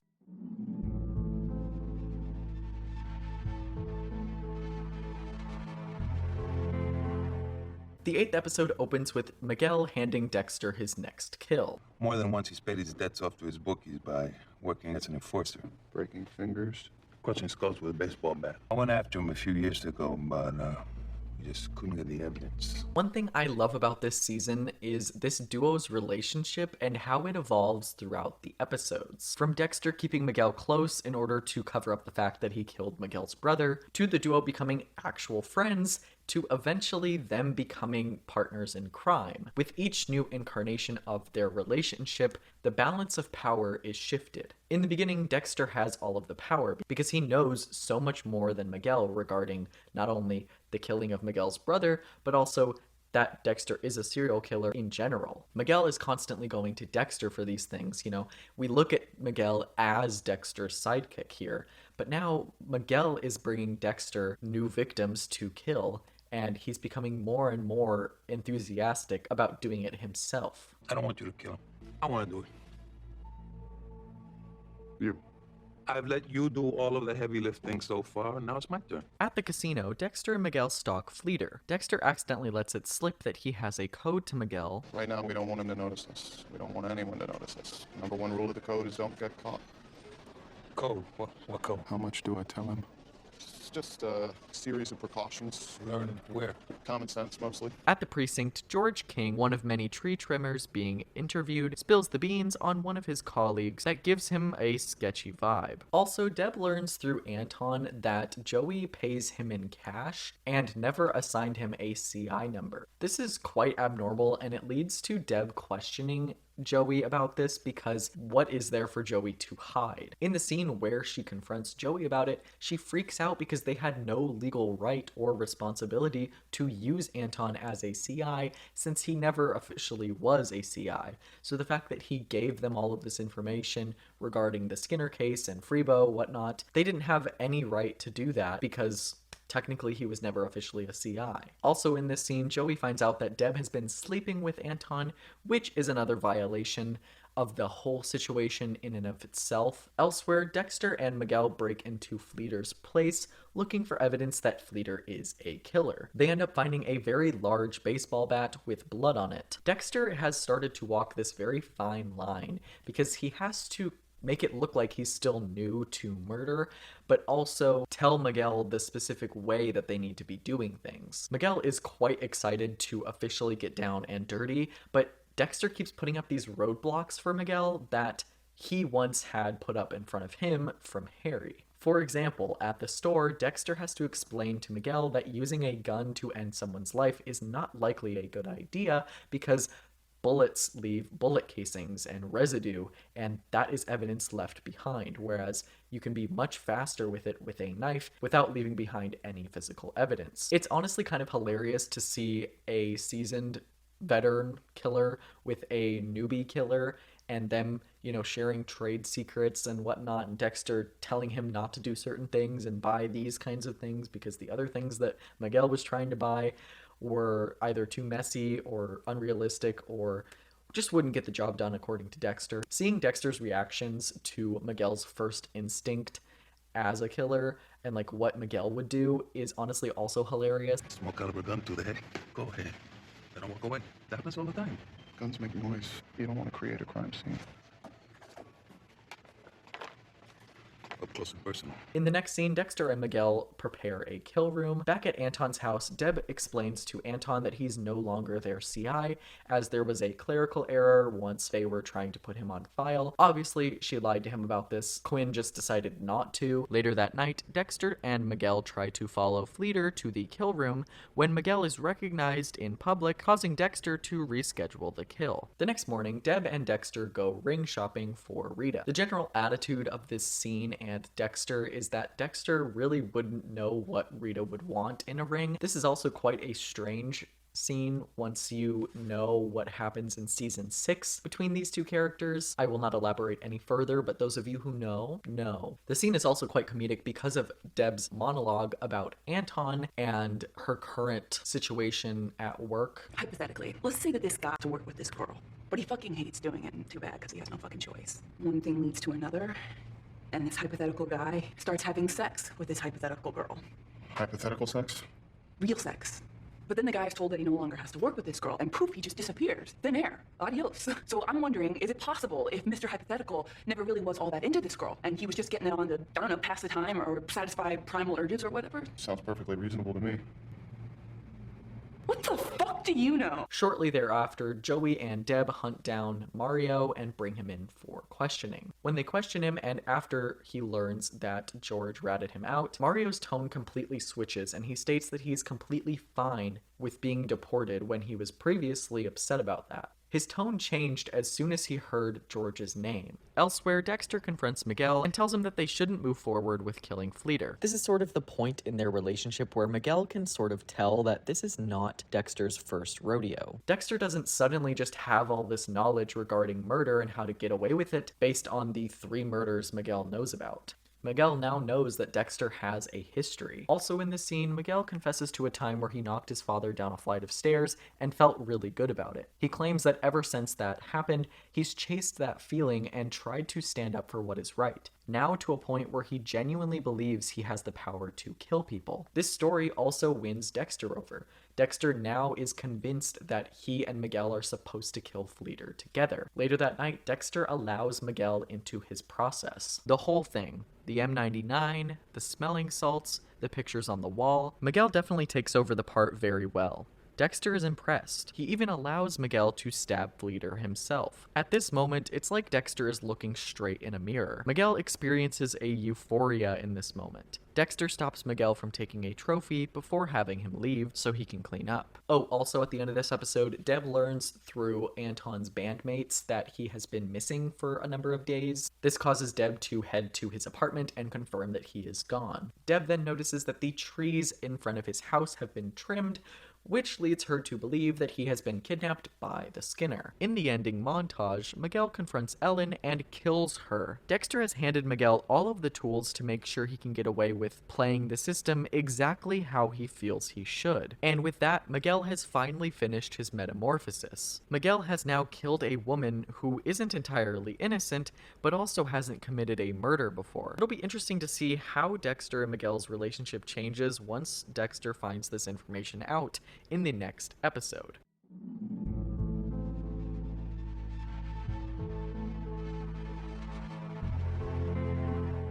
In the opening montage, Dexter rides an emotional high from killing Fleeter last night by going about his morning activities, narrating in his voiceover that he finally feels like he's not alone. Bringing Miguel into his world, into his ritual, has not only never happened before, but also Dexter never would have dreamt that he would have a partner to do this with. It's a very surreal moment for Dexter, who's been doing this for 15 years now, and has never so much as even talked to anybody about it until Miguel. Well, if you don't count Brian, Dokes, and briefly Lila. With Miguel, though, he's had extensive conversations with him about justice, power, and now they've actually done the deed together. Sil then drops by and asks Dexter if he was with Miguel all night, and while Dexter does confirm that they were together, Sil learns that there was a huge gap of about 6 hours between the time that Dexter got home versus the time that Miguel got home, leading her to believe that Miguel is having an affair. This prompts Dexter to find Miguel at his house, demanding answers for what happened last night. Miguel then lies to Dexter about being at a bar called Jack's Hideaway until the sun came up. Dexter is able to figure out that Miguel is lying because Dexter randomly knows that this bar actually closes at 2 a.m. The next scene confirms that George King,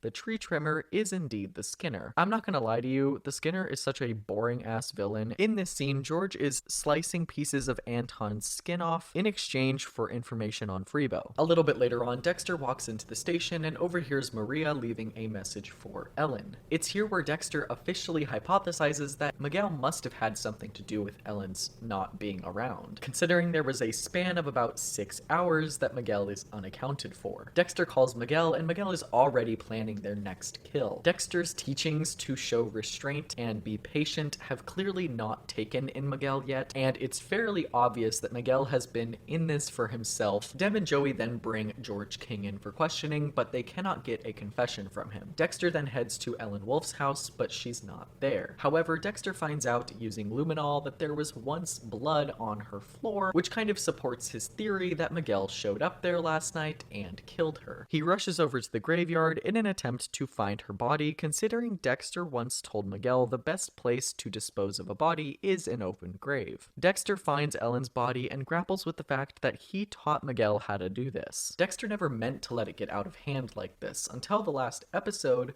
there wasn't many clues that Miguel was ready to go out there and actually try to attempt murder by himself. It's almost as if Dexter has created his own Frankenstein's monster, and Harry warned him about it. Now Dexter knows exactly how Harry felt about Dexter killing people. It's a really good, full circle moment and, a nice juxtaposition between Harry and Dexter as characters. In a short scene after this, Rita intervenes in Miguel and Sylvia's love life and gives Miguel some marital advice. Instead of arguing with Rita, Miguel tells her that she is a wise person and has insight. Keep this in mind because it will become very important in a minute. Those are the words that he says to her. Dexter heads to lunch with Miguel and confronts him about Ellen Wolf. Miguel comes clean and apologizes for not doing things by the book, but ultimately defends himself, stating, Because I know you wouldn't approve. Because she wasn't guilty. Apparently we have a different definition of that word. You got rid of her because she got in your way. Dexter decides to tell Miguel that they can't do any more independent projects, and that from now on, they work together. Before Dexter entered Miguel's life, Miguel might not have ever made it to this point. Yes, he always had darkness within him, but losing his brother, dealing with the cases in front of him, and being taunted by Ellen Wolf, all were just like the perfect storm to create this right path for Miguel to commit such heinous acts. And now Dexter has to be the one to try and clean up all of Miguel's messes, because he knows that Miguel cannot be subtle or clean, because this whole code thing wasn't necessarily drilled into him at a younger age. He never even really learned the level of preparation that goes into a kill. He just kind of watched Dexter from afar, never done it in practice or ran drills like Dexter and Harry did. In an attempt to punish Miguel, Dexter heads back to the graveyard and digs Ellen Wolf's body up, allowing her to be found. Back at the precinct, Maria convinces Miguel to help them arrest George King. Just then, Batista gets a call alerting them that there is a female body at the cemetery, and this obviously happens to be Ellen Wolf. Maria fights her way through the press and sees her friend Ellen lying there firsthand. And it's honestly such a sad scene to see Maria constantly have all these people die that she knows and like cares about. When Miguel shows up at the cemetery, he immediately knows that Dexter is responsible for this body being found, and it's a really chilling scene. Miguel just knows that Dexter is trying to knock him down a peg, and so he pledges to never kill an innocent man again, knowing that Dexter can just as easily turn it around on Miguel and get Miguel exposed for it. This is where Miguel tells Dexter, "You're a wise person, aren't you? You have insight. I'd be a fool not to follow your lead. I think you're gonna save my life." When Dexter gets home, he figures out that what Miguel said to him was all rehearsed when Rita tells him the story of her conversation with Miguel and basically reveals that Miguel just gave her the exact same speech. We talked for a while. Actually, I talked. I gave him some insight. Insight. He said he thinks I could Save his life. save his life. Every word. Bullshit. When did he start lying with Ellen? Before her. Back at the precinct, Miguel continues his work trying to offer George King a plea deal, but he still pleads his innocence and must be let go by Miami because they've kept him for the amount of time that they are legally allowed to. Also, Mario finally talks and reveals the location that George King would likely be keeping Anton. This allows Deb to rush over there and break in order to save Anton's life. In the last scene, Dexter tests the blood on Miguel's shirt and confirms that it belongs to a cow. This reveals that Miguel has been playing Dexter from the very start. He used that shirt to gain Dexter's trust so that he could learn Dexter's ways and eventually use it to his advantage to take out his own enemies.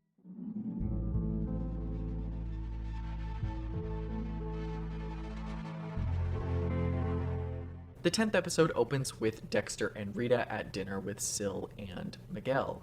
Miguel and Sylvia reveal to Dexter and Rita that they were able to purchase a catering package for Dexter and Rita's wedding. During Dexter's narration, he reveals to the audience that Miguel is only doing this to get him closer to Dexter and sort of either try to mend their relationship after the spat that they had in the previous episode, or to get back at Dexter for what Dexter did in the last episode. This makes it incredibly hard for Dexter to cut Miguel out of his life entirely. On the car ride home, Dexter tries to explain to Rita that Miguel isn't the man he thought he was, and Rita interprets this conversation as confirmation that Miguel cheated on Sylvia. The next day, Dexter stops by Miguel's office to taunt him before explaining that Maria has a suspect related to Ellen Wolf's death that could very well turn into a witness with the right amount of maneuvering from Dexter. Dexter's only explaining his plan to Miguel in order to scare Miguel into submission, and it's a very entertaining scene. Dexter proves here that he can very easily turn the tables on Miguel if Miguel doesn't do everything Dexter says. Dexter then lays down the law for Miguel and tells it like it is,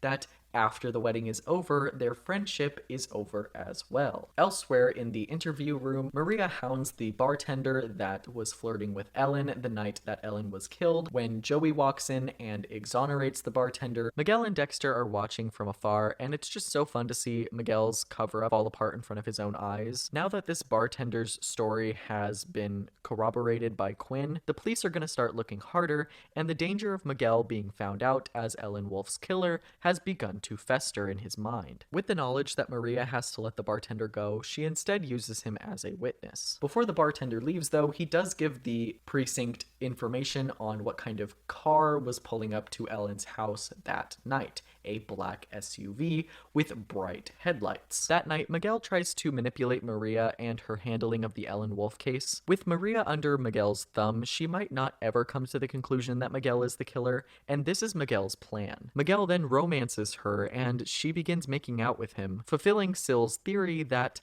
they were having an affair. Dexter then drops by Maria's house. Hey, Lieutenant, I am sorry to show up unannounced. I know it's late, but I feel so bad about that case number screw up, and I just wanted to... Miguel, I'm interrupting. No, we're just, Casework. talking casework. What Dexter has successfully just done is intercept Miguel from being able to manipulate Maria, because shortly after Dexter leaves, Maria tells Miguel he should go too. Just as Miguel is leaving Maria's house, Sylvia drops by and confirms her suspicions that they are having an affair. Even though technically they didn't do anything wrong until this very night with the kiss, all Sylvia can see is Miguel leaving Maria's house, which looks very suspicious. You swore to me last Thursday. When you were out all night, you swore to me you weren't with another woman. But now, I think you were here. Well, last Thursday, he was not. You'll probably be a lot better at seeing through his bullshit than I was. And that line directly causes Maria to be slightly suspicious of Miguel. As Miguel leaves in his black SUV with his high beams on, this only furthers Maria's suspicion. So, in the last 24 hours, not only was the prime suspect in Ellen Wolf's death exonerated, but Maria's trust of Miguel has also begun to waver thanks to the fight he had with Sylvia. At breakfast the next morning, Miguel shows that he can play just as dirty as Dexter when he explains that he filed a police misconduct report against Deborah for allegedly sleeping with her CI. Dexter breaks into Miguel's house and is able to find Ellen Wolf's wedding ring in the man's cigar case. Dexter leaves Miguel a receipt just in case Miguel wasn't able to figure out who is responsible for this. So it's safe to say that this friendship between Dexter and Miguel is honestly never getting repaired. At the precinct, Miguel and Dexter meet on top of the roof and have a pretty heated discussion between the various betrayals. I am the last person you want to fuck with, because I will fuck you back in ways you never even imagined. An anonymous tip, a couple of search warrants. Who knows what the police might find in your apartment?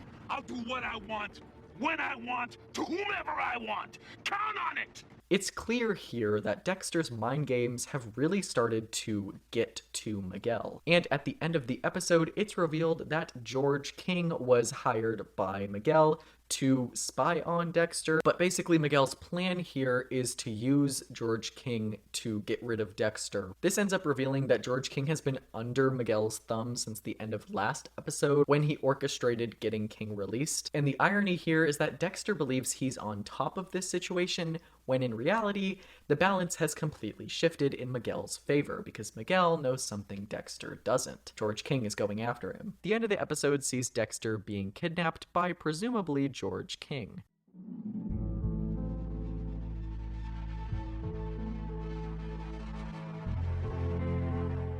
The episode opens with a surprise bachelor party thrown by Masuka. So the kidnapping from the end of the last episode wasn't exactly done by George, as it was really just Dexter's coworkers picking him up from the garage and bringing him to his surprise bachelor party. Though I find it very strange that his coworkers would tie him up this way. Like, that's very odd, especially during a murder investigation. The next day at the precinct, Maria rewatches the tape of the bartender explaining what kind of car the killer drove, while simultaneously looking at Miguel Prado's Lincoln Navigator title. At the very least, her curiosity has just been piqued. Elsewhere, Dexter has a vision of Harry where he and Harry go over the pros and cons of killing Miguel. Dexter claims he's going to pin the murder on someone else, such as George King, and it will all be fine and dandy. Just then, Deb comes into Dexter's office, and Dexter accidentally lets it slip that Harry had an affair with one of his CIs. Dad still wouldn't approve. He's surprised. What's that supposed to mean? You've had a bug up your ass about Dad for months now.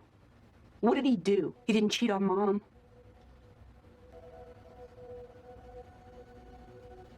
Bullshit. Bullshit? Who? CI. You always wanted to be like Dad. Seriously?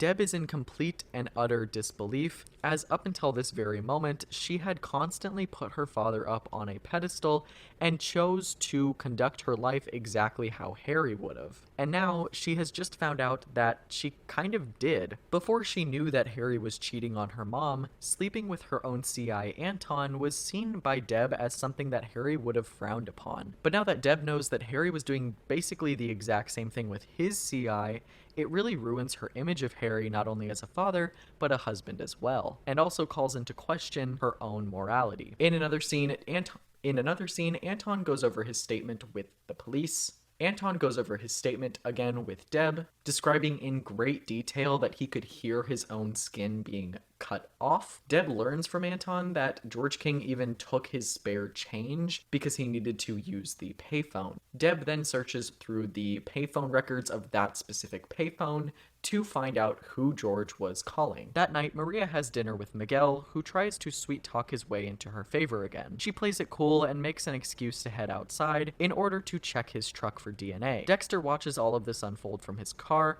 and Miguel eventually leaves Maria's before figuring out that she went into his car. Maria walks into Dexter's office and asks him to test this piece of tape for hairs and fibers. Obviously, she's trying to figure out if they belong to Ellen, but Dexter doesn't want to let her know that he knows what she's doing. Okay, and then somehow Miguel has the ability to know that Dexter and Maria are onto him, and the fact that Dexter is testing the piece of tape for fibers and hair and whatnot, because he gets notified that the DNA results came back. Kind of confusing to me. I never really understood how he was notified about this DNA result coming back when it was supposed to be just Dexter and Maria who knew about it. So he must have like tapped Dexter's computer or something and like, I don't know, some technical mumbo jumbo that I don't understand. Later that night, Maria finds the hair follicle results in Dexter's office and confronts him about it. She lays out her entire theory about Miguel to Dexter, which, if you look at it from Maria's perspective,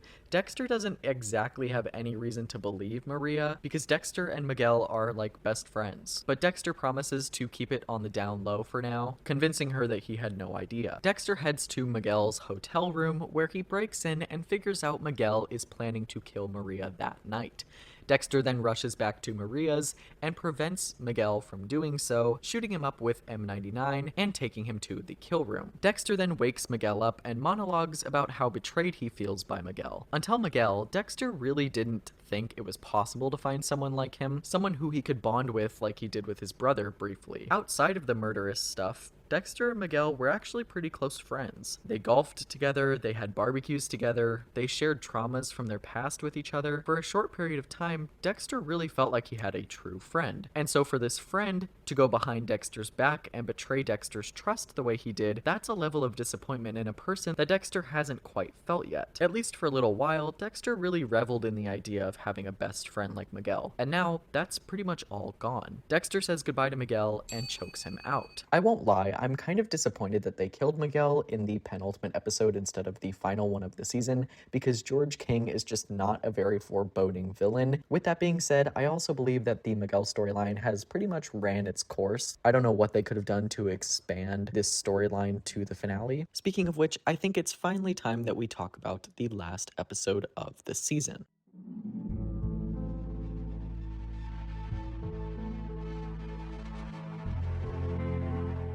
At the beginning of the episode, Miguel's body is found by a man in the park, and soon thereafter, Miami Metro is there on the scene. Ramon is understandably pissed about this. After Ramon forcibly removes Dexter and Rita from Miguel's funeral, Dexter and Rita return home. Also, Dexter reads a letter out loud from Rita's mom that reads, "Let's hope the third one's the charm," which Dexter assumes is about him getting married to her, but that wouldn't make sense considering she's only been married once to Paul. When asked about it, Rita straight up lies to Dexter and claims that she did only have one husband and that the third time's a charm is related to the fact that Rita's having her third child. Although their child is nowhere near its due date, so the fact that Gail would send this letter days before the wedding and not right before the baby was about to come is very odd to Dexter. It's also very strange for Dexter to be on the opposite end of this spectrum, getting lied to rather than lying to someone, especially Rita, who he keeps a lot of secrets from. Later on, Dexter returns to his apartment to find it ransacked and full of police officers who are investigating the break-in. Dexter quickly figures out that Ramon is responsible for this, which leads him to use Ellen Wolf's ring to try and tie Miguel to her murder, which would further ruin Ramon's reputation. Dexter does some research on Rita's past while at the precinct, eventually finding out that she was married to a man named John Ackerman at the age of 16. Elsewhere in the station, Batista reveals that Deb has finally got her detective shield, which is the goal that she's had pretty much this whole season. There's another scene shortly thereafter that I really enjoy between Dexter and Maria. Maria's complex emotions regarding saying goodbye to Miguel, and also her mourning him as the man that she once knew, on top of her feelings that she still has about Ellen and her murder, is a bit too much for her at this moment. She's recently just learned that the city voted to name a highway after Miguel, and this throws her for a loop. In this moment, she complains to Dexter and feels like everybody should know the truth about Miguel. In her mind, justice was never served for her friend Ellen, and therefore it feels wrong for her to celebrate Miguel in the way that everybody is. Dexter has the same feelings, but tells her that she would basically be ruining his family's reputation more rather than Miguel's at this point. The irony here is that Dexter plans to do just that behind closed doors with the wedding ring. Later on at the wedding rehearsal dinner, Ramon shows up drunk, points a gun at Dexter before getting arrested by Angel and Deb. The next day, Dexter meets up with Ramon in his holding cell. Ramon then tells Dexter that he was hired as a bodyguard by Miguel to protect Miguel from Dexter because Miguel was quote-unquote scared of him. It's here where Dexter learns from Ramon that Miguel was not the one to push their father down the stairs. It was in fact Ramon. Miguel only lied to Dexter to gain Dexter's sympathy. After buying a suit for the wedding, Dexter is attacked and kidnapped by George King. With rumors that she might not get her shield due to the affair she had with Anton, Deb heads to the station to confront Maria. As Deb gets to the precinct, she confesses that she wanted to be with Anton, and though that compromised the case at hand, she still wants to be with him now. For a moment, it looks like Maria is going to scold Deb over this, but she instead gives her her shield, officially making her Miami Metro's newest detective. Deborah, in shock, thanks Maria, and this is just such a cute scene considering how far these two characters have come together. If you look back to season 1, Maria was always trying to discredit and kind of belittle Deb, and here in season 3, Maria has definitely grown as a person, as now she's thanking and praising Deb for her work on the Skinner case. Elsewhere, Dexter wakes up tied to a table in a warehouse. During a vision of Harry, Dexter starts thinking about the possibility of him and Rita raising their baby together. Dexter fights his way out of this situation and escapes before the cops get there. He throws King off of scaffolding in front of a police car, which ends up killing George, making it look like a suicide in the process. And finally, Dexter shows up to his wedding with a broken hand. Dexter and Rita finally get married, and it's just the perfect conclusion to the 3rd season, in my opinion.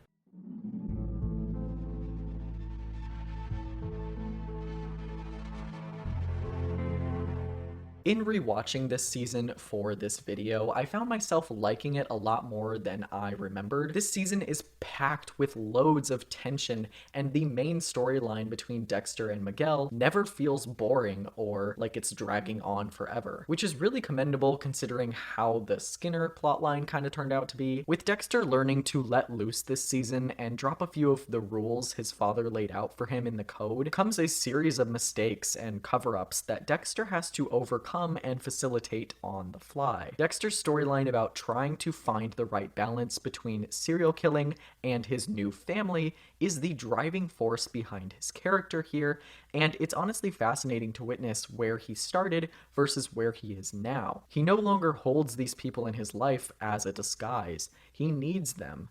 Dexter's choice to marry Rita proves this. His stepping up as a father to Rita's kids is further evidence that he is ready for this. Despite his doubts about his ability to parent his own unborn child, Dexter ends the season ready for the challenge, and it's the perfect way to cap this season off, in my opinion. Many seasons of TV hold the title of nearly perfect in the court of public opinion. There's Lost Season 4, Breaking Bad Season 5, or Game of Thrones Season 4.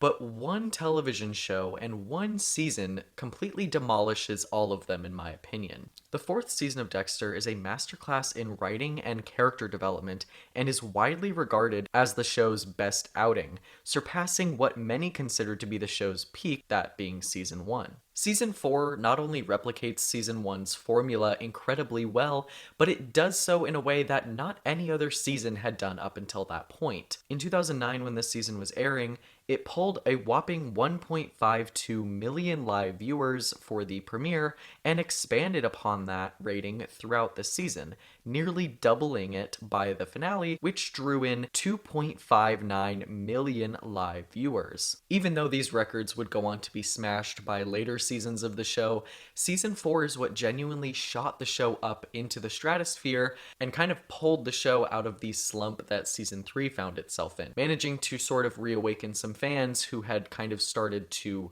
move away from the show or had kind of gotten bored with the show's formula. How did the season accomplish this, you may ask? Well, they stuck to the same formula as before, but hired John Lithgow as the main villain of the season, and oh boy, John Lithgow as Arthur Mitchell is one of the best TV villains of all time.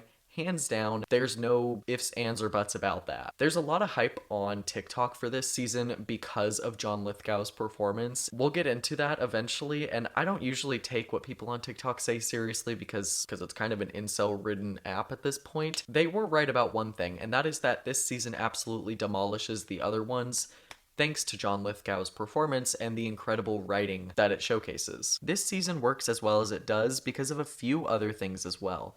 Dexter's relationships, I think, are the backbone of this season, maybe more than any other season in the past or going forward. After this season, it kind of just starts to feel like Dexter's closest friends and his family are kind of afterthoughts in his life, and the tension of them knowing who he isn't all there. Anyways, for those of you who are not aware, I have a whole playlist of Dexter deep dives or recaps, whatever you want to call them, on my channel. I've been doing them season by season. So yeah, we're on season 4 now. I think I started this like a year ago, so it's been a wild journey. I've been kind of putting this one off for a little while because I wanted to make it as good as I possibly could. If you are new here and you would like to go watch those previous videos, I have them linked down in the description.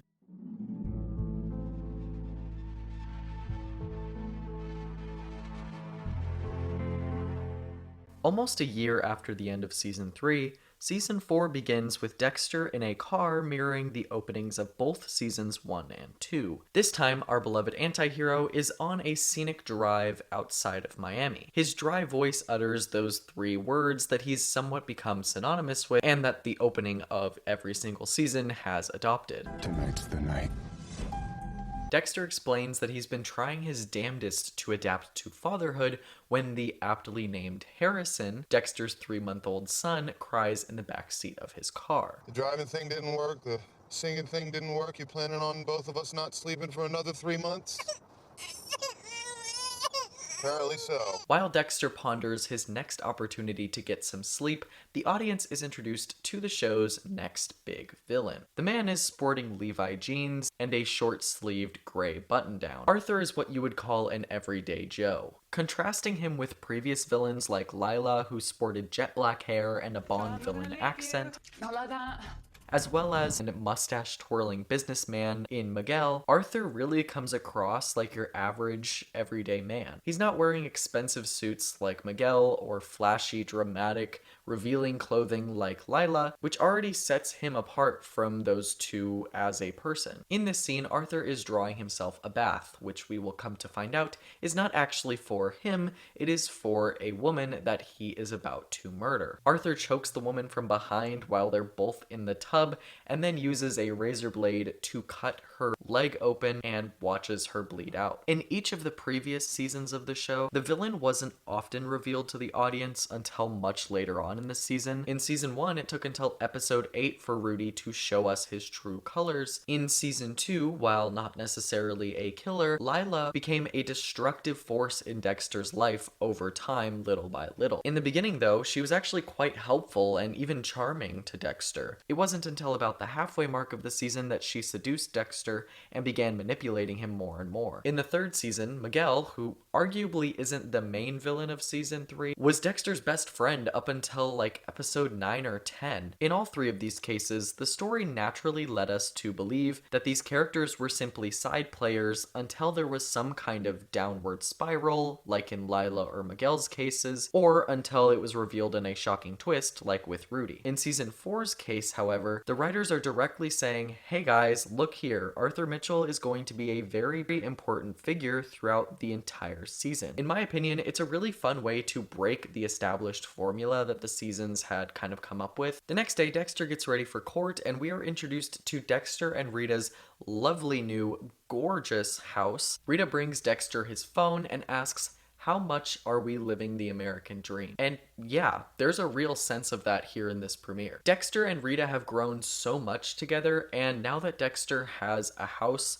a wife, and a child, Dexter has basically completed his metamorphosis into what Harry thought wasn't ever going to be possible for him. In the courtroom, though, Dexter completely flubs his way through reading out a blood report, having brought the wrong notes to court. Dexter humiliates himself and is tossed out as an expert witness. Afterwards, Dexter is confronted by Quinn, who berates Dexter for basically letting Benito Gomez, the man who was on the stand, walk free. Dexter chooses to take this very shitty situation that he's brought upon himself and look at it in a positive manner, hoping to capitalize on the opportunity to kill Benito himself. A little bit later on, Miami Metro begins their investigation of the crime scene from the start of the episode. It's here where we are introduced to the character of Christine Hill, a devious vulture that goes on to have a hand in this season. She plays a very big role a little bit later on, but here in the beginning, she's just kind of like a nosy reporter. In his office, Dexter runs a search for Benito Gomez's home address, and he figures out that the man regularly attends a bar called Tito's,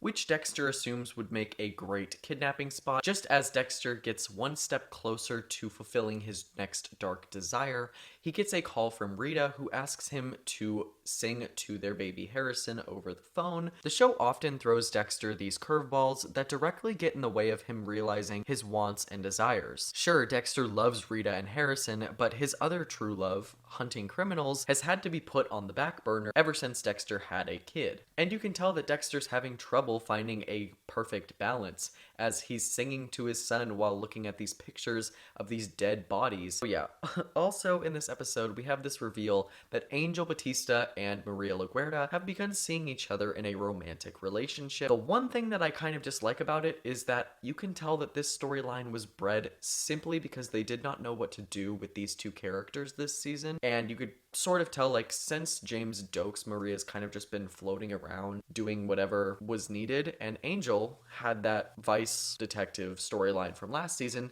that wasn't good at all and led to nothing. So they were like, let's just throw these two characters together and see what happens. The next day, Dexter tears off the linoleum that covers the bathroom floor on a hunch that some of the blood from the crime scene didn't belong to the victim, once Dexter figures out that these are two completely different cast-off patterns. After doing just that, Dexter and the others discover much older blood in almost the exact same spot on the floor. Also in this scene, Quinn and Dexter are yet again at odds, and you can definitely tell that this season is when Quinn was put into the James Doakes role of constantly questioning everything that Dexter does and trying to discredit his theories, very much in the spirit of James Doakes. Dexter compares the two cast-off patterns, and the next big bomb is dropped on this episode, and that is that Special Agent Lundy of Season 2 fame is back in the show for some reason.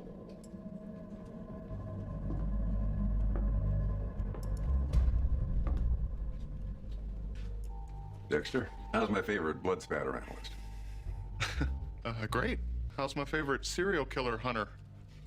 Don't get me wrong, I love Special Agent Lundy as a character, and I love his presence in the show, constantly kind of making Dexter feel uncomfortable, but it seems kind of odd that he just randomly shows up here with no explanation when we really thought that his storyline was over. That night, Dexter heads to an abandoned boxing ring that he believes will make an excellent kill room for Benito Gomez. While waiting at Tito's bar for Gomez to leave, Dexter falls asleep and eventually is woken up by a police officer. This allows Gomez to escape, which postpones Dexter's opportunity to kill him. The next day, Vince shows up in Dexter's office and reveals that the DNA in the old blood swab is unidentifiable. So Dexter searches the database for people that have died in that specific apartment. Vicky Noonan, 22, found in the bathtub. Bled out. Incision to her thigh. What are the chances of that? Just then, Lundy walks in and learns of Dexter's findings before he explains his theory why the two kills were so similar. I call him the Trinity Killer. Kills in threes. Been doing it all over the country for years. Problem is, I can't prove he exists. I've been looking for a break.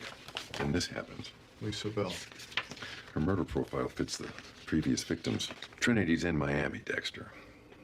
Starting a cycle all over again. Also, Deb reunites with Lundy, and let's just say things are very awkward between the two. Anton, I have to go. I have a meeting. At the end of the episode, Dexter snatches Gomez from his home and brings him to the boxing ring.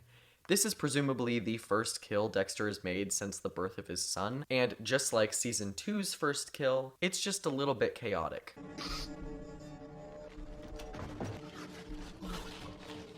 This is when Dexter gets a call from Rita at the worst possible moment. Dexter haphazardly clears the body from the boxing ring and leaves the scene to grab Harrison's medication. On the way to the drugstore, Dexter falls asleep at the wheel from exhaustion and gets into a car crash, which ends the premiere episode of Season 4. The first episode of the season is a pretty decent follow-up to the Season 3 finale. The episode might seem somewhat tame when compared to some of the ones that come up later, but that's because the majority of this season is non-stop action and intensity. Arthur's introduction in this episode is done extremely well, as it gives the audience just a taste of his diabolical behavior and personality, without outright giving his full MO away quite yet. Dexter's status as a new dad also keeps the show feeling fresh and new, despite every season premiere being somewhat of a carbon copy of the one that came before.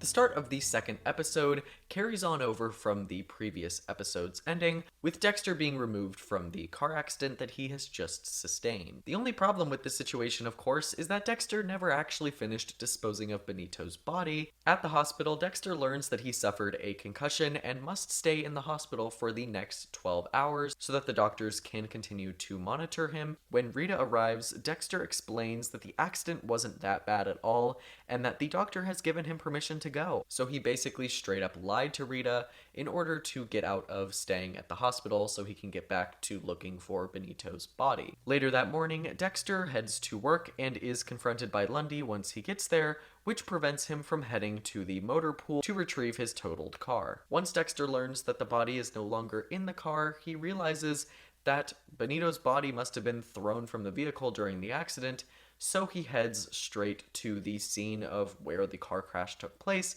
to look for said body. But that's not going too well for Dexter. He has a vision of Harry, and because he just had a concussion less than 12 hours ago, he is dazed and confused, and he doesn't know what the fuck is happening, and he can't find Benito's body. So he has to head back to work, basically. At a new crime scene, Dexter has trouble collecting himself, knowing that Benito is out there somewhere, you know, ready to be found by the cops, but he has to kind of stay focused on the case at hand. He goes out for some air and notices a blood drop lying on a cactus needle, which allows him to leave to go test this blood, which gets him one step closer to clocking out for the day. Dexter then has a vision of Harry, who warns him that he's carrying too many things all at once on his shoulders. And you've got a family to support, and people to dismember.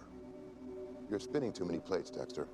The sooner I wrap this up, the sooner I get to the boxing arena. There are an ungodly number of scenes this season just like this one, so I'm afraid I'm not going to be able to talk about all of them because they all essentially play out the exact same way, with Harry issuing Dexter a warning that Dexter has too many responsibilities and this double life that he is living is not sustainable. Oh, also in this scene, Dexter notices that Quinn is stealing money from a dead man. Dexter just turns his back to it and pretends like he doesn't see anything. I wonder if this is going to be important later. At the boxing ring, Dexter looks around, hoping to find a trace of Benito. He finds a blood spot in the middle of the canvas and beats himself over this crucial mistake, which honestly could have led to his downfall if he didn't go back there to check on it. Dexter is a very meticulous and methodical killer, and he almost never leaves behind any trace evidence, so this kind of a fuck up for him is very rare. The code set forth by Harry was a strict set of rules and guidelines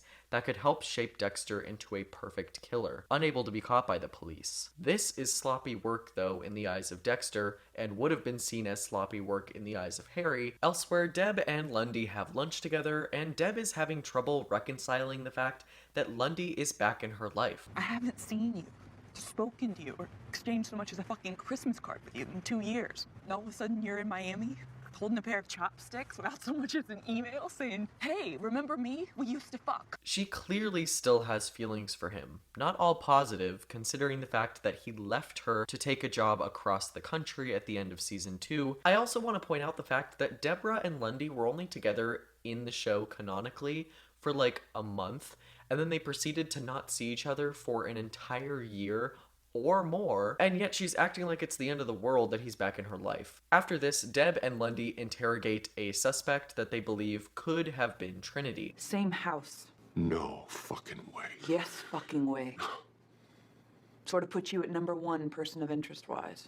This man claims that he was unfairly convicted of his wife's death back in the day, and that it had to have been some other man that killed her. They also point out that the man seemed a little bit too nervous and kind of squirmish to be the Trinity killer who is thought of as this meticulous, by-the-book serial killer. I think that's putting the cart before the horse, though, because at this point they don't even know that there is a Trinity killer for sure.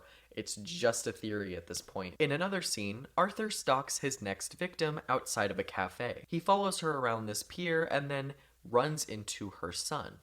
It was an accident. It's okay, kiddo. It happens. What is that, strawberry? Bubblegum gelato. How, repulsive. You better catch up with your mom. You don't want to lose her.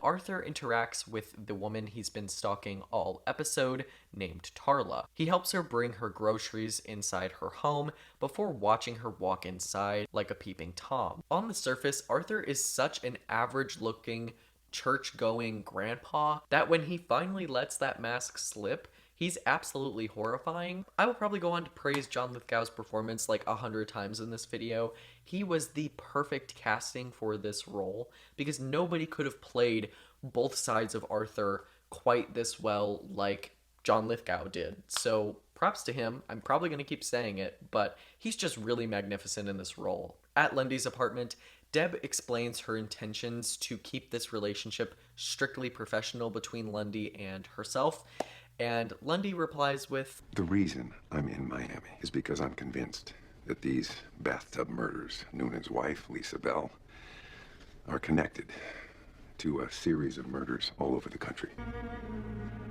Oh. It's become something of an obsession of mine, and I'm not about to ride off into the sunset and dump something this horrific on whoever gets my office next. Also, after Maria takes Angel off of his case by the recommendation of the mayor, Angel confronts Maria in her office. Together, the duo decide that maybe they need to take a break. However, they don't. And at the end of the episode, Dexter realizes that he had stored Benito Gomez's body up in the punching bag right above the ring. This episode is definitely fun and exciting as it places Dexter in a completely foreign situation. 99% of the time, Dexter is completely on top of his game, but it's always a pleasure to see him encounter a challenge. I will say that this episode does feel a little hampered by its convenient ending. I much would have preferred it if Benito had been found by the investigators, as that would have added even more tension to the existing go-go-go pace of the episode. Seeing Dexter go on this wild goose chase for the body just for it to end up being inside the punching bag doesn't come off as the stroke of genius that the writers think it does. It kind of makes Dexter seem even dumber than if he had just accidentally lost the body while in a car crash. Dexter purposefully placing Gomez's body above the ring for him to find later, only for him to conveniently get into a car accident right after, prohibiting him from remembering that he unusually broke his pretty tried and true method of disposing bodies, literally, like I said, makes him look stupid. But anyway, enough of the rant. Let's get on to the third episode.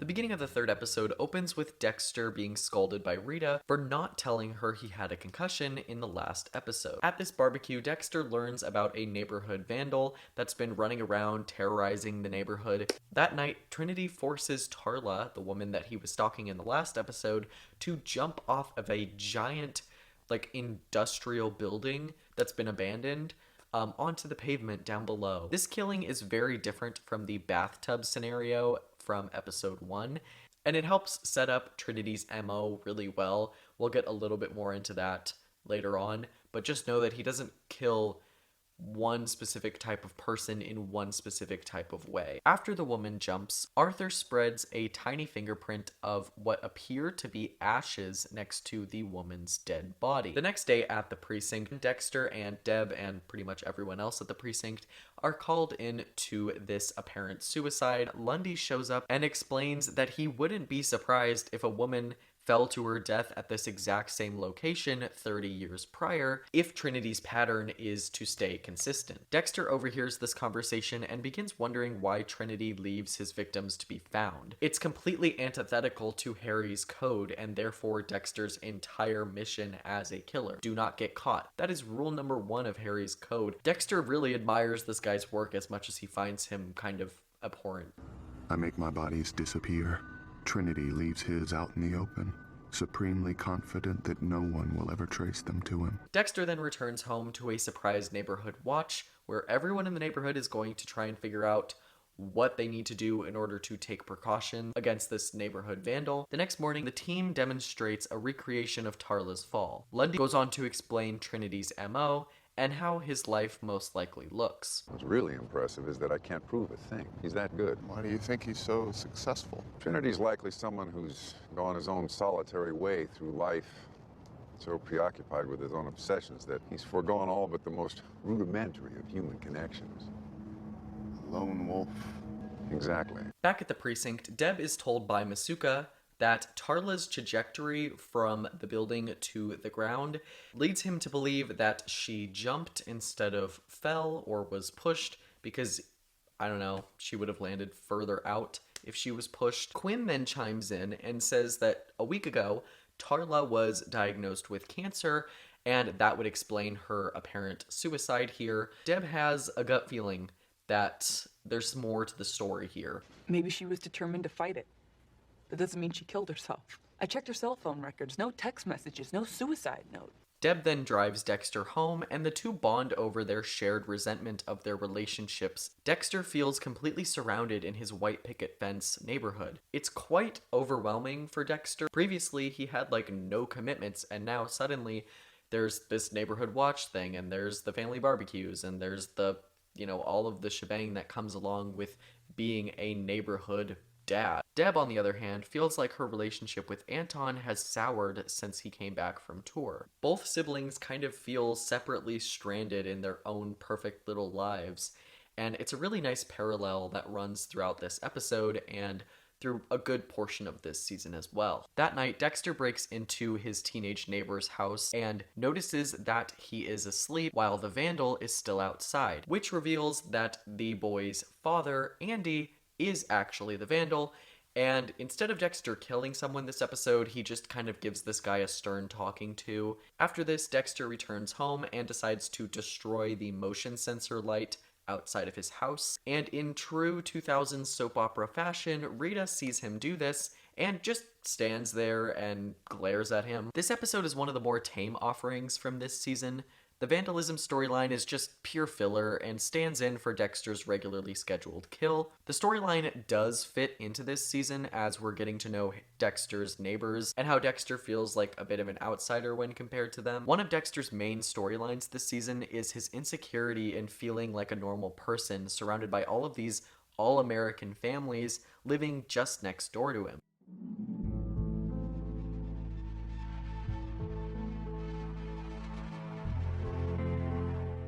At the beginning of the 4th episode, Dexter follows Pembroke Pines police officer Zoe Kruger to the gun range before informing the audience that 8 months prior, Zoe killed her husband and daughter in cold blood. According to Dexter, Zoe was shot in the arm and foot.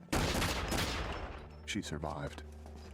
Obviously. Shortly thereafter, Dexter heads to the Pembroke Pines blood guy and asks him about Zoe's case. The blood guy gives his professional opinion that Zoe got away with murder, which gives Dexter the confirmation that he needs. After the morning meeting, Maria tries to convince Angel to let her talk to the higher-ups at the station about their relationship, and Angel is very much against doing this because he doesn't want to get demoted and he doesn't want either of them to have to transfer out of homicide, and he also just thinks that it's kind of a shitty thing to do while they're still trying to figure out what their relationship even is. This leads to yet another argument between the two, and it feels like almost every single episode this season so far, any scene that involves these two together is an argument scene. Together, though, they decide to wait to tell the higher-ups about their relationship. They still haven't quite figured out what it even is yet. That night, Dexter looks at the images in Zoe's case file.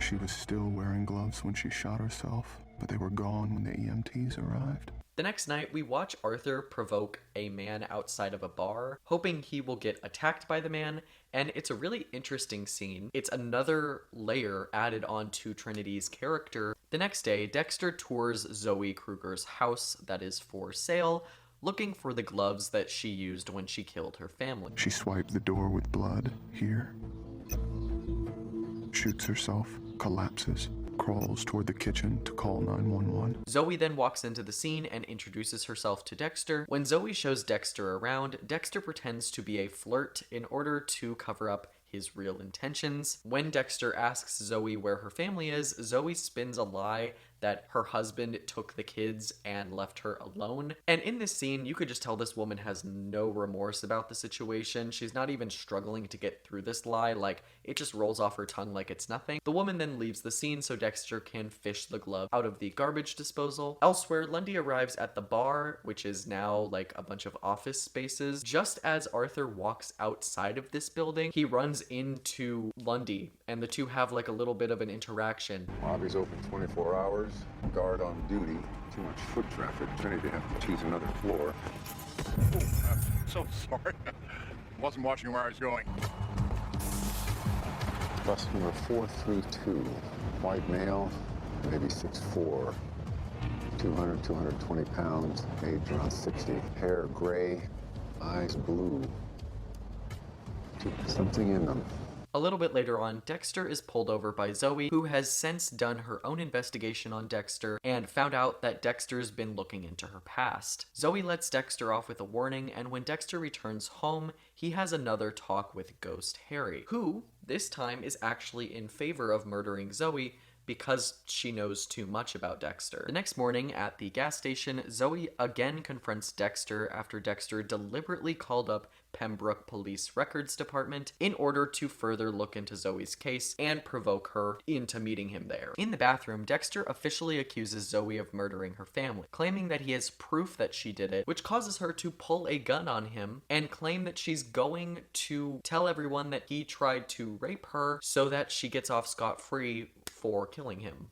Except the blowback of my blood into the muzzle of your gun will show a flat contact shot. It's highly unlikely during a struggle. Knowing that she can't actually get away with doing this, she leaves the bathroom before issuing one final warning to Dexter that if he tries to expose her, then she is gonna go after him, because she has no idea at this point that Dexter's capable of murder. At this point, she just thinks that he's going to expose her. That night, Deb shows up at Lundy's apartment and the two begin making out. I feel bad for Anton, but like he literally is doing nothing this season. At Dexter's house, Zoe breaks in. Anticipating that she's going to be doing this, Dexter sneaks up from behind her and tranquilizes her, which knocks her out. After tying the woman down, Dexter gets inside of her head. I know something about creating a narrative too. Your suitcase is packed. Your car will be left at the port.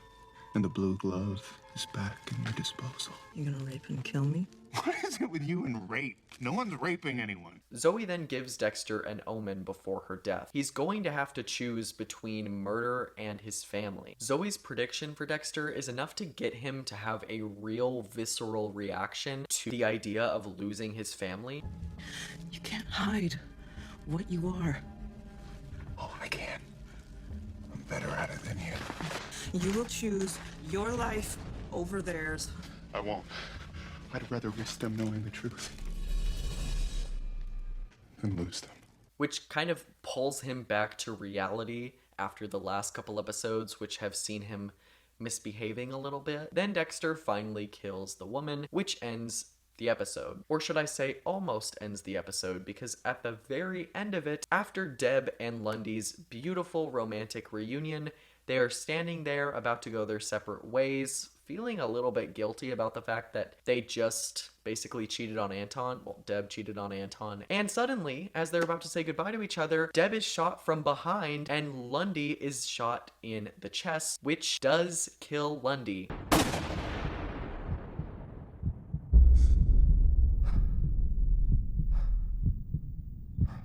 Boy, is that like one of the best cliffhangers of the entire show. I mentioned earlier that the end of episode 3 felt very like soap opera-y. This one, don't even play. This episode is fantastic, and the end of this episode leads to a wonderful arc for the rest of the season that I don't think that there is a dud episode in this season going forward. The rekindling of Deb and Lundy's relationship was really fascinating to see. I am very sad that Lundy is gone because he was one of my favorite characters of the show, despite how little they used him. But it is in service to the plot this season. And then also in this episode, I really loved the Zoe Kruger storyline. Like, the actress did a wonderful job, and her rapport with Dexter was done really well. And also, I feel like the show doesn't really explore female killers all that much. It was interesting to see like the female side of that coin.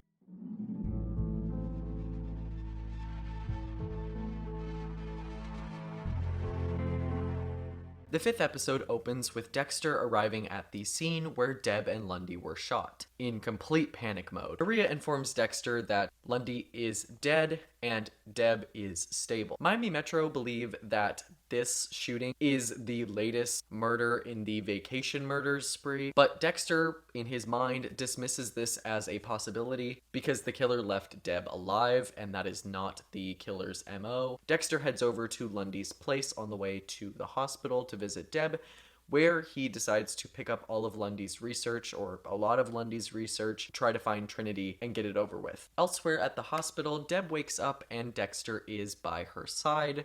I didn't even know I'd been hit until I was on the ground. You're safe. I'm here. He had this look in his eyes.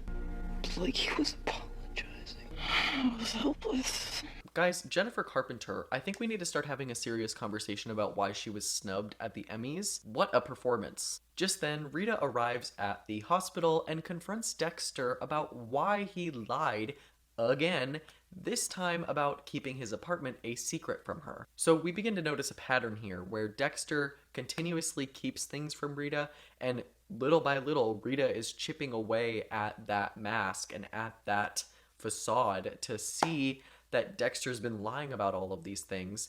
And I'm not saying it doesn't lead anywhere interesting, but I feel like they could have done just a little bit more with it and pushed the limit of it a little bit more, because eventually this storyline doesn't end up meaning a whole lot. But it is interesting to slowly see Rita become a little less trustful of her husband, like she was in season 2. It gives Rita something else to do in the plot than just, be a stay-at-home mom. Meanwhile, at his apartment, Dexter has to try and come to terms with the fact that Rita's basically forcing him to get rid of the thing. And Dexter can't really cope with that because he needs his personal space to store his killing supplies and the blood slides. And, just, it's nice to have a space of your own, and that house that he lives in with Rita kind of feels like it's suffocating him a little bit. That's how he feels anyway. If I have to give up this place, what will I do about my roommate? The dark passage. This apartment is the only thing that's helped me keep the mask in place. Without it, I'll burst. Back at the hospital, Deb officially breaks up with Anton, and I don't believe we ever see him in the show again, which is kind of unfortunate because he didn't really end up doing anything in the show, like at all. His whole purpose in season 3 was to cause tension between Joey and Deb, and for there to be something for Deb and Joey to work towards with the Skinner plotline. But then after that, this whole season so far, he's done literally nothing but sway in the background. Oh yeah, Batista is informed by Maria that she has officially gone behind his back to tell the higher ups that they are seeing each other. I gotta say, don't know if I agree with that one, Queen. This, of course, leads to another argument between the two, and I think we are 5 for 5 at this point. We've gotten one argument between Batista and Maria in all 5 episodes of this season. The next day, Deb moves into Rita and Dexter's place, seeing as she's recently broken up with Anton and literally has nowhere else to go after the hospital. Also, while listening to some of Lundy's tapes, Dexter gets a physical description of the killer,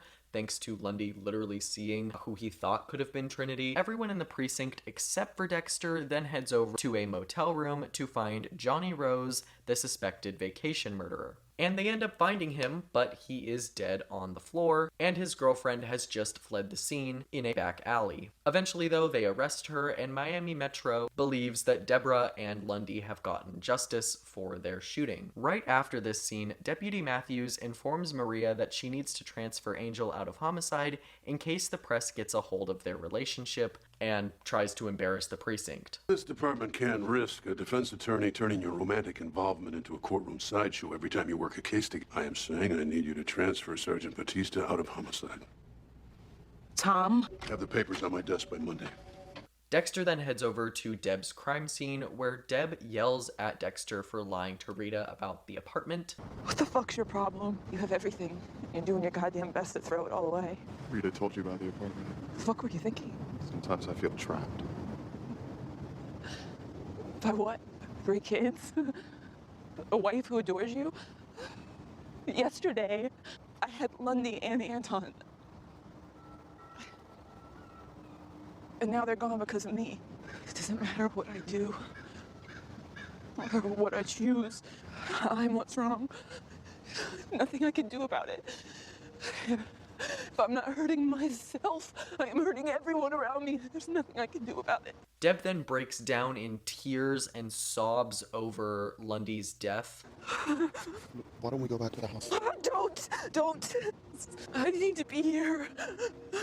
Or Lundy died. I can't do a fucking thing about it. And I'll say it again, Jennifer Carpenter deserved a fucking Emmy this season. At the apartment, Rita confronts Dexter about the chest in his closet. Dexter opens the chest and shows Rita that it is just an old hunting rifle of Harry's. She still doesn't really take to this all that well. The most disturbing thing about your lying, I'm beginning to see just how good you really are at it. You should sleep here tonight. When you're ready to come home, we have a lot of work to do if this marriage has any hope. Again, I really, really, really wish that the writers had the balls to have Rita explore this just a little bit more. But spoilers, in the end, everything's fine. A little bit later on, Dexter goes into that gigantic building to look for Trinity, and eventually distracts the security guard so that he can look at the security cameras and find out where Trinity is.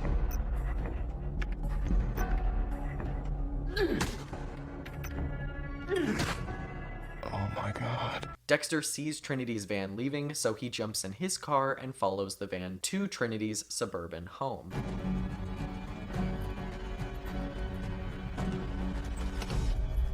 Hi, honey.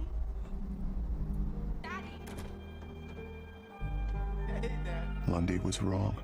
I was wrong. Neither of us knew pieces of the puzzle were missing. He's like me. Which further adds another layer onto Arthur that I and many others were not expecting. Up until this point, we haven't been shown anything about this supposed double life that Trinity lives. We've only seen him stalking his prey, watching coverage of his own kills, and committing those murders. Like Dexter, who's having to learn all of this information at once, we were also kept in the dark on this aspect of Trinity's character. It led to this really awesome chase sequence and reveal, and it completely flips the narrative on its head. He's not just like a lone crazed old man. He's a family man. He's, as we'll come to learn, a deacon at a church. He's a teacher. That adds just another layer onto Trinity that I think Dexter can relate to as well, as he's also viewed kind of in the same way as neighborhood, all-American, like, father figure. This episode is definitely not one of my faves, but what I will say about it is Jennifer Carpenter completely owns the entire episode. She steals every single scene that she's in this episode, and I won't be taking any questions about it. Deborah's grief for Lundy is executed extremely well in this episode. Even though I felt like their relationship was sort of just developing again and therefore could have been featured slightly longer, Lundy's death really kicked the season into the next gear and kind of forced everyone to start taking the Trinity Killer much more seriously, even if they don't all know about him yet. Good episode, but it could have been better in my opinion.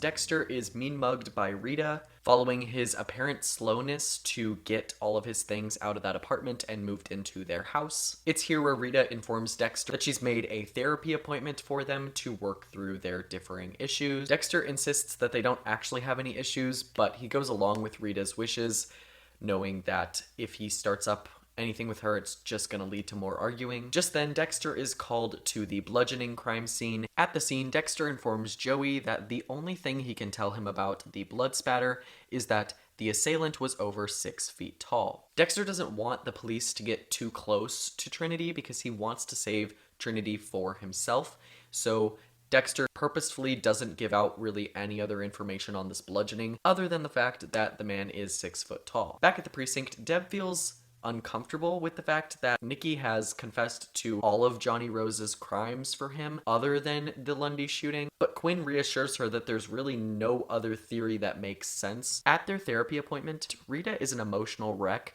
and Dexter can't even bother to understand her feelings. She's upset about the apartment. The apartment isn't really the issue right now. It's not. You see, it's like he doesn't even listen. I completely understand Rita's feelings here, but also, Dexter's not playing dumb here. He's emotionally vacant, and Rita doesn't actually know that about Dexter yet. For all she knows, he's just a liar, which is technically true, but she doesn't know anything about Dexter's past or the fact that relationships are just very hard for him to get right. Human connection has never been Dexter's forte, and Rita is blind to that fact, which leaves the two in this situation. At church, Dexter stalks Arthur from one pew over. Afterwards, Arthur introduces himself to Dexter, who was really not expecting it, like, at all. 4 walls, 1 heart. We build homes for the homeless. We meet at my house, then head to the site together. My address is right on the flyer. Dexter confides in Arthur that recently his wife kicked him out, which is why he started attending Arthur's church. Arthur gives him a gentle look and welcomes him to the church, and that's pretty much the scene. It's really just there to set up that these two have finally met and they will now begin some sort of friendship. A little bit later on at the precinct, we learn from Vince that the killer shares DNA with the ashes that he was spreading at the scene of the crime, which is a big break in the case. Elsewhere, Dexter arrives at Arthur's build site. At the water cooler, though, Dexter meets Arthur's son named Jonah to try and discover any cracks in the family. It's okay. You know, Mom and Dad are big on the family time. It's nice for too many kids. Family time means fighting time. Not mine. Never? Not much to fight about, really. My parents are cool. Dexter comes home and tries to bribe his way back into Rita's good graces, giving gifts to all of the kids as well as Rita. Rita claims that they don't need gifts, they need to actually work on the problems that are currently plaguing their relationship, like the lies that Dexter's been telling about getting into a car crash, totaling the car, having a concussion, and keeping the apartment a secret. A little bit later on, Maria and Angel go to Deputy Matthews' office to explain to him that they are no longer seeing each other and there is nothing that he needs to worry about, and he issues them a warning that if they are lying about this situation, then one or possibly both of them is going to be fired. Back at Dexter's apartment, Dexter researches Arthur's past and finds out that his sister, mother, and father all died one right after another. This is one of the biggest reveals of the season thus far. Arthur has been recreating his family's deaths for like 30 years now. I talked a lot about the relationship between Dexter and Miguel in my season 3 video, and the things that the two could genuinely relate to each other about, bringing them closer. But I would say that Dexter and Arthur's similarities pretty much top those of Dexter and Miguel's, because Arthur Mitchell's story is just Dexter's story, but more tragic. The next day, after the next build, Dexter purposefully cuts his own finger so that he can get into Arthur's house. It's here where Dexter tries to get a bit closer to Arthur and learn more about his life. While Arthur is away getting a band-aid for Dexter, Dexter learns that Arthur has been using his Habitat for Humanity copycat as a cover for his ritualistic trio of homicides for literal years. Just then, Dexter finds what he believes to be his sister's urn, as it says Vera on it, and Dexter decides to do this. Okay, let's have a look at that hand.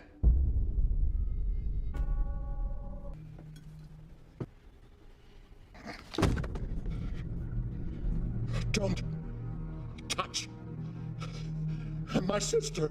I'm sorry, I didn't know.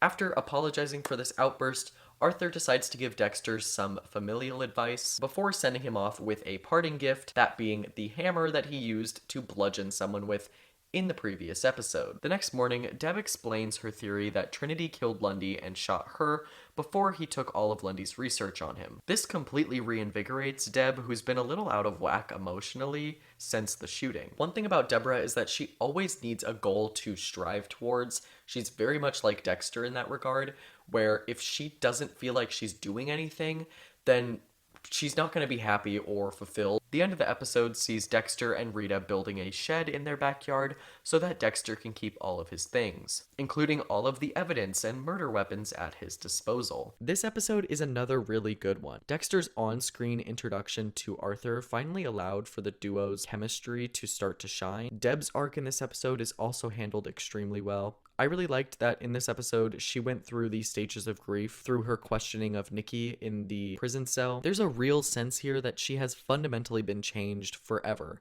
and will likely never be the same. Kind of on the same level as when Brian tried to kill her. Just fantastic character work going on in this episode. Bravo to the writers and Jennifer Carpenter again.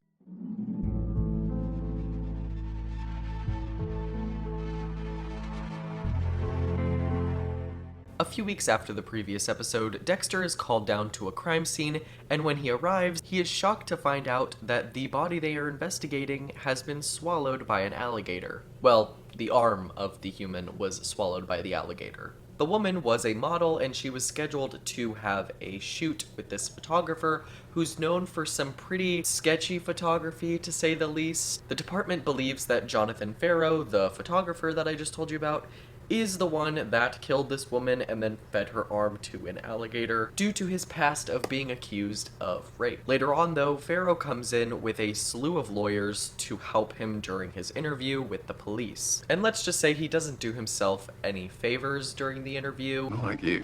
I can make you a star. I just need to get you in my studio, whip your clothes off, and rough you up a little bit.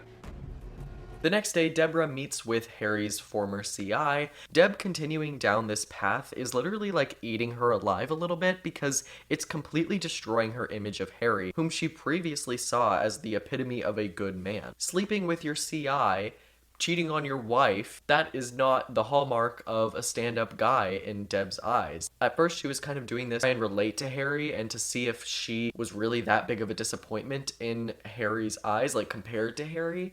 But now she's learning way too much about his past. She doesn't really want to know any of that now.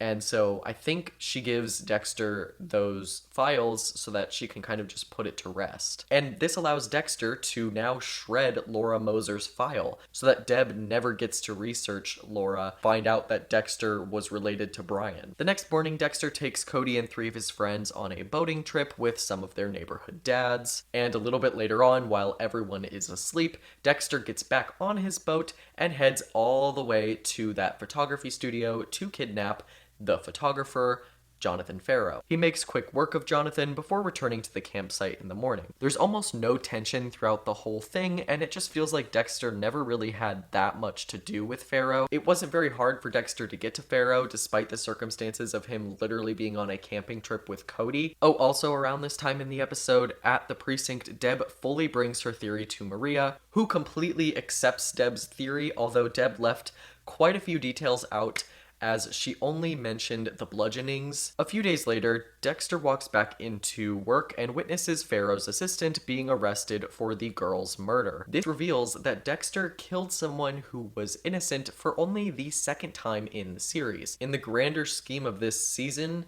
I can't say that this weighs too hard on Dexter as a character. Like, he moves on from this way too fast. They talk about it at the beginning of the next episode, and not they, but like Dexter talks about it to himself in the beginning of next episode, and then he beats himself up about it for like a second, and then he moves on. This is one of the episodes of the season that is good, but definitely could have been shortened or combined with another episode. Joey trying to track down Dexter at that bar, and then Dexter having to go on that camping trip, both interrupted Dexter's killing of Farrow, but neither actually steps in the way all that much. This whole episode kind of feels inconsequential to me. It's like they had to make up problems just to make it harder for Dexter to achieve his filler kill this season, that being Farrow. His main focus isn't even on Farrow in this episode, he's just passing the time because it's a case that lands at Miami Metro.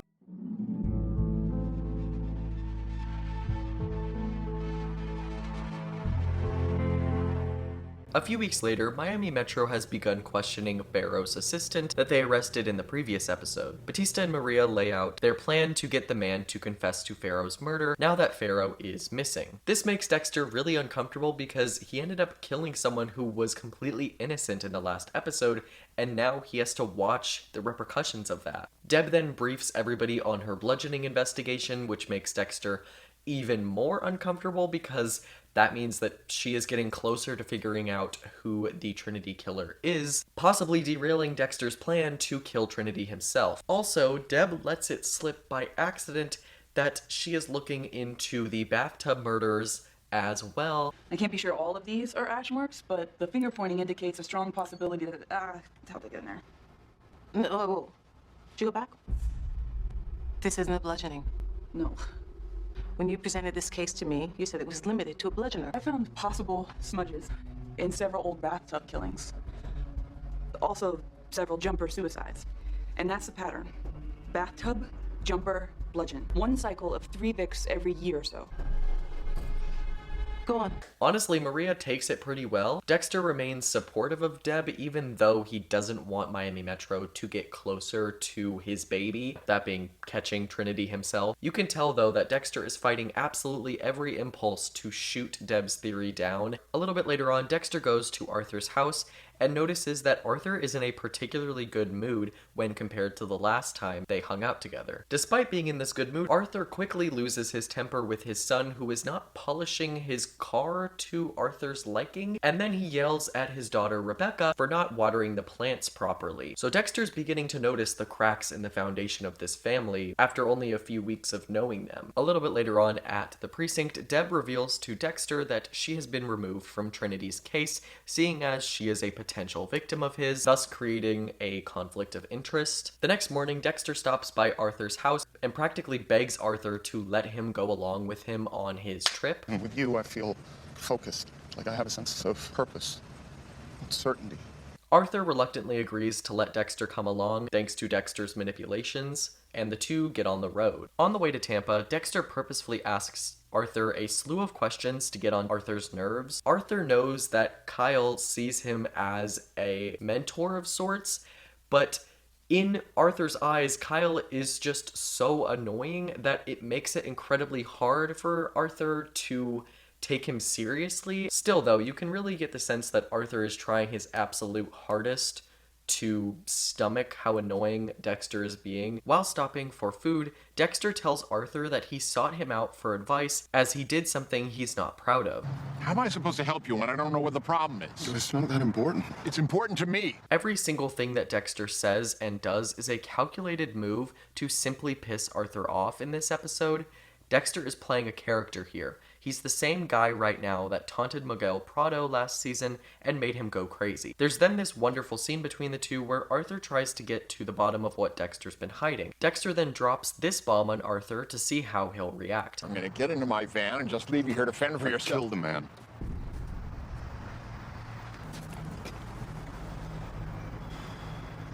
You killed someone? You, of all people, act appalled. Arthur is using the word of God to justify Dexter's actions, and Dexter assumes that Arthur also applies this same reasoning to his own kills. That night, Arthur excitedly drops by Dexter's hotel room and tells him he's got a surprise for him in the morning. The next morning, Arthur does whatever the hell this is. Practically sprang out of bed. You ready for this? So ready. That's the spirit. Okay, Arthur. What are we doing? A little bit later on, Arthur then maniacally forces his way into his childhood home, despite the fact that there are other people living in it currently, so he can show Dexter where it all began. This is where it all started. What started here? But Vera saw me. In the mirror. I startled her and she slipped, shattered the shower doors. The glass sliced her leg. She was dead by the time the ambulance came.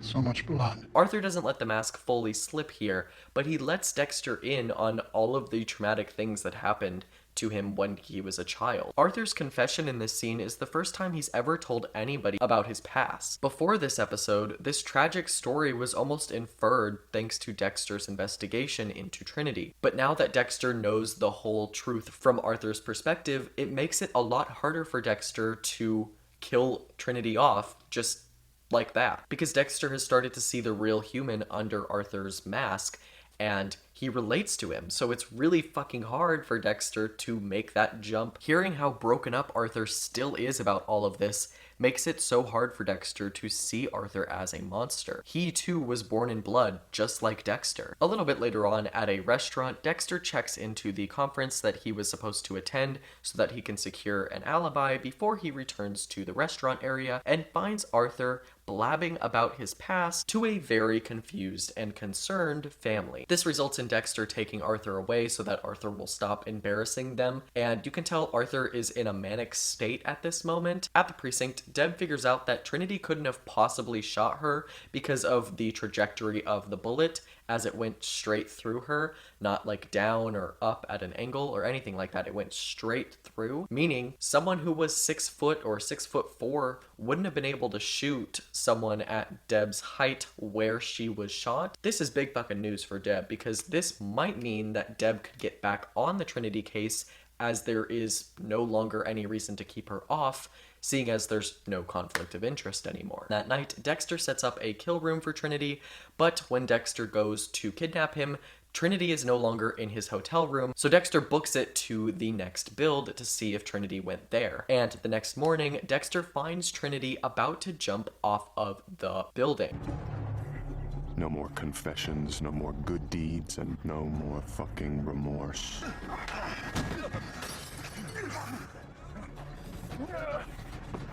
This isn't how you die. Dexter was ready to let Trinity go, but Trinity sees Dexter saving him as an opportunity to get closer to Dexter. And going forward, Trinity will begin to value Dexter a lot more. This episode is fantastic, and it's where you first get to see Dexter and Arthur's connection truly unfold. Their road trip together is entertaining, tense, fun, and overall it results in a wonderful bonding experience.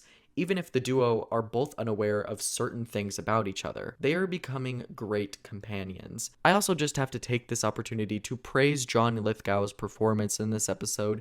The dancing scene is seriously hilarious and just completely comes out of the blue. The manic rant that he gives to the family at the restaurant, the emotional recollection of his past in his childhood home, and his grumpy attitude towards Dexter in the beginning really sells you on just how bipolar Arthur is as a character. It works phenomenally well, and that is all thanks mostly to John Lithgow's commitment to go all the way with this role. Fantastic character, amazing character work, and a wonderful episode altogether.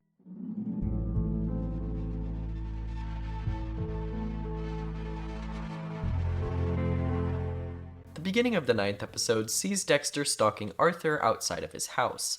He notices Arthur breaking Jonah's trophies for baseball one by one, as it's explained by Arthur that if Jonah's not going to play baseball anymore, he shouldn't need his trophies. Dexter follows Jonah and witnesses Jonah beating his dad's car up with a baseball bat. And you have no idea what he's like. Dexter has heard about Arthur's traumas and seen his bipolar switch-ups firsthand, but never has Dexter experienced a completely unchecked Arthur behind closed doors like Jonah has. Well, actually, He hits me. that's not right. Dexter promises to keep Jonah's grievances a secret as long as he is allowed to tag along with Jonah when he delivers the destroyed car back to Arthur in order to lessen the blow. At the office, a lot of headway is being made on the Trinity case. Deb and pretty much everyone else in the precinct is working on this one around the clock. The next morning, Christine Hill drops by the precinct to give her condolences to Deborah. I just wanted to say I'm really sorry about what happened to you. I can't even imagine looking into the eyes of the person you love, watching as he takes his last breath. It's one of the only real human scenes that we see of Christine because most of the time she's persuading Joey into giving her information and writing these fuck-ass articles that get the precinct worried. A little bit later on, at Rita and Dexter's house, Deb shows up to find out that Dexter has ditched her for some conference. In reality, though, obviously Dexter is on his way to Trinity's. Oh yeah, also Dexter and Rita's neighbor Elliot comes over and they have like a joint Thanksgiving together, and it's kind of awkward because Elliot and Rita are like low-key flirting with each other. Also, Deb invited Masuka to be her wingman, and Masuka makes things awkward too. So just then though, Deb realizes that Trinity must be in the school system because his kills align perfectly with when school is out, like summer vacation, winter vacation, spring break. His kill schedule matches the school year. Trinity could be a janitor, he could be a cafeteria worker, a bus driver, a teacher, a principal. Another thing worth mentioning in this section is that Elliot kissed Rita in his house when they were cooking some of the Thanksgiving food. Why are we doing this? Dexter then drops by Arthur's house for Thanksgiving, and let's just say things are very awkward. Will the kids be joining us? That, too, would be tradition, but apparently Jonah has forgotten. I'm sure he's on his way. He knows how important holidays are to you. Dexter immediately senses that the vibes are just off here. Arthur is in a mood because Jonah is late to the party, and Arthur's wife, Sally, looks like she's coming apart at the seams under her sunny, all-American mother persona. Rebecca comes out of her room joyfully, and it's like we're stuck in the Matrix here. At least I have one perfect child. Yeah, so it would appear. When Dexter first met Arthur, he was astounded by the fact that Arthur was seemingly able to uphold a traditional American family and maintain his status as a deacon of a church while being the most heinous serial killer in Miami history. Scratch that, in American history. The closer that Dexter gets to Arthur and his family, though, he has started to notice more and more cracks within the foundation of this so-called perfect American family. I think this season works on a number of levels, but one of my favorite ideas that this season explores extremely well is the concept of the nuclear family and just how one's perception of their neighbors is not necessarily how they behave and function behind closed doors. Arthur, and by extension his family, may seem like your regular, everyday, all-American church-going family of 4, but there are real problems here that Dexter clocks within a few weeks of knowing them. Arthur clearly has a temper and high expectations of his children. These expectations often exceed their abilities, not because they're not trying to appease their father, but because Arthur's expectations are just simply unrealistic. He wants everything done in a very specific way. And now, with Jonah being late to dinner, it's put Arthur in a mood and likely led to him lashing out at Rebecca just before Dexter got there, forcing her to be locked in her room like she's not a late teenager with independence. Now that Dexter is there, though, she is allowed out of her room, and she kindly greets Dexter before asking if she can help Sally with dinner. Because Rebecca is doing everything according to Arthur's plan and meeting his expectations, she is suddenly awarded the perfect child title by Arthur. Because she plays her part exactly how Arthur wants, Following her mother into the kitchen to complete dinner, Rebecca is afforded a much nicer dad, which I think is the most well-executed part of this season. Arthur's characterization may seem random and all over the place when we first meet him, but as time goes on, we begin to realize that his presence in the season is really a deconstruction of the American patriarchal figure. Obviously, the average dad in America isn't committing 3 kills every other month, but I personally know a lot of people that can relate to having their fathers be this abhorrent to them. And as a husband too, you truly get the sense that Sally's agency has been completely taken away in order to give Arthur his picture-perfect family. The nervousness and uneasiness inside of Sally's eyes and her willingness to cave under pressure around Arthur truly informs the idea that Arthur is manipulative and controlling of her as well. It's here when Jonah arrives home and Arthur sees the windshield. Arthur puts on a happy face and pretends that he doesn't mind. During the football game, Dexter leaves to help Sally in the kitchen, and Arthur uses this opportunity to break Jonah's fucking finger. Elsewhere, Dexter snoops in Rebecca's room, noticing how juvenile it looks for someone her age. Dexter then notices the locks on the windows and doors, further exposing Arthur's strict parenting style here. Outside, Dexter talks to Rebecca, who is picking flowers. Rebecca then throws herself onto Dexter in a really awkward scene. You're nice to me. I can be nice to you. I'll do anything you want. Well, I don't... Rebecca, you're 15. Sally, it's not. I am so sorry about Rebecca's behavior. Please don't say anything to Arthur. Whatever you did with Rebecca... I didn't. Whatever you're going to do, I don't care. Just please, don't tell him. I wouldn't. I wouldn't. Huh? This fucking family is on the verge of collapse. During dinner, Arthur asks everyone what they are thankful for, and none of them mention his name. This sends him into a full-on psychotic rant. Thank you all for the comfort of your home, where no one said they were thankful for me. Did you, Jonah? Did you say you were thankful for me, Jonah? I am so thankful for you, Arthur. Shut up.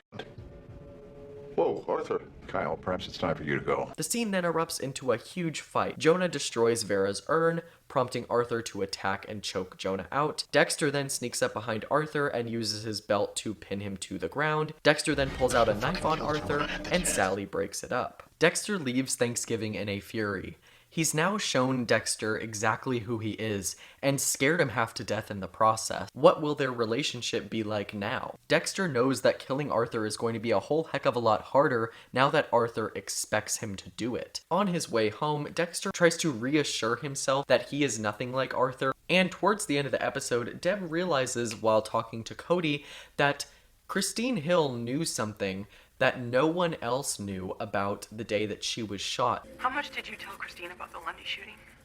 Well, maybe you left Lundy's file lying around accidentally? I learned my lesson. I never even took the Lundy files out of the station. There's no way she could have seen it. Dinner's ready. And at the end of the episode, after Joey leaves Christine's house, guess who fucking shows up at Christine's door? Arthur Mitchell. And guess what she says to him right before we cut to black?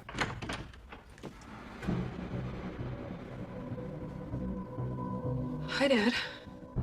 That's right. Christine Hill is Arthur Mitchell's daughter. What a fucking twist that is. Christine is presented at the beginning of the season as this throwaway side character that is just there to stir up drama by trying to get to the bottom of the Trinity killings so she can write her articles before any other reporters. But when she starts dating Joey and manipulates him into giving her information, she's shown to be a lot more bloodthirsty than we originally took her to be. And in this episode, we get 2 gigantic reveals about her character. One, that she knows more than she's letting on about Deb's shooting. And 2, she's fucking related to Trinity. Absolutely stellar episode. This is one of my favorite episodes of the whole season, just for its pacing, everything we learn about Trinity, and this last twist with Christine being Trinity's daughter.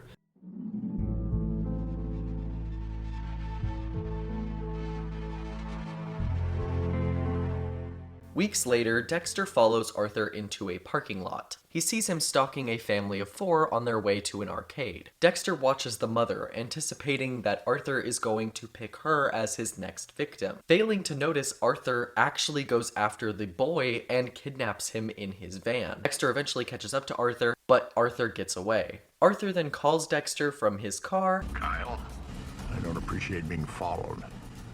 Arthur, what are you doing? I don't know what you think you saw, but I promise I'll preserve this boy's innocence. Arthur brings Scott to a bunker. It's clear that Arthur is trying to force Scott into the role of Arthur, but Scott and the audience don't exactly know why. We get the sense that Arthur's trying to fulfill some sort of fantasy. A little bit later on, though, while researching Trinity, Dexter learns that Arthur's kill cycle actually resets after 4 kills instead of 3. Matthew Hicks, 10 years old, went to the local pool, never came home. 5 days before, a woman was found murdered in her bathtub. Innocence. Arthur said that's what he'd preserve in the boy he took. Omaha, another 10-year-old goes missing. Denver. Lundy misread the pattern. It's not 3 victims he leaves behind, it's 4. My God, the boys begin the cycle. The only reason why we had assumed that it was 3 kills up until this very moment is because Lundy never caught on to the 4th kill, that being a missing child. Here, Dexter is coming to the conclusion that not only does Trinity recreate his family's deaths in this meticulous cycle, but he also kind of recreates the death of his own innocence, and that is what is supposed to be represented here with Trinity forcing Scott to call himself Arthur. At the precinct, Deb agrees to do an interview with Christine. Deb believes that Christine is just a little bit off, and so she's hoping to use this interview as a way to sort of get a little bit closer to Christine and figure out exactly what she meant by the words that she said the other day during Thanksgiving. Batista watches this interview from the security camera, and Christine squeamishly tries to leave the interview early. Forensically, we're at a dead end with the Lundy case. So I just stare at these, looking for answers. You live over in the Gables, right? The Gables, that's what, like 60 minutes from the hotel where Frank was staying? I guess. Wow, you sure got to the crime scene fast. There's no traffic at 5 a.m. Oh, I know that. But dispatch didn't put out the call till 5:05. You were the first reporter on scene at 5:20. Afterwards, Deb and Batista both agree that she knows more than she's letting on. Eventually, Dexter, with the help of Jonah, figures out that Trinity is using an empty house that is up for sale to hide and potentially kill this boy that he's kidnapped. So Dexter has Jonah fax over the list of houses that Trinity was researching in order to narrow down his search. In the middle of this episode, Christine calls Arthur, and we get a much clearer picture of their relationship. I can't wait another 4 months until my birthday. Can we meet in between our usual visits? There's a reason why we only see each other a couple of times a year, Christine. I have a full life and a family who needs me. I'm your family too. I need you. More than they do. Sorry, sweetie, it'll have to wait. Love you. I love that the show went here with these 2 characters, bringing them together, because they're arguably the 2 biggest villains in this season, and bringing them together through a familial relationship is really interesting. After Scott fully submits and starts playing trains with Trinity, Trinity poisons Scott with ice cream. Then there's another scene right towards the end of the episode where Christine begins to learn the truth about Arthur. I saw you that night. Back when I was 5. You told me to stay in the car, but I didn't. And I saw you in the bathtub with her. It was a dream. It wasn't.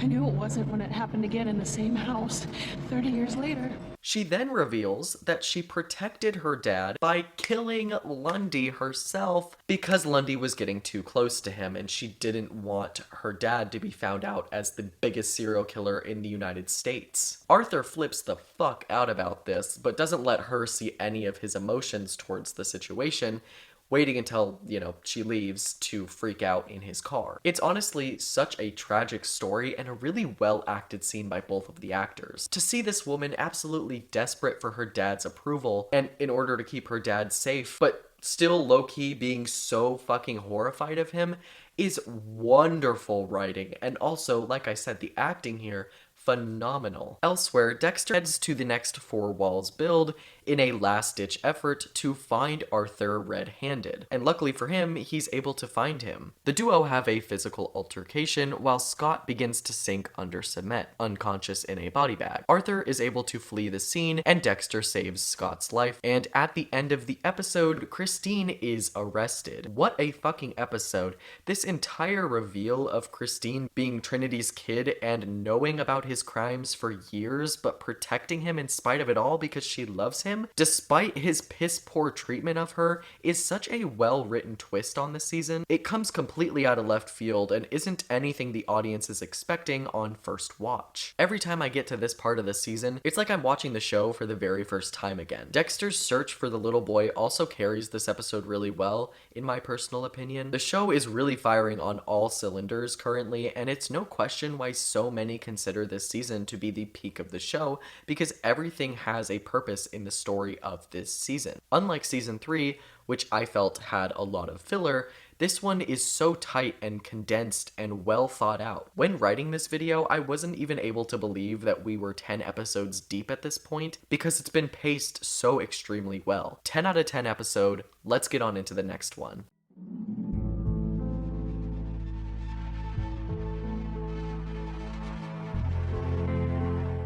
The beginning of the episode sees Christine being questioned by Batista about her upbringing. Predictably, she lies and says that she never met her father. Dexter watches from the TV and agrees that Christine must be Arthur's kid. Dexter then forges a plan to use a decoy Trinity to distract Miami Metro in order for him to be able to catch the real one. Elsewhere, Deputy Matthews brings both LaGuardia and Batista into his office to have a chat. We were off duty and... Two of my senior people who had signed sworn affidavits with the department stating that there was no romantic involvement between them. If you just let me explain. There's nothing to explain. You both lied under oath. You committed perjury. Tom tells them that in 2 days there will be a hearing to determine whether or not both of them can keep their jobs. Maria protests Tom's decision to do this, claiming that he's had it out for her entire career because she's a woman, and Tom simply calls her arrogant. Elsewhere, at a hotel, Arthur sees that Scott was found by someone that was not Dexter, and this prompts him to call Dexter. While on the phone, Arthur lies about being in Miami as he doesn't want Dexter to know that he's still there. This is when Arthur rips out a phone book and searches through the Kyle Butler names for Dexter's address. Dexter decides he's going to frame a Stan Beaudry for the crimes of Trinity in order to get Miami on his trail. Before he's able to do this though, Dexter has a therapy appointment with Rita that he basically tries to skip because he gets a phone call from the station demanding his attention. Rita and Dexter haven't even gone into their therapy appointment and Dexter's already trying to make up an excuse to leave, or at least that's what Rita thinks. This is when Rita tells Dexter the truth about her kissing Elliot. Dexter just kind of is like, okay, I don't have time to deal with this, I need to go. So Dexter leaves her at the therapy appointment. Dexter then heads to that crime scene and discovers that the man who died is named Kyle Butler. What's his name? Kyle Butler. Arthur Mitchell's in Miami, and he's looking for me. Anticipating Arthur's next move, Dexter heads to a random Kyle Butler's apartment, knocks the man out, and hides with the lights off. Hours go by and Trinity finally arrives. However, he is sent away by a party of people who are right outside the door. Meanwhile, Angel and Deb raid Christine's apartment and find those postcards from Arthur. When Angel brings the postcards to Christine, she yet again plays coy about the whole situation. Also in this scene, Batista officially accuses Christine of killing Lundy, claiming that Christine did this to protect Trinity. The next morning, Deb goes into the interview room to try and get Christine to out her father. Whatever Deb is saying to Christine clearly isn't sticking for her. You can tell it's definitely affecting Christine, but she's really not wavering, and she's still pretending like she doesn't know anything, even demanding to see a lawyer. In another scene, Dexter is called down to the station so he can bear witness to Angel and Maria's wedding. I just love the implication here that Dexter's the one that they have to call because he's the only one that knows about them. I also love that Dexter was like literally the only guy not at work that day, and he still had to go in just to bear witness to their wedding. A little bit later on, Dexter makes really quick work of Stan Beaudry, killing him in the back of his semi-truck before planting DNA evidence evidence, and Christine's picture in the man's truck, which pretty much seals the deal on Beaudry being the Trinity killer. That night, Dexter returns home and gives Elliot a warning outside of his house. Stay the hell away from my wife. Jesus. Dex. After returning inside, Rita gives Dexter an ice pack, and the two kind of reconcile after all of the disagreements that they've had this whole season. The next morning, Batista and Maria tell Matthews about their marriage, which basically gives him no right to fire either of them. Say what you want about Tom, he's not technically wrong here. This was pretty much just a political ploy on the part of Maria so that both of them could keep their jobs. And, you know, it worked, but I don't think she would have married Batista if this wasn't thrown her way, you know, like as a possibility. Elsewhere, Christine finally calls Arthur, and Arthur pretty much disowns her over the phone. I'm your daughter. I'm sorry, Christine. I'm sorry too. I'm sorry you were ever born. Do not call me again, ever. Ooh, Christine, don't make that face. That night, Christine calls Deb into her apartment and fully confesses to killing Lundy and being Trinity's daughter. He's a killer. He is. He is. He made his own choices. And I'm just like him. Your dad was a cop. So you said, hey, I'll be a cop too. Maybe then he'll love me. You know what I did? I shot you. I killed Lundy. After this confession, Christine asks Deb if she can forgive her for killing Lundy, and Deb reacts like this. Can you forgive me?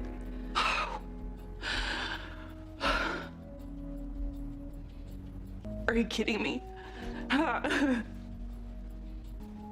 came here to do a job. I came here to take you in and to get justice for Lundy, but forgive you?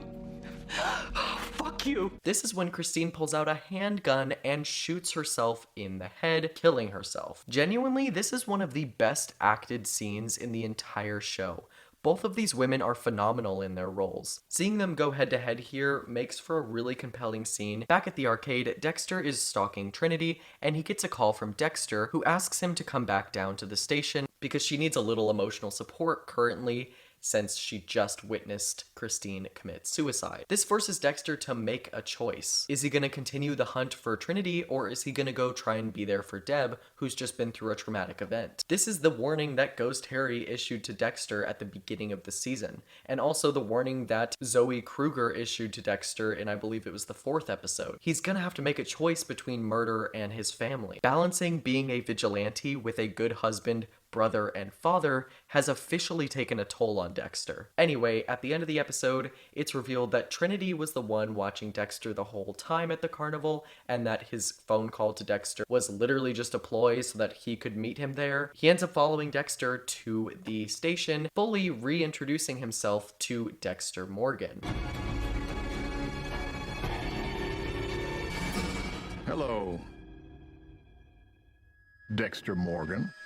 This episode's pacing is phenomenal. This is one of like the top 5 episodes of the series in my opinion. I mean, the Stan Beaudry stuff could have been a whole episode, but it's crammed in here in about like 5 or 10 minutes, and it doesn't even feel unearned either. Every single step of Dexter's plan feels fully realized, and the same can be said about Trinity. This is genuinely just a stellar episode, and it leads really, really, really well into the finale. So without further ado, let's get on into what I consider to be the best episode of the series, The Getaway.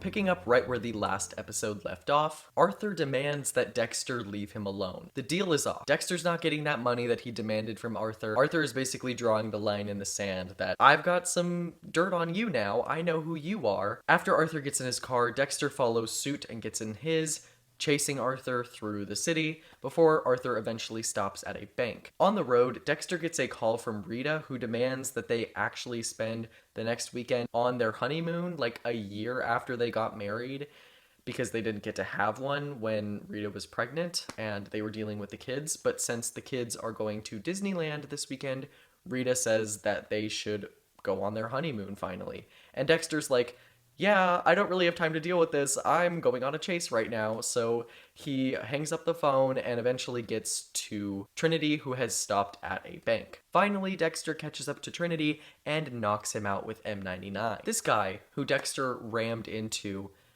calls the cops on Dexter, and Dexter ends up getting flustered with these two officers that are talking to him. I didn't flee. I was in a hurry to solve a crime.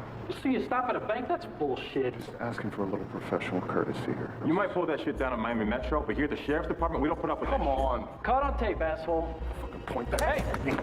All right. This gets Dexter arrested, sent to a holding cell. Rita then picks Dexter up because they can't keep him overnight, which is like the most lucky thing that's ever happened to Dexter. She brings Dexter to that bank where his car is before he heads over to the van to see if Trinity is still there, and he finds out that Trinity has escaped. Elsewhere, Deb reconnects with Valerie, Harry's former CI, who brings Deb to Laura Moser's house. Deb obviously knows this house because she was once tied down in it when Brian Moser, her ex-boyfriend, you know, the ice truck killer from season 1, tried to kill her in it. So now Deb knows the truth. After 4 fucking seasons and more than 2 years of her life, she finally knows the truth about Brian Moser being Laura Moser's son and Laura Moser being Harry's CI. A little bit later on, Deborah returns to the apartment and does some more research on Laura, eventually realizing that Brian Moser and Dexter are brothers. That night at Dexter's house, Rita gives Dexter hope that he can conquer his dark side. The most important person in our lives. What's upsetting me is the idea of losing you. You have your demons. I accept that, because I know that you don't have to be a slave to them. I wish that were true. It is. I know you better than you know yourself. You can conquer whatever darkness there is in you. I know you can. Elsewhere at the precinct, Deb gets Scott, the little boy that Trinity kidnapped, to draw a picture for her of a logo that he saw in the back of Trinity's van. This logo is the logo of Trinity's 4 walls build thing that he's a part of, and so this allows the police to narrow their search to people who work for this nonprofit. Dexter drops by Arthur's house and asks his family where Trinity is. Just then, Dexter is forced to hide in the garage because a fucking SWAT team has just arrived at Trinity's house. Later on, Deb breaks the news to Dexter about Laura Moser being his mother. Dexter pretends that he's hearing this information for the first time and that Deb is the one breaking the news to him. Laura Moser is your biological mother. Don't say the rest. Don't know it. The other little boy, your brother, was named Brian. Brian Moser. The ice truck killer. And a little bit later on, Trinity's car breaks down on the side of the road. This allows Dexter to attack him from behind.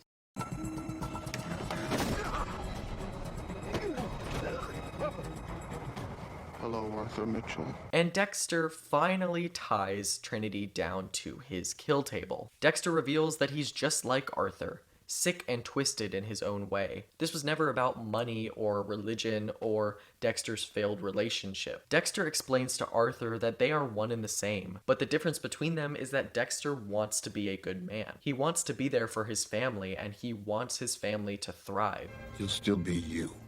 I have a family too, Arthur. I'm good. For them. You're like a child. You dream of a heaven you'll never see. I don't believe in heaven. Oh, but you do. This isn't your doing. This is God's plan. I accept that now. You have to do the same. Arthur accepts his fate, and we say goodbye to him one last time as Dexter bludgeons the man. Dexter then buries Arthur at sea, finally concluding the best showdown of the entire series. Dexter heads home and checks his missed messages. He notices that Rita left a voicemail on his phone. Hey, sweetie. I'm a dope. I was in such a rush to get Harrison organized, I forgot my ID for the plane.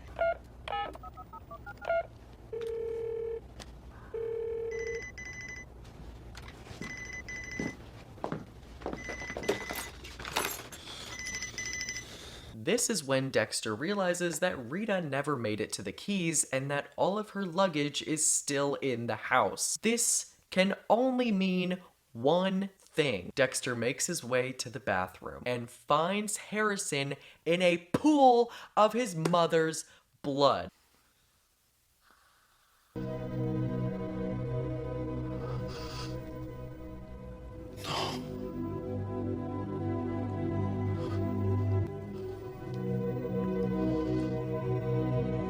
In the exact same fucking way that Dexter was born in blood, Harrison is born in blood. To close out this season, Dexter leaves us with one last grim realization, and that is that Ghost Harry was right. Dexter has to make a choice. He can't be this vigilante anymore and have a family. The episode ends on that note, and oh my gosh, I could tell going into this episode for the first time I ever watched this years ago, that this was going to be my favorite episode of the whole show. Bar none, it was fantastic before this twist. But this last twist of the episode truly solidifies this as the peak of this entire fucking show. The stellar pacing throughout this episode really cannot be understated.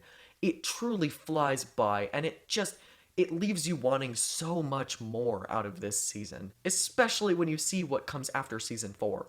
The quality takes a little bit of a dip, and I'm not saying season 5 is bad. I'm a season 5 defender, okay? But some of the seasons after that, they don't have the same vibe, and it's all because Rita is no longer in the show after this point. Trinity's death is both satisfying and also tragic when you realize that Trinity had the opportunity to explain to Dexter that he's already won because he killed Rita, but Trinity decided to just not say anything and let Dexter figure that out on his own, completely traumatizing him in the process. When I say that they don't make TV villains like this anymore, I'm talking about this. This isn't your doing.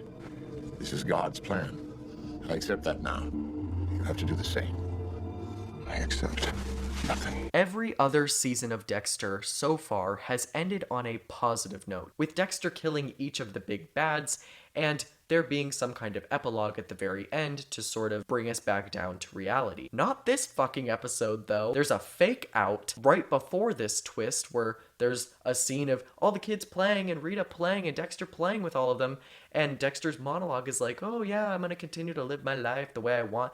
No. We get tragedy in this episode at the very end, where Rita is no longer in Dexter's life. Harrison has just been fucking scarred at, like, 6 months old. Not only did Rita just, like, die, she dies in the most gut-wrenching way imaginable. When I first watched this show, and I got to this point, I had to take a break. I had to take a breather for, like, a week. And I went outside, like, when I first stopped watching this, I went outside, and I literally sat outside for, like, an hour or two, on the verge of fucking tears because of how tragic this is. I don't think you understand how much Rita's death affected me because it's just something you're not expecting when you're watching the show. But after Rita dies, there's just such a switch in vibes and in Dexter's character, and it's kind of a shame because it kind of needed to happen. Like, there was really nowhere else for Dexter and Rita to go. But part of me is still so selfishly wanting Rita to be in the show after season 4 because she's such a wonderful presence for the show. As a person, Rita was one of the only, like, truly kind-hearted, good people in this fucking show, and you're gonna kill her off? And in the last 2 videos on this series that I've done, I know that I've kind of shat on Rita's writing a little bit and claimed that she needed more agency, but that's only because I fucking care about the character, and I feel like she was done dirty a little bit. I do, because, like, she is in service to Dexter as a character, but post-season 2, I don't feel like there's much for her to do, really. Like, her whole storyline just revolves around Dexter, whereas, like, all the other characters get storylines that have to do with other things. And I guess that's just a facet of Rita not being a cop. You know, like, she's just a stay-at-home mom, but I don't know, like, it just feels like she doesn't have the agency that the other characters have, and her dying in the 4th season before many of the other main characters did is kind of proof of that. Rita's death fundamentally changes the show.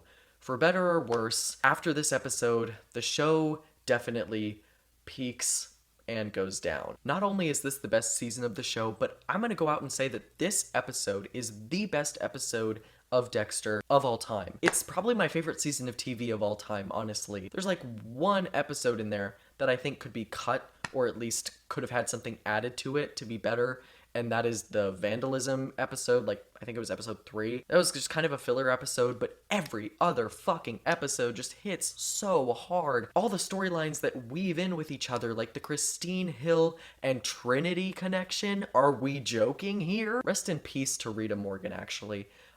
You will be sorely missed. I'm not even fucking joking. Like, I get emotional about this shit still. I have one more message before I lay this video to rest. Clyde Phillips, you've done some wonderful work in the past. I'll even go out on a limb and say that this is your best work, but you genuinely deserve jail time. You deserve the electric chair for doing this to Rita. And that's all I have to say on the matter. I think it's time I get out of here because I'm way too emotional right now, and I think I need to go get outside or something to relax. Anyway, bye.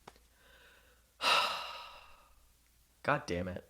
This fucking show sucks.